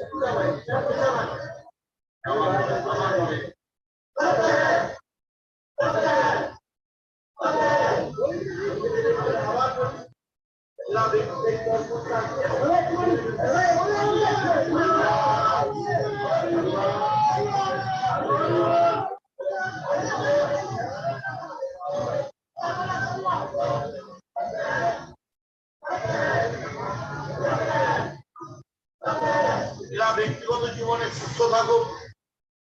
আমাদের বিরোধী দলনেতা রেজিস্টার মেনটেন করতে থাকুন। আগামী বছর যখন পঞ্চায়েত নির্বাচনটা হবে তারপর তর্পণ করার মতো যদি আর কোনো রাজনৈতিক কর্মী পাওয়া যাবে। কিন্তু আমি বারবার এই জায়গাটা মেনশন করছি, এই যে আমাদের প্রণম্য মানুষ যাদের ছবি দেখছে, যাদের ছবি দেখে বাংলার মানুষ একেবারে বিতস্তব্ধ হয়ে গেছে, তারা সুস্থ থাকুন, পরিবারে ভালো থাকুন, দীর্ঘায়ু কামনা করুন। কিন্তু আপনাদের যে রাজনৈতিক কাণ্ড, যে রাজনৈতিক সন্ত্রাস, তৃণমূল কংগ্রেসের ছেলেদেরকে খুন করে আগুন জ্বালিয়ে দিচ্ছে, অবসান ঘটুক। এবং তার জন্য আমি কল্পনা করে বলে গেলাম ওম তদিষ্ঠ পরমং করুণ সদা মাধব মাধব বাড়ছি। এদের জন্য আমি যেমন আমার জন্য প্রণাম করে গেলাম তর্পণ, তেমনি বিজেপির যে রাজনৈতিক অপমৃত্যু ঘটছে তার জন্য আজকে তাদের সিম্বলিক, এদেরকে সিম্বলিক করে এদের গলায় মালা দিয়ে আমি বিজেপি রাজনৈতিক অপমৃত্যু করে গেলাম। শুভেন্দু অধিকারী এবং দিলীপ ঘোষের ছবিতে মালা দিয়ে বিজেপির রাজনৈতিক মৃত্যু ঘটেছে বলে দাবি করে তর্পণ করেন কামারহাটির তৃণমূল বিধায়ক মদন মিত্র। আর এই প্রসঙ্গে রাহুল সিনহা টেলিফোনে কি প্রতিক্রিয়া দেন শোনাবো। নিজের রাজনৈতিক জীবন প্রায় সমাপ্ত হতে চলেছে, সেই আশঙ্কায় এখন নানা রকম হওয়া হচ্ছে। জিরো থেকে হিরো হওয়ার এই জাতীয় বক্তব্য, যারা মহালয়ের তর্পণকেও রাজনৈতিক রঙে রাঙায়, নিজের পোস্ট পাওয়া না পাওয়া, মন্ত্রিত্ব পাওয়া না পাওয়া, দায়িত্ব পাওয়া না পাওয়া তার সাথে জুড়ে সেই সমস্ত লোকের তর্পণের নামে যে লোক দেখানো তামাশা ছাড়া কিছু নয়। অর্থাৎ সংস্কৃতি নিয়েও এরা কতটা উদাসীন, এরা কতটা ঘাতক, এইটা সবচেয়ে বড় প্রমাণ। তাই আমি মনে করি সেটা মোটেই ঠিক নয়। আর নিজের পজিশন ঠিক করতে অন্য কাউকে এইভাবে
minutes to just take you all through, then we go on how to perform. We have our lungs perform two very important functions. One is ventilation, second is perfusion. We all know that. One is taking in air from the environment into the lungs. Second is letting that air, the oxygen in that air, dissolve with the blood. That is called as perfusion. So these are the two important functions that your lung performs. Okay? Why is this important? Because our body requires oxygen to nourish itself. And in order to utilize this oxygen adequately, you need patent airways. Okay? Now, we have majority of the people in our country having obstruction in the airways, which is undetected, undiagnosed. So how do we do that? We have a very important tool, that is the spirometer. Spirometer is the gold standard. Like both the speakers in the past have mentioned, the spirometer comes with a lot of challenges or a lot of limitations. I will not go into detail, but these are the challenges that the spirometer offers, though it is the gold standard. On the other hand, we have the lung oscillometer. The lung oscillometer is a highly sensitive tool which helps you pick up small airways obstruction. Very sensitive in comparison to the spirometer. However, the only limitation that we see right now with the lung oscillometer is we do not have the cutoff values, or we don't have the predicted equations for the Indian population. But having said that, it is a highly sensitive tool and it is the future of lung function testing. This list has been shown by Dr. Sandeep Salvi on what are the applications of lung oscillometry. I will not get into the details of this, but I would just like to take you all through the principle. Lung oscillometry in comparison to spirometry is a very simple test to perform. It can be performed in children, it can be performed in the elderly. All those of your patients who are unable to do spirometry, lung oscillometry is the end solution to it. Now, what is the principle that is used in lung oscillometry? Very simple. You see the cartoon over here? Okay. Consider this as your circuit. Okay, in physics, a circuit. Current is flowing through the circuit. Now, this is the flow, this is your current. When you offer resistance or when you offer an obstruction, what is going to happen to the flow of the current? The flow of the current is going to reduce and the pressure is going to increase. This is the simple principle that is involved in your lung oscillometer. Increase in resistance, your pressure is going to reduce and your pressure is going to increase and your flow is going to reduce. Another example is a pipe flowing with water. You all are watering plants in your garden. At one end you have the tap, on the other end you are watering the plants. Somebody comes and stamps on the pipe. What is going to happen to the flow at your end? It's going to reduce, but the pressure on the tap is going to increase. This is the principle used in lung oscillometry. What is lung oscillometry? If you remember, sir mentioning there's something called as impedance. What is impedance? What is lung oscillometry? This is a person breathing normally in and out. Lung oscillometry involves normal tidal breathing, just like how you and me are breathing right now. When you pass oscillatory pressure waves, remember in lung oscillometry, changes in the pressure and changes in the flow are measured.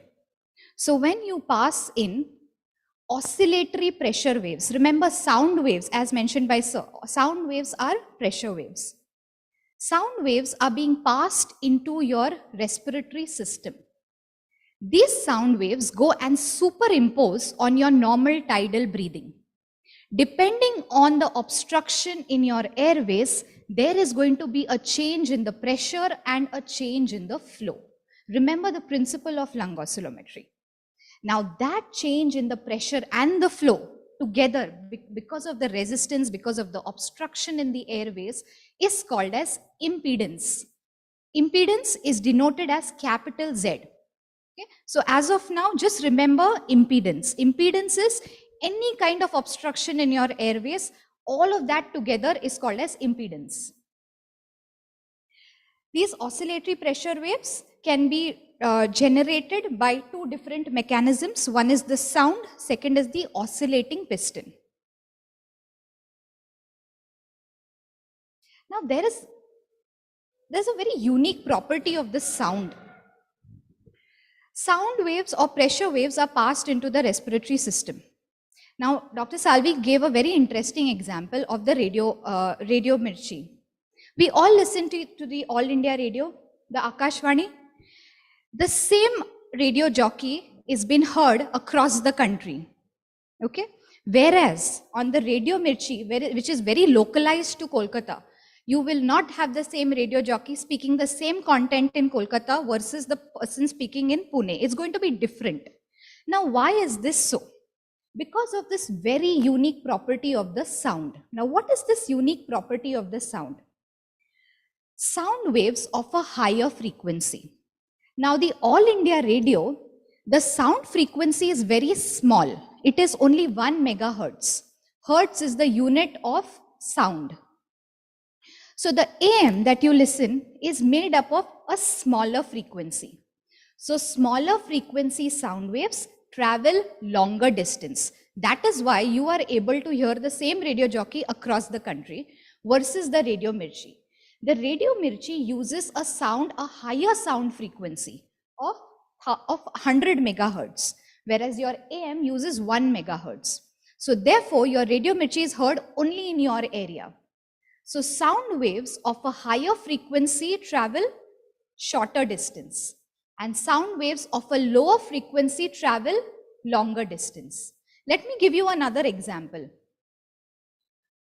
Any music lovers over here? I'm sure in Kolkata there are a lot of music lovers. Now, if you are sitting in an auditorium listening to music, you have the sound notes sa, re, ga, ma, pa, dha, ni, sa. Okay? The sound note sa and the sound note ni. I just went on to Google and checked the frequency of these sound waves. Now, sound wave sa is 256 hertz. Sound wave ni is 480 hertz. What do you think? Which sound wave, which note is going to be heard more clearly to the person sitting on the last bench? Sa. Why? Because it is of a lesser frequency. So a lesser frequency sound wave is going to go farther as compared to a higher frequency sound wave. Now this is applicable in your lung oscillometry. We know sound frequencies are passed into the respiratory system. Sound frequencies generally ranging from 5 hertz to 30 hertz is passed into the respiratory system. The lungs, you have the airways into 23 generations. From the 1st to the 7th generation is your large airways. From your 8th to the 23rd generation are your small airways. Now remember, in lung oscillometry, pressure waves are sent in on your normal tidal breathing.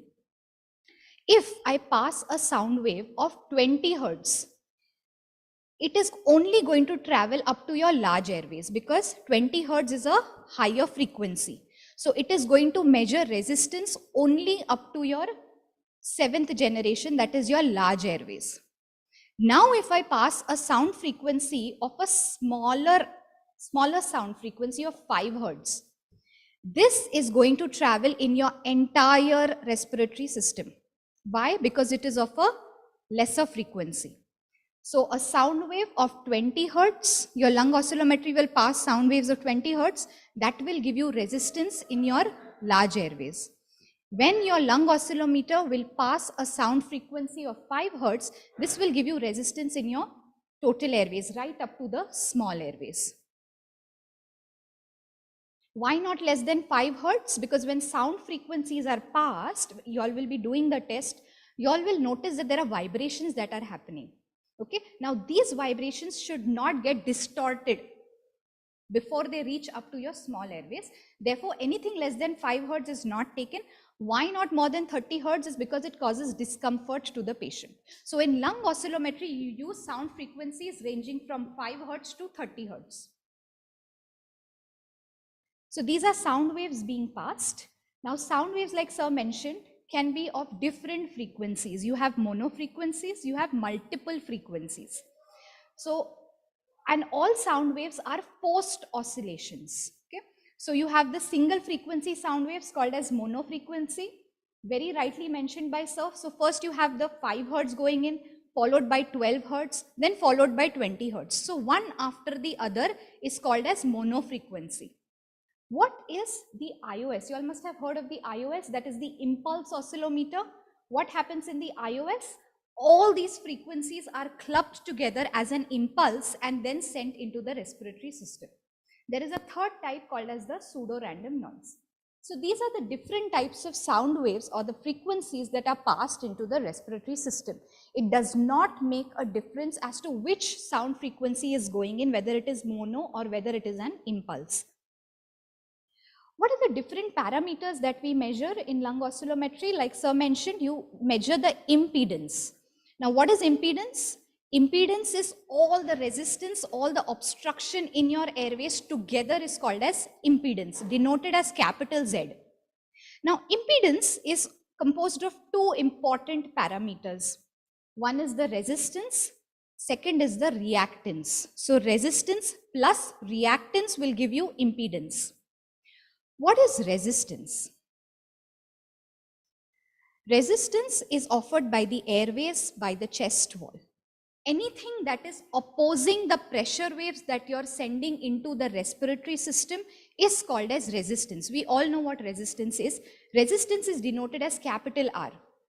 Now, if I want to measure resistance in the large airways, that parameter is going to be called as R20. Because 20 hertz is going to give me resistance up to the large airways. They are not going to go into the small airways. So resistance in the large airways is denoted as R20. Resistance in the small airways. Small airways means 5 hertz. Smaller frequency will go up to your small airways. Resistance in the total respiratory system is going to be denoted as R5. Now, if I want to know the resistance in the smaller airways, I'm going to subtract R20 from R5 from R20. So R5 minus R20 will give me resistance in the small airways. So your lung oscillometry report will have R5 resistance in the total respiratory system, R20 resistance up to your large airways, R5 minus R20 resistance in the small airways.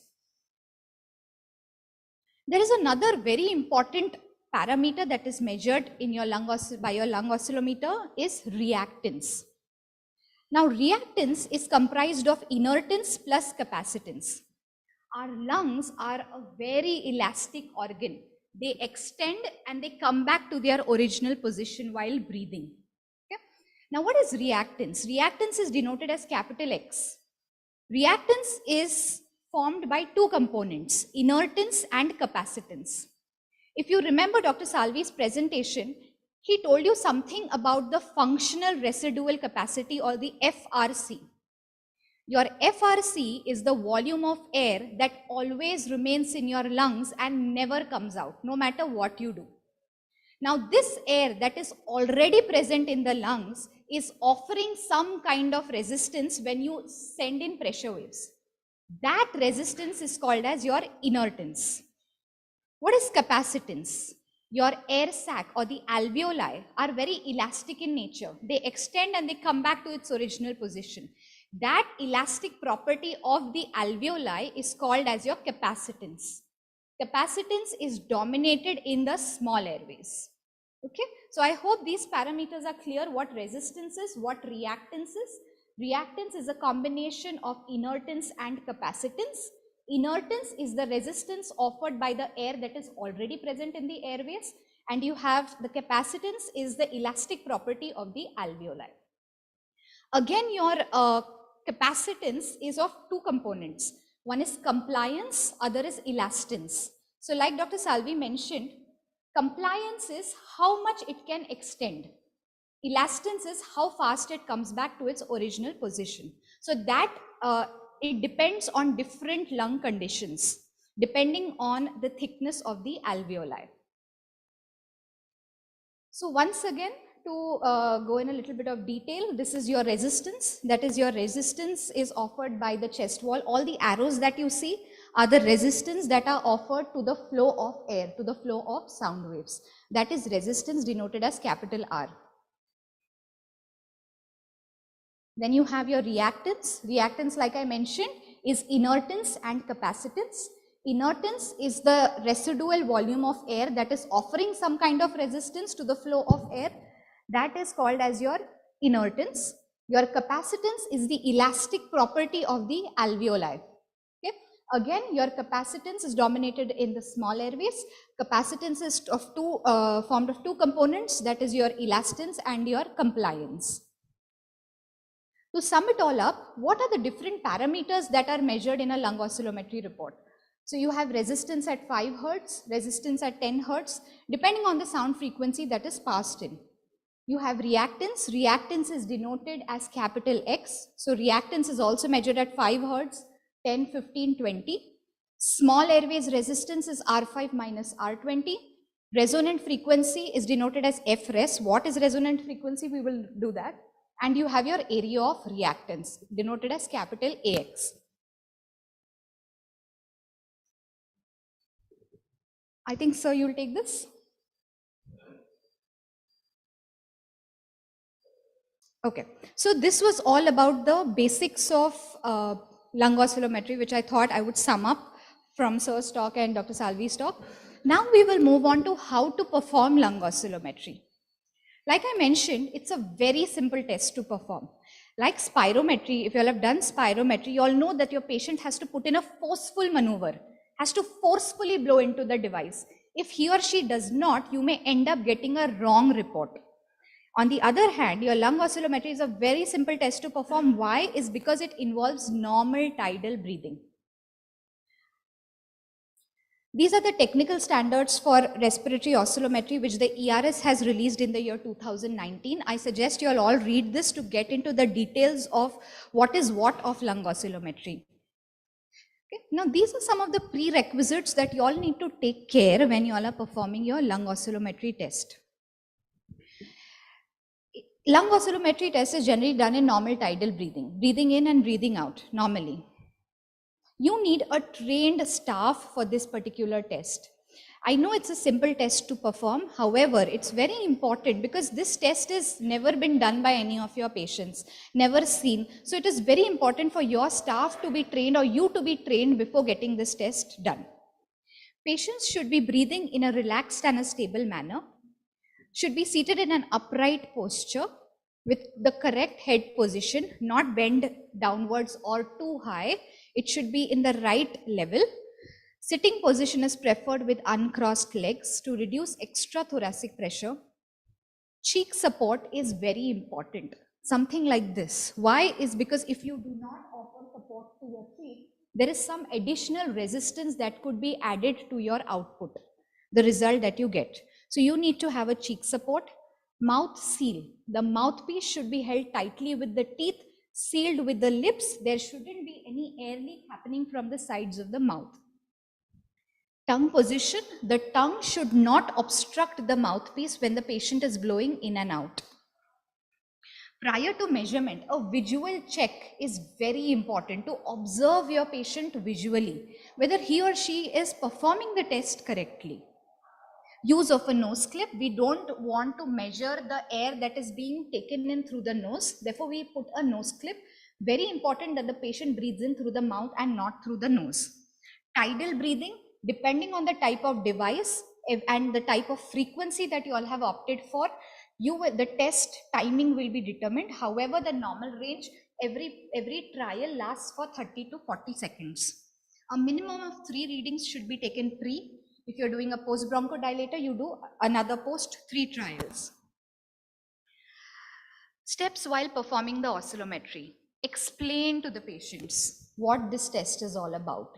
Why you are doing this test? Because they know what a blood pressure test is, they know what an ECG test is, they don't know what an lung oscillometry test is, they've never seen it before. So explain to them that you all are going to experience vibrations. The vibration is going to increase after a few seconds. So explain to them all these points, demonstrate the test to them, have a mouthpiece with you, show them how the test is done, show them how to hold the mouthpiece, show them how breathing is done. You remember, you need to do normal stable breathing, not too high, not too low. This may end up giving you wrong results.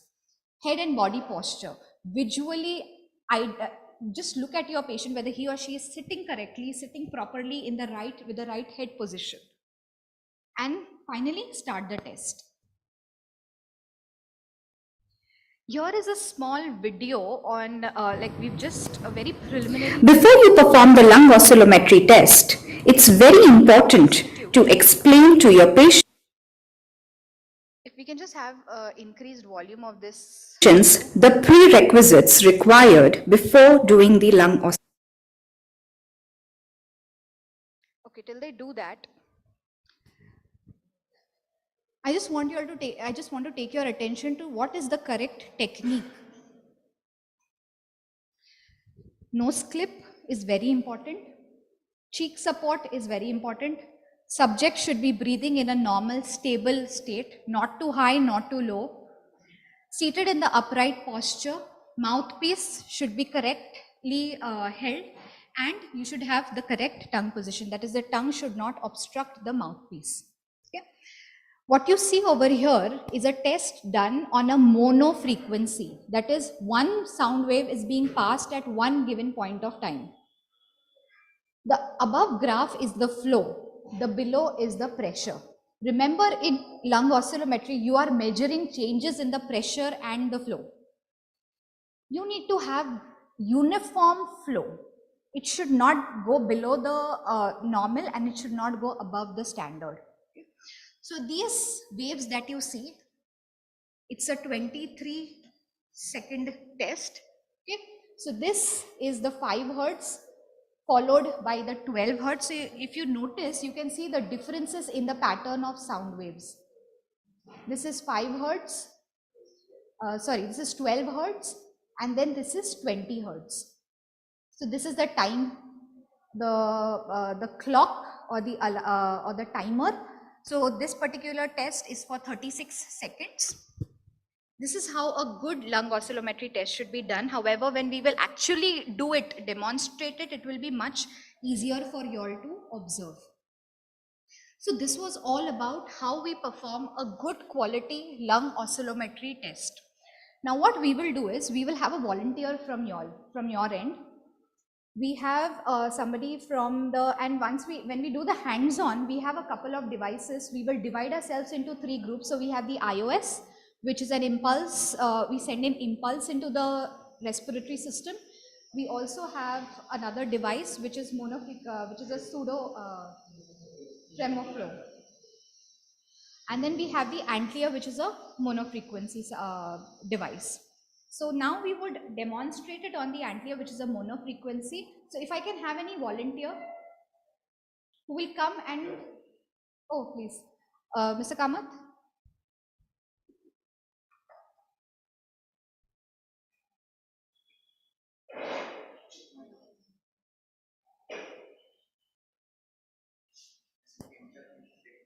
Yeah, I'll do that.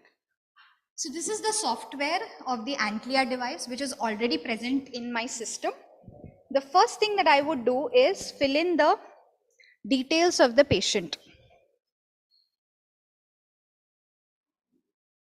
So the device is connected to my system. Okay, I'm going to put in the patient information over here.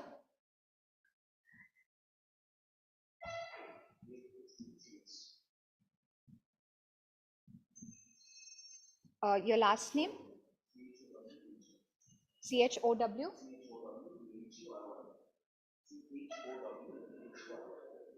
AHURY.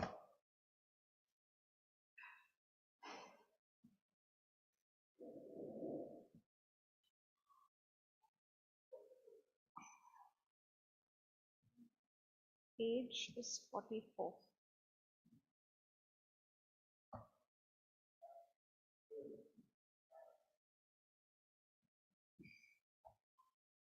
Height.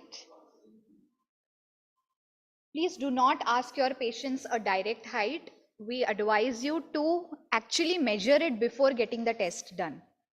Weight. Smoking status.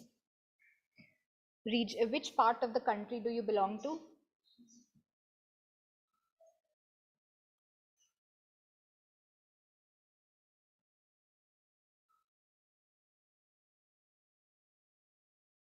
Okay, now the patient's details have been saved.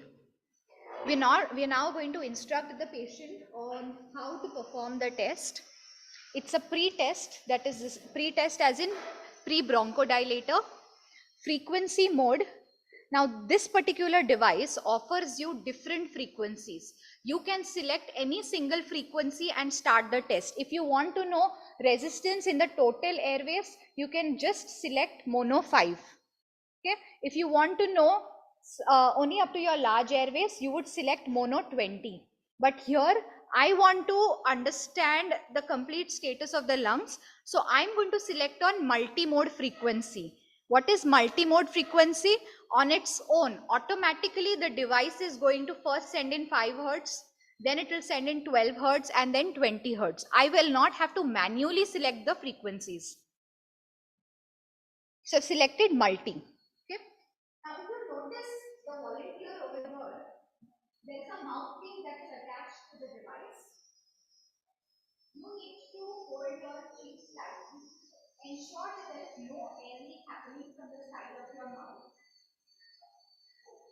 Okay, hold the mouthpiece tightly with your teeth, seal it with your lips. You don't have to breathe through the nose. When you are breathing in and out, normally just like how you're breathing right now. Okay, you should not breathe very high, or should not be too fast. You should not breathe in too slow. Okay. Now we will put on the nostril once you start breathing. Now as we start breathing, this test will last for around 36 seconds. After every 12 seconds, the frequency is going to increase. So the vibrations are also going to increase. So you don't need to get scared. You just have to hold it or hold the thing tightly and just keep breathing out until I tell you to stop the test. So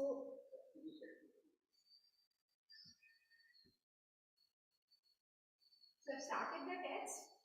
The device gives you a few seconds to get used to the normal tidal breathing. So this is just the initial phase before the patient starts breathing in and out.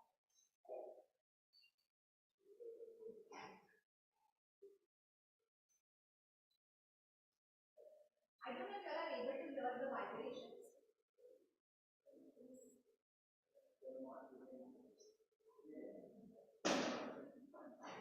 Inhale and exhale. We have any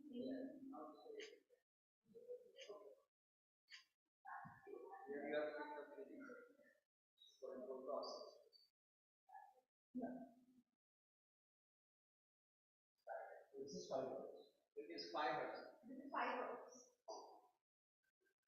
Now you will automatically see the difference between 5 hertz and 12 hertz. They are much closer to each other. 12 hertz is a higher frequency. Sound wave.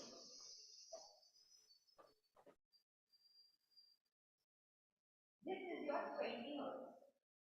Much more closer, much more compact. So if you see, he kind of took a slightly higher breath in between. So the first trial is done.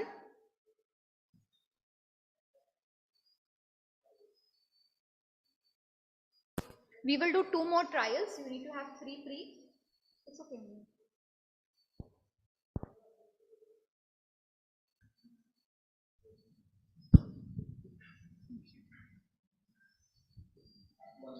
Yeah. Start.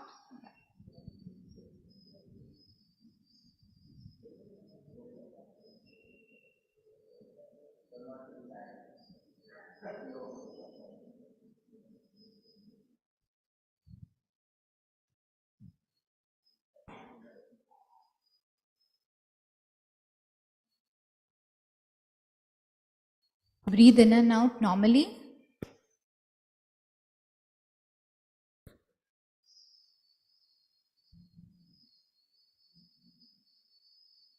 So this is the 5 hertz that is going in, followed by 12 hertz. The above graph that you see is the volume of air that is being blown into the device.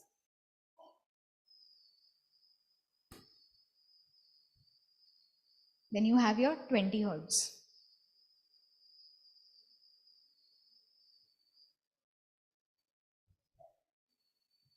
Okay.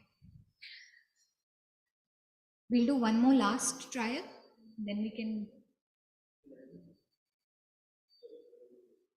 we'll do only 2. Okay. Okay, so what you see over here is the first trial, that is Act 1, and the second trial, that is Act 2. So what is the report giving us? It is giving us resistance at 5 hertz, the first parameter R5. It is giving us resistance at 12 hertz, resistance at 20 hertz, R5 minus R20. It also gives us reactance at 5, 12, 20 hertz, and then it also gives us impedance, that is capital Z. Now there's something called as, in spirometry, you have a couple of pointers to identify whether the particular trial has been done correctly, whether it's a good quality trial or not. In lung oscillometry, there is nothing like this because the patient is breathing in and out normally. But believe me, even with normal tidal breathing, there are errors that can happen, like a glottic closure. The mouthpiece can be obstructed because of the tongue. Maybe the patient stops breathing in, is not breathing out, there is air leak that is happening. So these all errors are possible in lung oscillometry. However, they have not been documented yet, not even in the technical standards have documented the quality issues in terms of lung oscillometry. However, there is something called as the COV value, covariance. Covariance tells you how much of variation is present in all the given trials that the patient has performed. Now here there are 2 trials that we've done. This particular software will give you the COV value of the average of 3 trials. So only after you perform 3 trials, you will have an average. That average will decide your COV value. So if your COV value is more than 10%, anything less than equal to 10% is acceptable. Anything more than 10% is a poor quality lung oscillometry test. For adults. For children, it is 15%. However, this is just mentioned in the guidelines. There is a lot to be explored even in this area of quality assurance. So this is just for your information. So I would now end my talk over here. If you have any questions, we can take it now, or we can also do it during the hands-on session that we will have post the case studies and the interpretation talk. So we can have the interpretation of lung oscillometry now.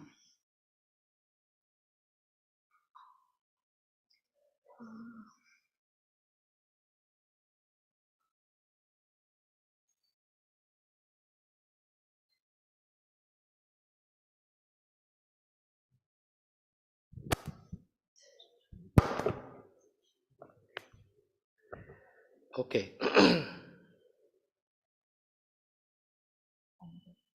Yeah, so thank you, and once again welcome post lunch. I believe this is going to be an important talk.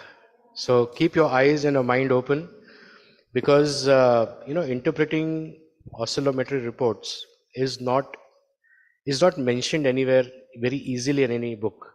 So this is through experience, through a lot of reading, that I'm going to share some basic concepts about interpretation, and I'll show you some case reports as well, which I believe will give you the real insight into interpretation of oscillometry. Now let me start by showing you this. Spirometry, when it started, one of the challenges was, do we have good predicted values for spirometry? Why did that concept of predicted values for spirometry start? That is because your spirometric parameters change between gender. Males and females have different values, and it changes dramatically with age. So here are the normal spirometry values in different ethnic regions. So from the age of when you're born till the age of 20, your predicted FEV1, FVC values, they keep on increasing. They reach a peak by around 20, and after 20, there is a slow and steady decline till the age, till you die. What does it tell you? That at any given point of time during your age, the values are different. And how much do these values contribute to the predicted value? Well, age, gender, height, weight, ethnicity, they all contribute to 80 to 90% of the variability. In the sense, if you have to interpret your spirometry report, you have to have correct values for each of these. And then you'll get a reference value or a predicted value, and then you compare your patient's value with the predicted value. And then you express it as percentage predicted. As simple as that. Okay. So for all these years, we have been using predicted equations for spirometry. And with this background, we also believe that even oscillometry will have predicted values. So oscillometry values will change with gender, it will change with age, it will change with height, it will change with weight, and it will change with ethnicity. That was a belief. My PhD student, Nitin Vanzare, he did his PhD actually on this, trying to derive the predicted values for impulse oscillometry for the Indian population. So Indian population, he did it only in Pune. That poor fellow spent 5 years taking his portable iOS to temples, to bus stations, to gardens, to, community. It had to be a community-based study. It cannot be a study that you can do in a clinic and call all healthy people. So it had to be a realistic study. So he transported this 25 kg suitcase wherever he went. And for every 10 people, he got one healthy individual, for every 10 people that he screened. So it was a very, very hard work that he did for 5 years with the hope that he'll find a predicted equation for oscillometry. 1,200 healthy individuals were studied. Now, what he found was something very depressing, that all the traditional parameters, age, gender, height, weight, they contribute to only 10 to 20% of the variability. And here are the results. This is in contrast to what we normally find in spirometry. So for spirometry, it is imperative to have predicted values. Whereas for oscillometry, well, these values contribute to only 10 to 20%. There is no good predicted equation. That fellow went into depression, poor fellow. Said, sir, I'm writing this thesis and I'm not getting a good quality equation. Nothing getting more than 15 to 20%. Then I said, what is the review of the literature? And he said, sir, review of the literature also shows the same thing. Whether the study was done in Kolkata as well. I mean, you're the one who derived the predicted equation, one of the first predicted equations for the Indian population. Kolkata, Pune, Australia, Germany, generally you get a straight line, a flat line.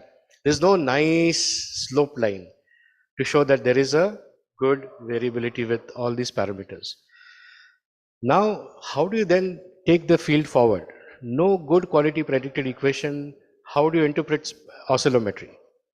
And then suddenly, sometimes you get that dimag ki batti, tuck, suddenly that light switches on. I said, maybe this is a good thing. That it doesn't have a big impact on your predicted values. Something like your blood pressure. What is normal blood pressure? 120, 130 by 80 or 80 to 90. Irrespective of what your gender is, irrespective of what your age is, irrespective of what your height, weight, whatever. So standard value, one single cutoff value. The same is true for diabetes as well, blood sugar levels. Your blood sugar levels don't vary with your age. Your blood sugar levels don't vary with your height. There's a single cutoff value for the blood sugar as well. So for many parameters, there are single cutoff values. And then we said, maybe perhaps there is a single cutoff value for oscillometry. We don't have to break our heads to determine the predicted equation or the predicted values and then interpret our oscillometry findings with reference to the predicted value. Maybe there's just a single cutoff value. And when I was listening to some of these presentations, Professor Brian Lipworth, who is from University of Dundee in the UK, he was mentioning about all the studies that he did. And he said, I used a baseline cutoff value of R5 of this much to be included in my study. And then I asked him a question, but then, so what percentage predicted were the R5 values for your asthmatic subjects whom you treated with so and so, and then you examined them using oscillometry? He said, no, Sandeep, it's very difficult to get predicted values correct. I have used single cutoff values for my asthma cutoff, for my COPD cutoff, whatever.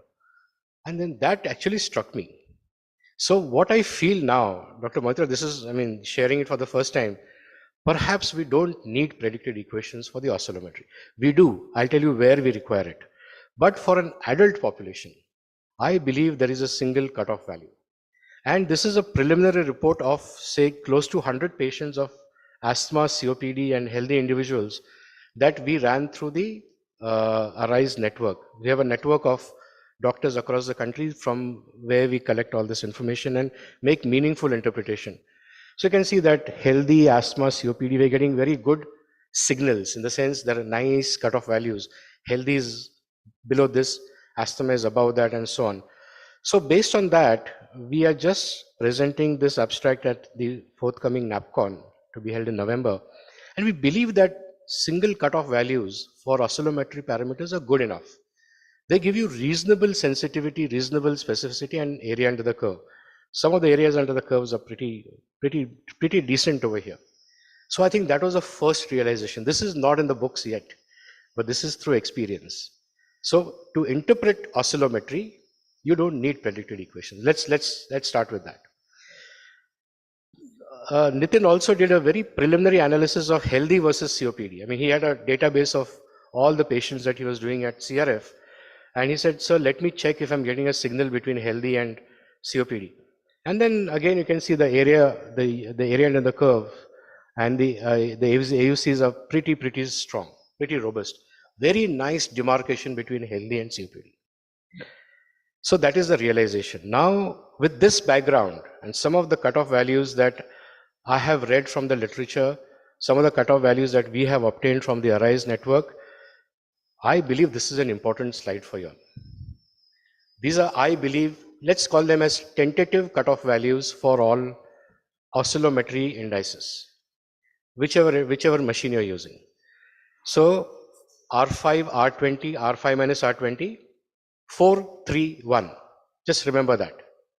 4, R5, 3, R20, and R5 minus R20, 4 minus 3 is 1. Simple, 4, 3, 1. For X, 5, it is minus 1. For AX, it is 4. And for FRS, it is 12. Now, these are tentative cutoff values. Let me put it that way.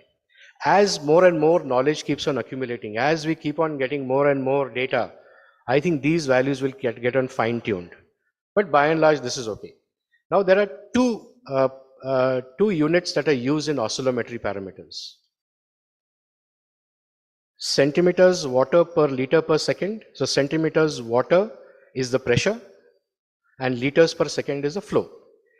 Change in the pressure divided by the change in the flow is your resistance. As simple as that. So either you express your units as centimeters water per liter per second, or you express it as kPa, kilopascal units per liter per second. Some instruments give the units in kilopascal units, some instruments give it in centimeters of water.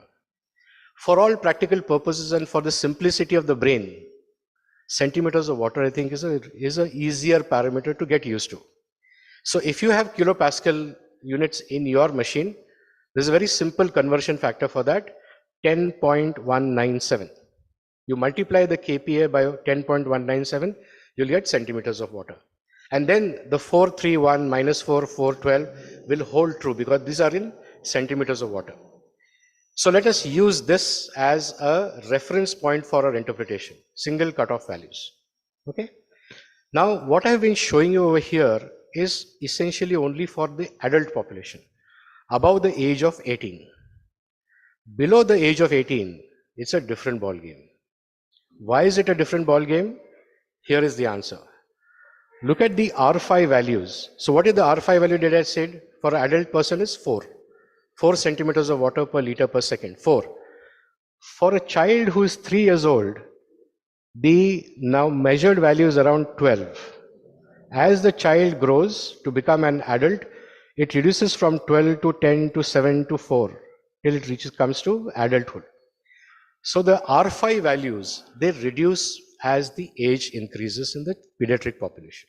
It's important to know that, because if you apply the adult equation over here, then you'll say, oh, all these kids have got asthma, all these kids have got obstructive airway disease. Have you all understood this? Same for the X5 value. The normal X5 value in an adult is -1.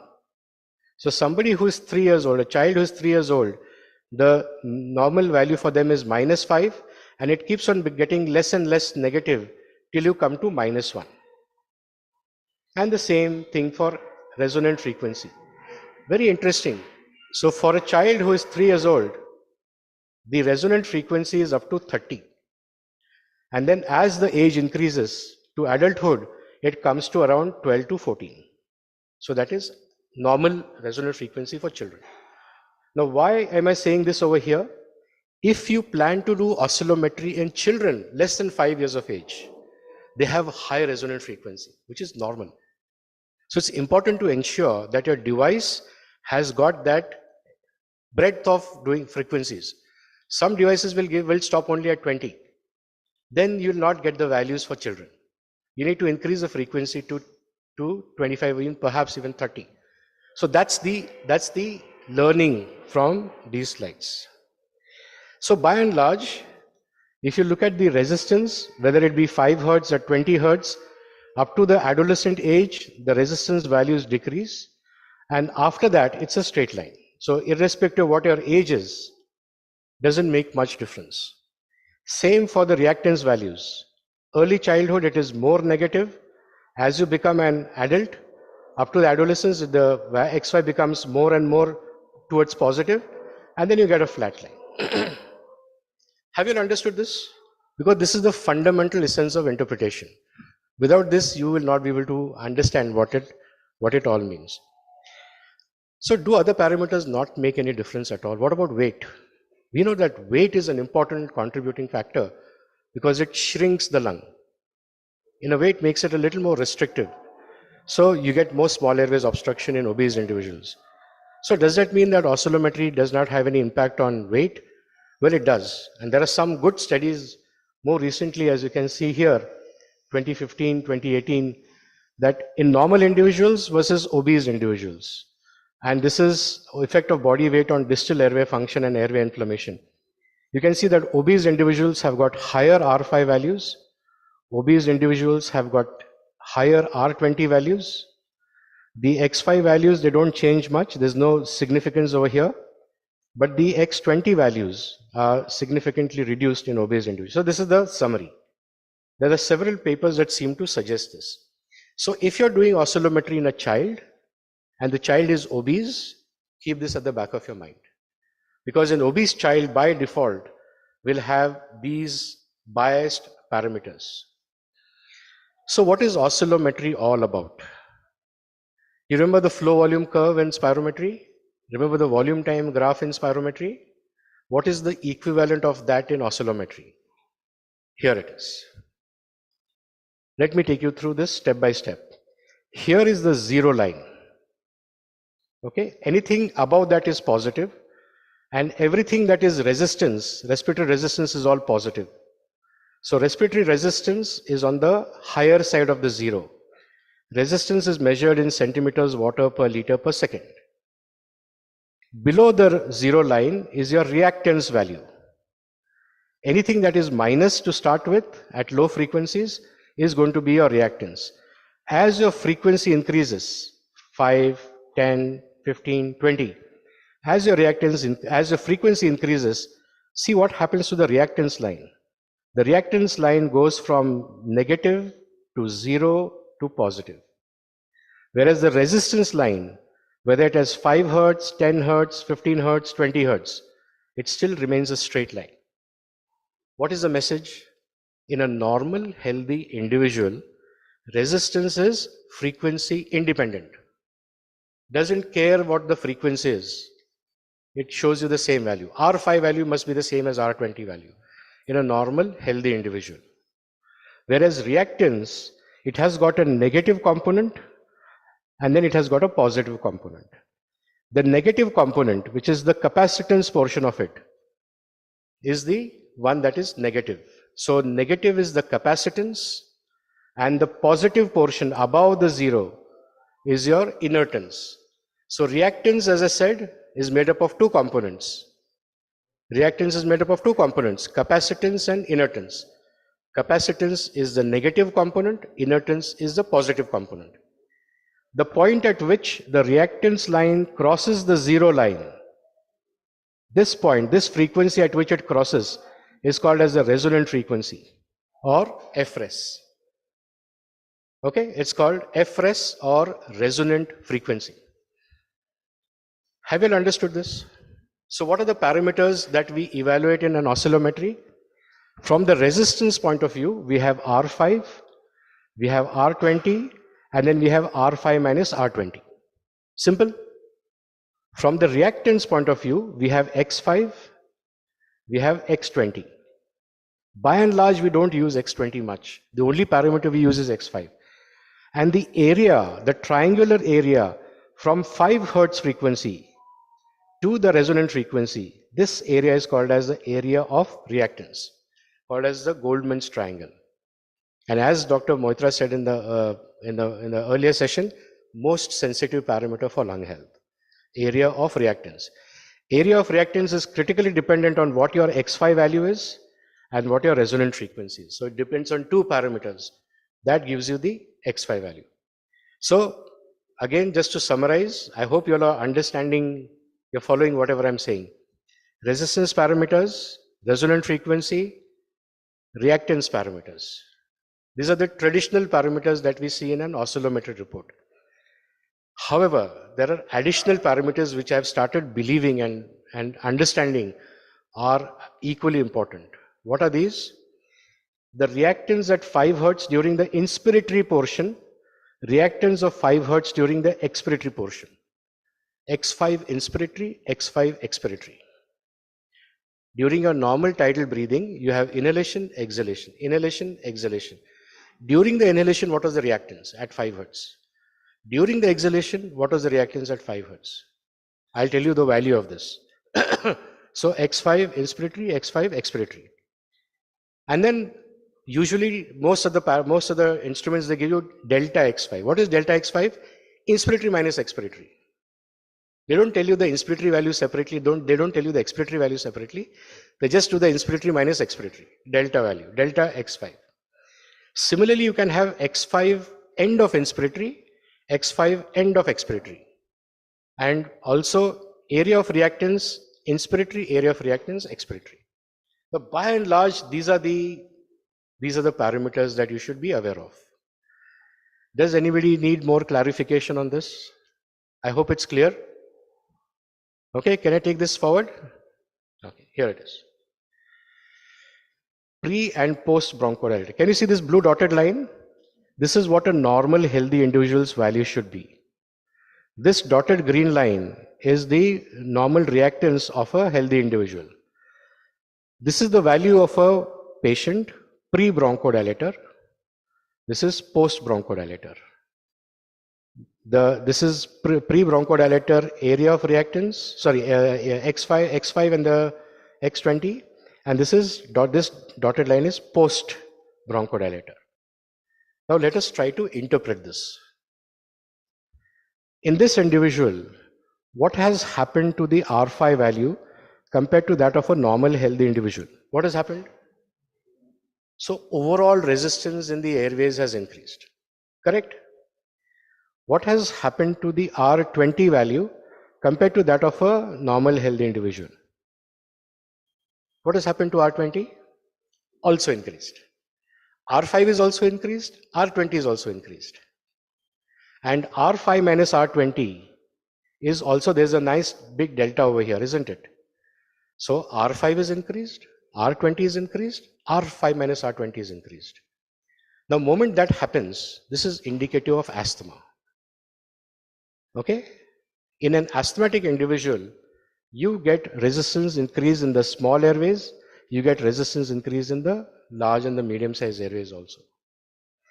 After giving a bronchodilator, what has happened to the resistance at 5 Hertz? Gone down. After giving a bronchodilator, what has happened to the R20 value? Gone back to normal, isn't it? R5, it has not gone back to normal, but it has certainly gone down significantly. R20 is almost come back to normal. So how would you interpret this? Still overall resistance is high. More seems to be predominant in the small airways. Large airways have completely opened up. That's the way you would interpret this, right? In reactance, this light green is the predicted one. So there's a big drop in X5. So X5 has become more negative. What has happened to the resonant frequency? So this is the resonant frequency. This will be at some maybe 8 or 8 hertz. What has happened to the resonant frequency? Shifted to the right. After giving a bronchodilator, you can see that the line has gone further up. So X5 has gone up over here, resonant frequency has come back over here, and the triangle which was this big has now become this big. This is a classical case of asthma. Okay? Have you all understood this? R5, R20, R5 minus R20, X5, AX is all that you have to see. Now let me show you the COPD one. Normal predicted, well, straight line, normal predicted, so-called predicted. Look at what happened to the pre-R5 value in this patient and look at what happened to the pre-R20 value in this patient. What is classical over here? R5 is high, R20 is normal. So what does it mean? Predominantly small airways obstruction, predominantly. And there's a huge increase in R5. Compared to this increase in asthma, you will get a much bigger increase in R5 and a normal R20. After giving a bronchodilator, what has happened to the R5 value? Well, it has reduced, but not as much as what normally you would see in asthma. R20 is normal. So there is some bronchodilator reversibility. X5 in asthma becomes a lot more negative than what happens in asthma. The resonant frequency becomes more to the right. So for asthma, the resonant frequency is say about 15 over here. Here it is more than that. And then after giving a bronchodilator, you can see that there is a reasonably good improvement in that the triangle which was this big, AX, has now become this big. So you get good bronchodilator reversibility signs on oscillometry. But that is all because of small airways opening up in COPD patients. Have you all understood the differences between asthma and COPD? Okay. The impulse oscillometry machine is here. And the impulse oscillometry gives a very nice figure. I like this figure that they put. So this is the image that they provide. On the left hand side of the image is all got to do with your resistance and the extrathoracic compliance. So let's focus on this first. This triangle over here, one triangle and another triangle, this depicts your large airways. So this is central resistance. This triangle over here, which is at the bottom, it depicts your peripheral airway resistance. So central airway resistance, peripheral airway resistance. And the bigger it becomes, the more is the resistance. So you can see that there is not much resistance increase in the central airways, slight increase in the resistance in the peripheral airways, assuming that this is the normal diameter. On the other side are the reactions over here. So this is the compliance, the ability to expand. If this is your alveoli, how much it can expand is your compliance. And how much does it come back, how fast does it come back to normal is your elastance. So compliance is measured over here. Elastance is the speed with which it comes back to normal. So the bigger, it should be very small. Elastance should be just a thin line over here. So bigger the elastance, bigger the compliance, it means there is something wrong in the distal portion. And the inertance, which is a component of the reactance, is mainly in the large airways. So that's why it is shown over here. You can also measure the compliance of the extrathoracic large airways. So compliance of the upper portion, compliance of the lung, resistance, reactance that includes respiratory compliance and inertance. Have you all understood this? Because I find this graph, I find this figure very, very interesting. Now here is a case, which is a real case that we saw about just a little more than a month ago at a Pure Foundation.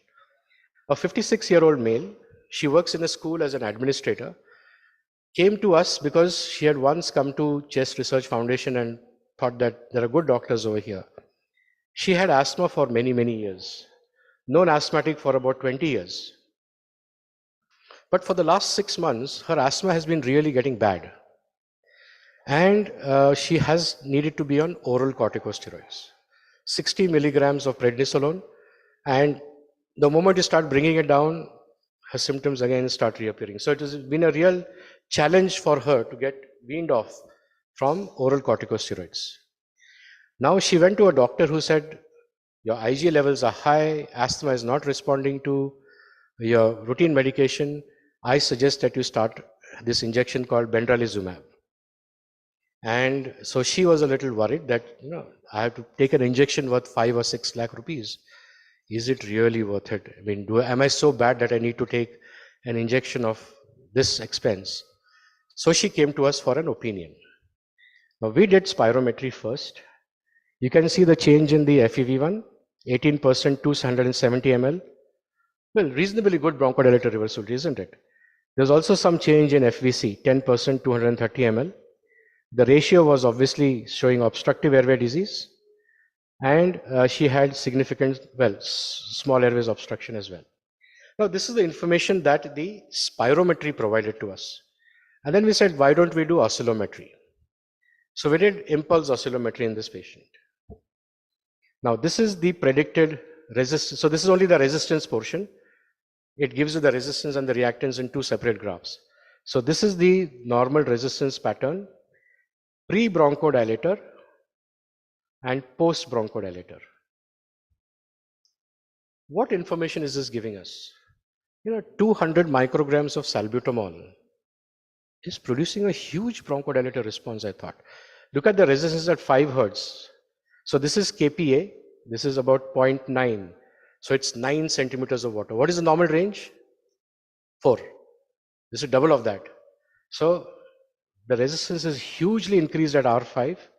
Then there's a big drop in resistance, and well, it's high at R20 as well, but the gap between R5 and minus R20 is huge.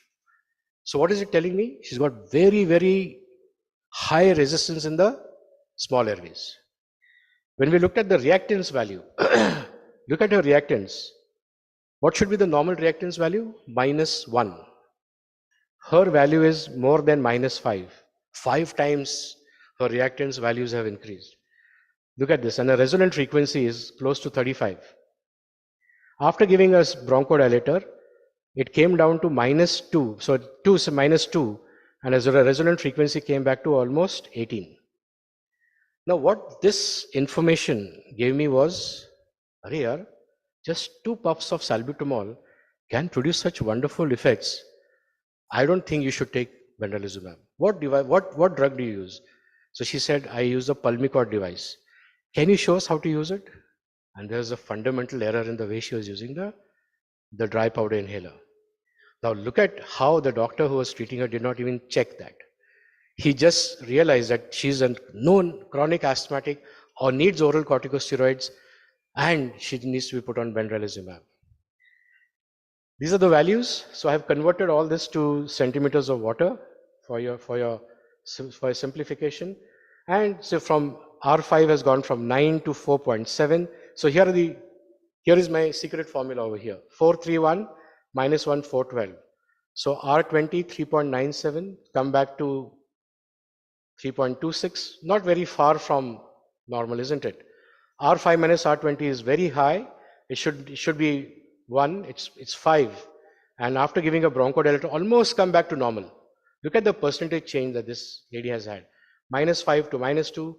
Area of reactance is 62, has come down to 11. And FRS from 35 to 90. Have you all been able to interpret this correctly now? Okay, can I go forward? I did something called as X5 inspiratory and X5 expiratory in this patient. Do you know what is expiratory flow limitation? What is expiratory flow limitation? these patients who have predominant small airways obstruction, their airflow closes during exhalation. So it's called as expiratory flow limitation. So your resistance, your reactance will increase during inhalation or exhalation? Exhalation. As you start exhaling, the reactance values during exhalation becomes more negative. Minus 0.55, inspiratory is minus 0.35. This is kPa. What does this tell me? Expiratory flow limitation. Whenever exhalation reactance is more than inhalation reactance, there is some obstruction happening in the small airways. We treated this lady with Nivioli, the fine particle, ultrafine particle, beclomethasone with formoterol. And she says she's improving dramatically with that. You know, that's the impact that this patient has actually taught us. Now here is another report. I want you all to interpret this now. I have put my so-called cutoff values over here. These are the figure. This is the Tremoflow instrument. So I'm showing you results from Antlia, results from the Jaeger wire, and from Tremoflow. So what do you find over here? R5 is 9.9. What has happened to R5? Increase. What has happened to R20? Slightly increase. What has happened to R5 minus R20? Huge, isn't it? X5 become more negative. Area of reactance, which should be 4, has become 76. My God, huge. Resonant frequencies, 35. What does this patient have? Okay. Similar case. Well, so-called similar. R5 is 4.97. Is it raised? Slightly raised. R20 is 4.1. Slight. R5 minus R20. What has happened to R5 minus R20? Normal. Normal. Is there small airways obstruction here? No. You should say that confidently now. R5 minus R20, if it is normal, there is no small airways obstruction. As simple as that. X5 has become a little double negative. Area of reactance has increased. Resonant frequency has increased. Can you guess what this is? Yeah? You want to guess?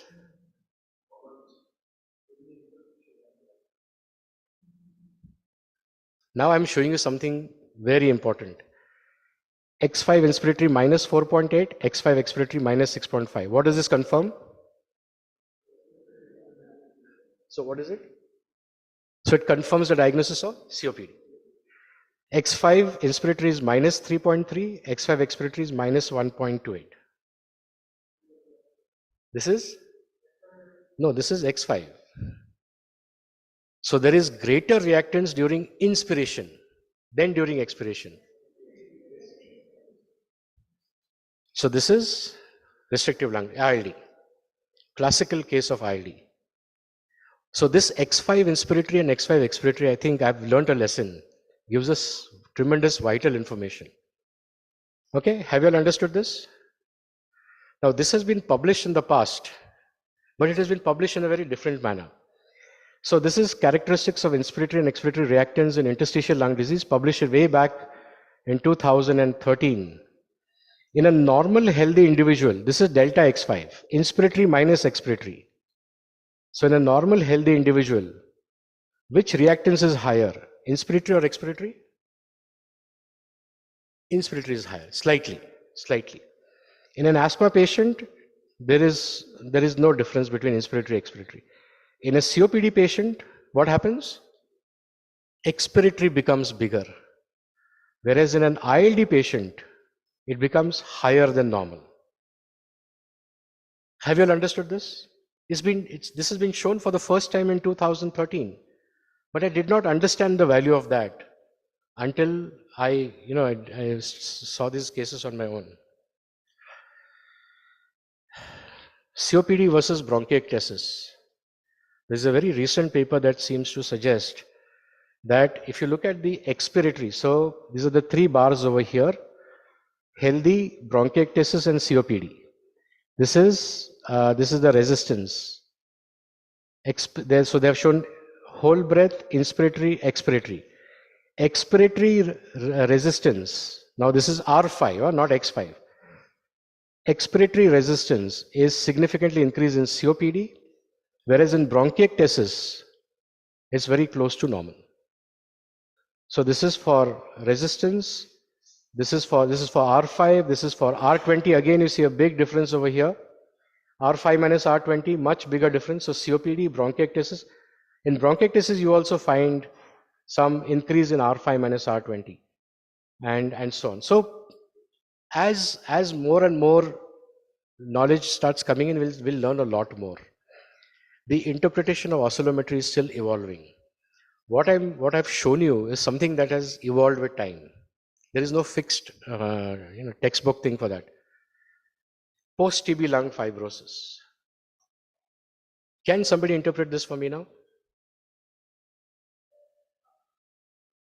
Okay, let's look at R5. Pre-bronchodilator, post-bronchodilator. So how much is the R5? 9. Is that normal? 4. So R5 value is increased. R20 value is also increased. So it should have been 3 over here, isn't it? So it's increased over here. R5 is increased, R20 is increased. After giving a bronchodilator, there seems to be a small drop in the resistance. But see what has happened to the reactance. -8. And the resonant frequency is around 35. Is there any change in the bronchodilator response? So what does this tell you? The severe fibrosis as you can see over here. So this knowledge is still evolving, and we will get better and better. Just to highlight some of the studies, just read this box over here. You don't have to look at the rest. Lung oscillometry indices predict COPD exacerbations in patients with group A and group B COPD. Now that is emerging knowledge. If you have your oscillometry indices, you can predict which patient is likely to get an exacerbation. Wow, that's good. That's good application. An area of reactance cutoff value of more than 0.5 kPa, so that's more than 5, was more sensitive, specific, and had higher positive predicted value and higher negative predicted value than FEV1. So even asthma can be detected earlier with oscillometry than with spirometry. I believe this is going to be the future. So you can see resistance values, reactance values, inhalation phase, exhalation phase. The moment you start seeing big differences between inhalation and exhalation, it starts giving you some more insights into what is happening inside your lung. So this intra-breath or within-breath oscillometry is going to be emerging as a very important diagnostic parameter. So the knowledge is still emerging over here. In Japan, they have an instrument called MedPro, and the software is so clever that they give you these colors. So this is how a healthy individual's oscillometry report looks like. This is what happens in asthma. This is what happens in COPD. Resistance values, reactance values. Healthy asthma, COPD. And the moment you see the images like these, then you don't even have to look at anything. Just look at the color, and the color will tell you, is this patient normal, abnormal, and what type of abnormality this is. Even the severity of airflow obstruction can now be categorized: mild, moderate, severe. So there are cutoff values that are now happening for R5. There are cutoff values that are now happening for X5. So severity of obstructive airway disease. So like how we have the spirometric indices for asthma, 60-80 rule. More than 80% predicted is mild, 60 to 80 is moderate, less than 60% is severe. For COPD, we have the 30-50-80 rule. So those rules are now slowly started coming for oscillometry parameters as well. Now I'm going to end with just showing you resistance values. Now here I'm going to show you percentage predicted. So this is only for the sake of simplicity, and let me see how much you all have understood. So who would like to interpret the report that I'm going to show? Would you like to interpret? Okay, here it is. So resistance at 5 Hertz Predicted is 0.26, so this is KPA. Observed is 0.4, which is 54%. R20 is also 54.5%. R5 minus R20 is normal. Is there obstruction? And if so, where is it? Is there obstruction? R5 value is increased, but R20 is also equally increased, and R5 minus R20 is normal. So where is the obstruction? Where? Excellent. Good. Pure proximal airflow obstruction. Now, would you like to do this? R5 0.26, 0.40, so R5 is increased. R20 is, well, close to normal. R5 minus R20 is 300% increase. Is there obstruction? If so, where is it?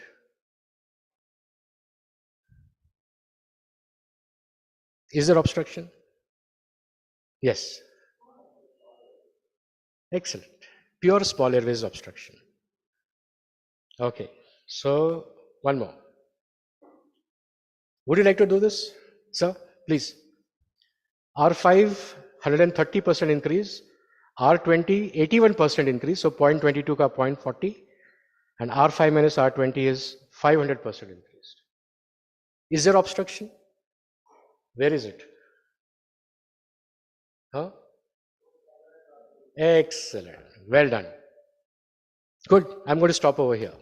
I hope I have been able to communicate the simplicity of interpretation, although it has taken us a lot of time to understand this.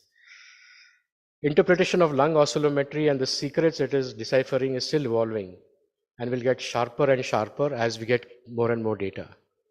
And I think before we do the hands-on, Disha, quick 2 words on your network, because then I'll tell you what is happening. Yeah. Sorry? Please, please. No, let's do this first. Let's do this first. Yeah. So let me just put this into perspective. Lung oscillometry started in 1956, but it has taken a long time for it to evolve. And now we have reached a point of injunction where I believe oscillometry is going to go logarithmically upwards. So we are all who are sitting in this hall are lucky to be in the right place at the right time. This is the time onwards where oscillometry is going to become more and more popular. Now, in order to build the science behind it, we must contribute to the science generation as well. So, Disha will tell us about the network that we have established for lung oscillometry and what potential the network has to improve the science that we can decipher from this. So, Disha,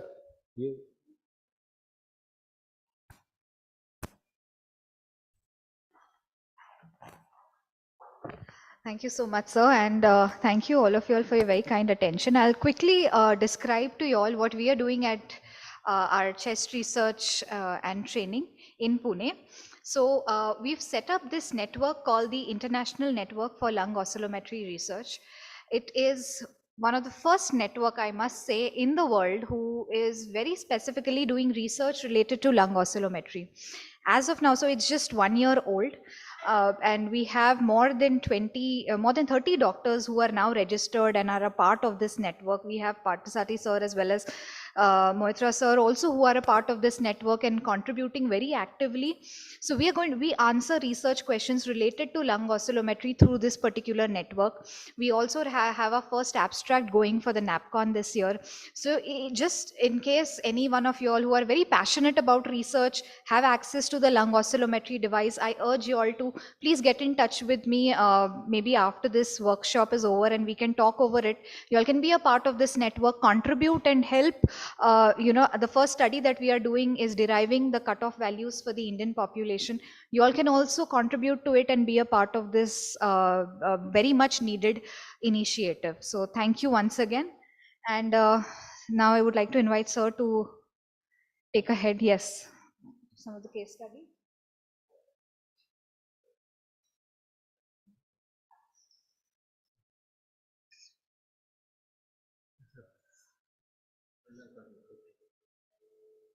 the experience of teaching. I do not understand. Dr. Salvi, the technician can do it. It's been sent across to Savala Center. I can get a report interpreted. It's a difficult business once I got into it. And last 10, 11 physics, mathematics, compliance, reactants, reactants, etc.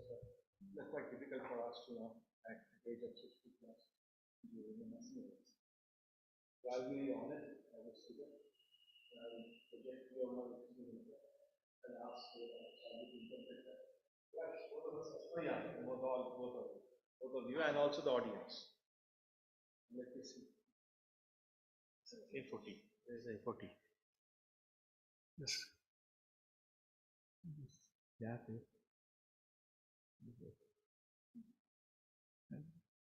Have you got it? Yeah. No, not this one. I have to go to a PowerPoint. Let's choose a PowerPoint. No, back, please. No, back again. Choose a PowerPoint. These are all folders.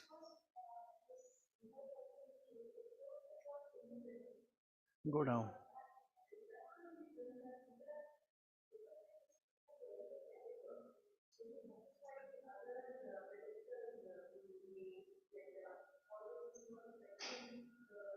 See the number of folders. Yeah.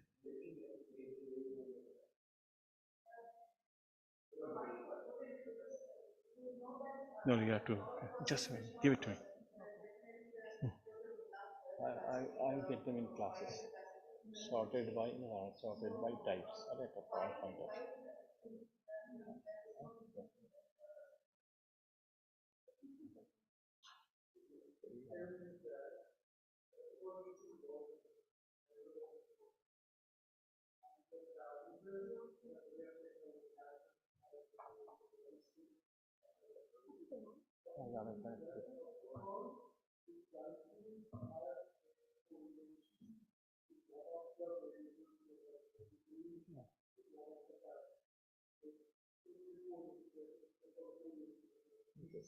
PowerPoint.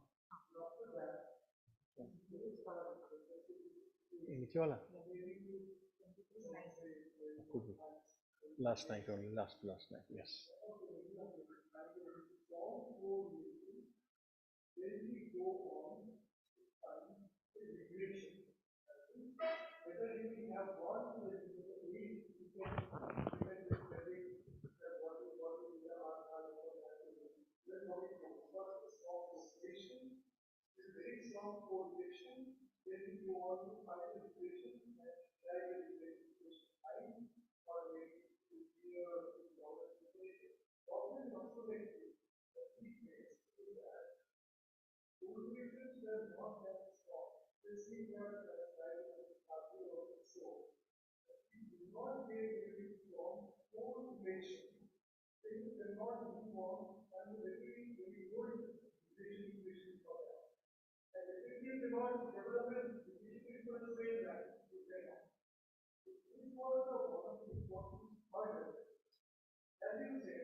Individualize what does take out each factor. That's what we found was Very true. Yes, sir. So I'll start from this. She's a 28-year-old lady. She had a tubercular infection, and she was treated by me. And once she came this time, this was the result. You can see the resistance and reactance. I don't know how to interpret it. So, Mr. Mandar, even if you can help. Now, what the Antler device does is, depending on what your value is, it decides the scale of the y-axis. So, if you can see that this is resistance. This is the normal range up to 4. Yeah. So this green zone is normal. So at 5 hertz, now which one is pre and which one is post? So pre is this. The post. Pre and post. Going in the opposite direction, isn't it?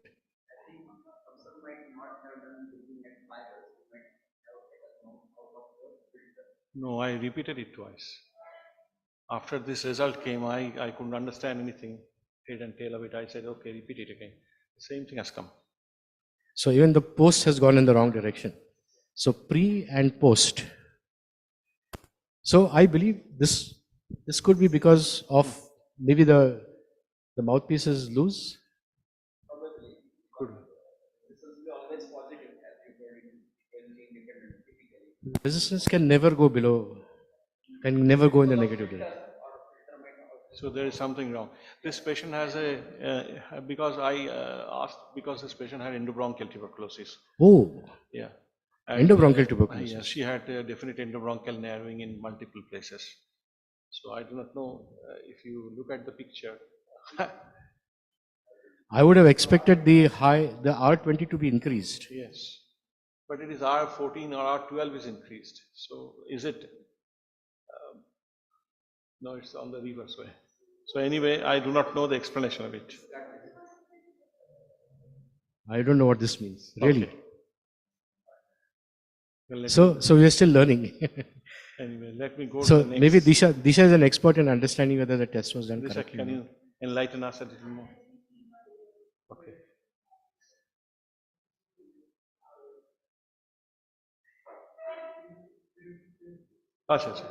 The pressure and the flow waves. Okay, it's not been projected here anyway, because I asked for some photographs. This is a young sporting person's calf. He had non-specific pain chest, and once it came to me, I said, okay, it seems everything is normal, go for a FOT. Effort is also normal. Absolutely normal. Absolutely normal. It's So in the supranormal. Well, it's in the range. See the Goldman triangle hardly been anything. Yeah. So does it mean a good lung has got a smaller Goldman triangle? The smaller the better. Better the lung health, Yes. smaller is a Goldman triangle. Absolutely. Yes. So we can perhaps look at the athletes through this also. Absolutely. Yes.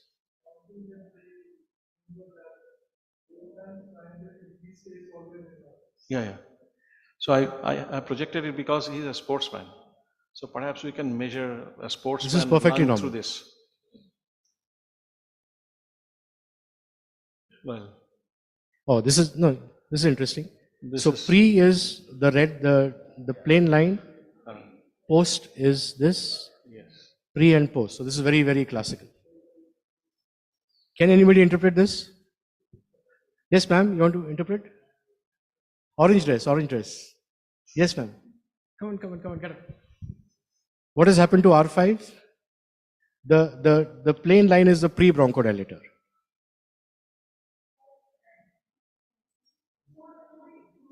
See, this is R5. What has happened to R5? How much has it increased? What is the number? No. It's close to 0.8, isn't it? It's above 0.6, so it will be 0.75 or something. What is the normal value? This is 7.5. So is it increased? Yes, R5 is increased. So that is centimeter of water. You have to convert it to centimeter of water. I've converted kPa to centimeters of water. Achha. This we're multiplying by 10. 10.179 or just roughly. What has happened to R20? So R20 is this one. So, is it normal or is it increased?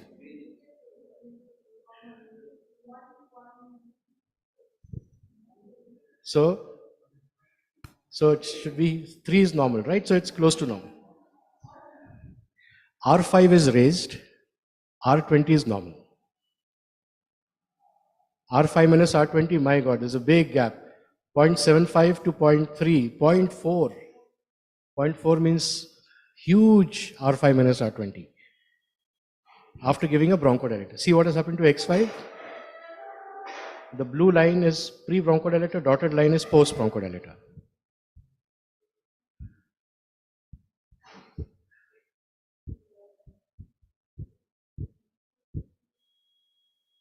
So significantly reduced X5.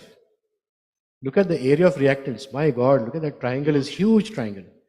After giving a bronchodilator, the resonant frequency has come to 12 and the area of reactance has at least got better. So what does this tell you? Is there obstruction? Yes, no. Where is it? Entire respiratory tract or in the small airways? Only in the small airways. After giving a bronchodilator, what has happened? Significant improvement. So either this is SAD asthma or this is some element of COPD. But why is a genu kind of thing? What is the? The pre-bronchodilator line, it's a genu kind of. See the resistance, there's a sharp angle, it's not a straight line. I mean, this one. I think it's because it is a FOT, it looks like that. Had it been a IUS, it would have been a curved line. It would have been a curved line. So I think they're developing that. Well, what is the diagnosis, sir? Yeah, diagnosis, this is a FEV1 changing from 1.1 to 1.36. And FEF 2575.66 to 0.86. So there is a reversible airway disease, asthma. I couldn't understand the pre-bronchodilator reactance line going such acutely angled. So is it anything? Yeah, so the post has gone down from minus 0.3 to minus 0.35. So 3 to 3.5 has gone down. Whereas resonant frequency is still. So what is? Reactance can increase during? Reversibility can increase reactance, is it? Maybe in that case. This is a different patient. The diagnosis is BHL oblique asthma with allergic rhinitis. This is a patient's. So there is R5 increase, R20 is normal, R5 minus R20 is quite big. Yeah. So there is small airways obstruction. There seems to be reasonable good bronchodilator reversibility. The X is not giving me what I should expect. But the reactance hasn't changed much. Yeah. So there is an element of added element of interstitial, I mean stiffness to the Possible. Did you find that? No, actually, I'm looking for it. Okay. For HRCT. You agree with that, Saibal? Saibal, anything?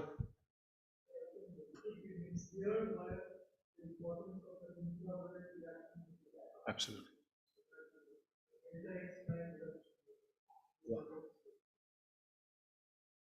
Yeah. What do you interpret from this curve?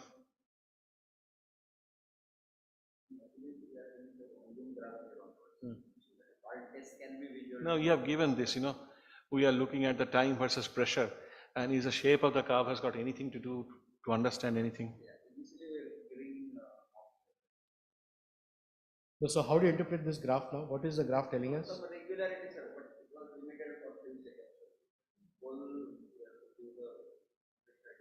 So the logic, Dr. Parthasarathi, is you do normal tidal breathing. Yeah.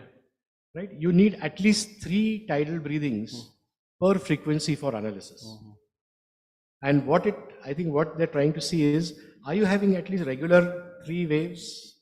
Or is one wave like this, one wave like this, one wave like this? I think this is checking the standard of the test kind of thing. Yes. So if you get a long strip, it will be even better. Yeah.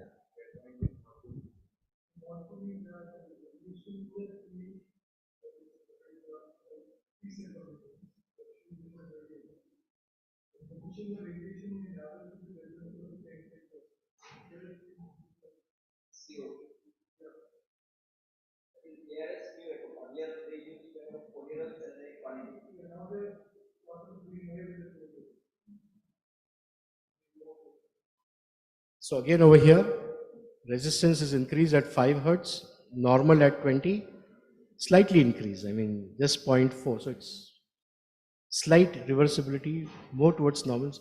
whereas the reactance is -3. So the only change that I'm seeing is reactance going from -3 to -2.5. So there is something happening in the distal portion of the lung. Now, whether it is obstruction or whether it is restriction, we can't say that with this. We need to do that X5 expiratory. Yeah, this is a case of interstitial lung disease. Oh, excellent. Very, very classical, like similar to the one that I showed you, isn't it? I think that's all. Thank you. Good, please.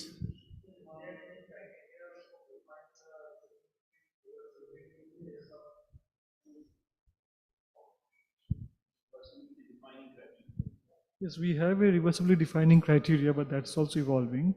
Like we take 3 parameters, R5, X5, AX. Okay. X we say if there's some says it's 80% change, 80% change in the AX, X5 50% change, and in R5 there's at least 30% change. So then we say it's reversible. Okay, that's how. But there, if you look into the various references, they will just vary between. I was just looking at another reference, we're saying AX to be only 50%. Another reference saying AX 80%. These are the things. R5 around 30 to 40%, X5 50%, and AX around 80%. You take at the manuals that they give with the machine. Yes. Yes. Yes, the manuals they give with the machine that you have to look into that because various machines has different and means that is what they have. So I must compliment Dr. Parthasarthi for organizing this workshop. This is very visionary and futuristic. The belief that this is going to be a very novel learning experience for all the delegates. But what better than that there are 3 different devices sitting in the same hall for a hands-on session.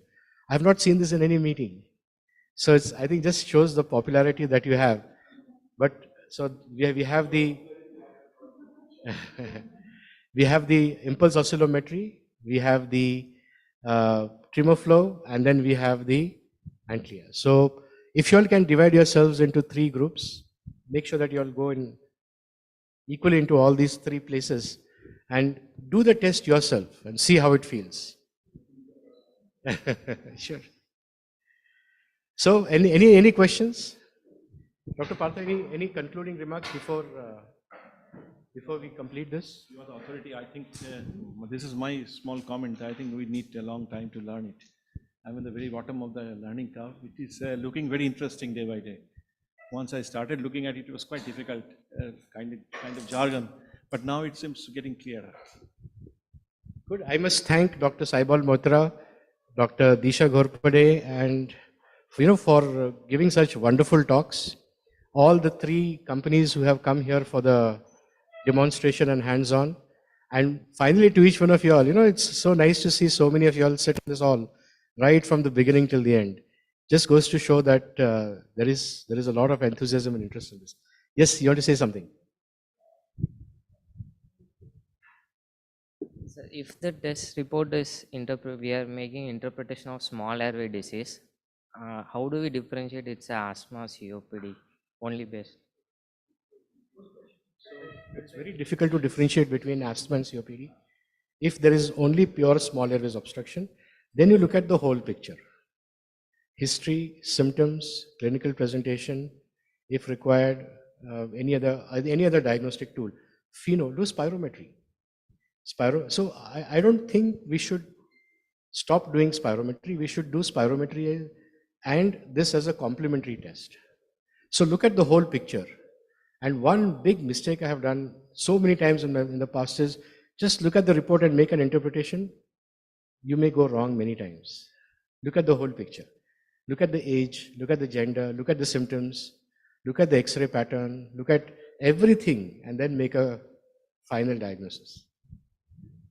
And we should not forget that for the adults, as in standing today, this oscillometry is still as a complement to spirometry. Okay, so it hasn't replaced it. In children, it is done on its own. Children, we do not talk about the COPD. Okay, but in adults, definitely it says, as Dr. Salvia said, the history, patient's perspective, spirometry, and then we go on to do the oscillometry. So that's the entire thing. Yeah.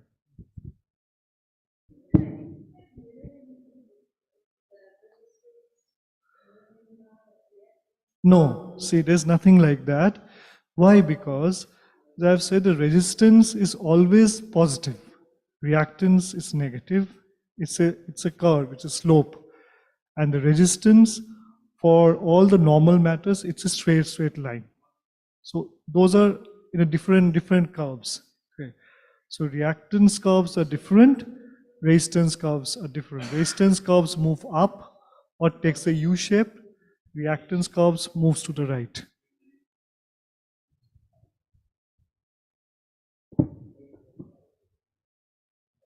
Good, can you break up a bit? Please come here. Yeah. And please come here as well. Please do the test yourself. You have to realize how simple and how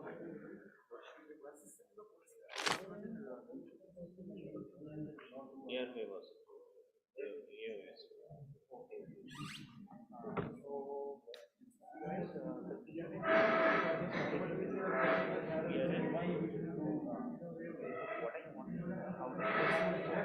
How does this one works? This one works by prime frequencies. It's a vibrating machine.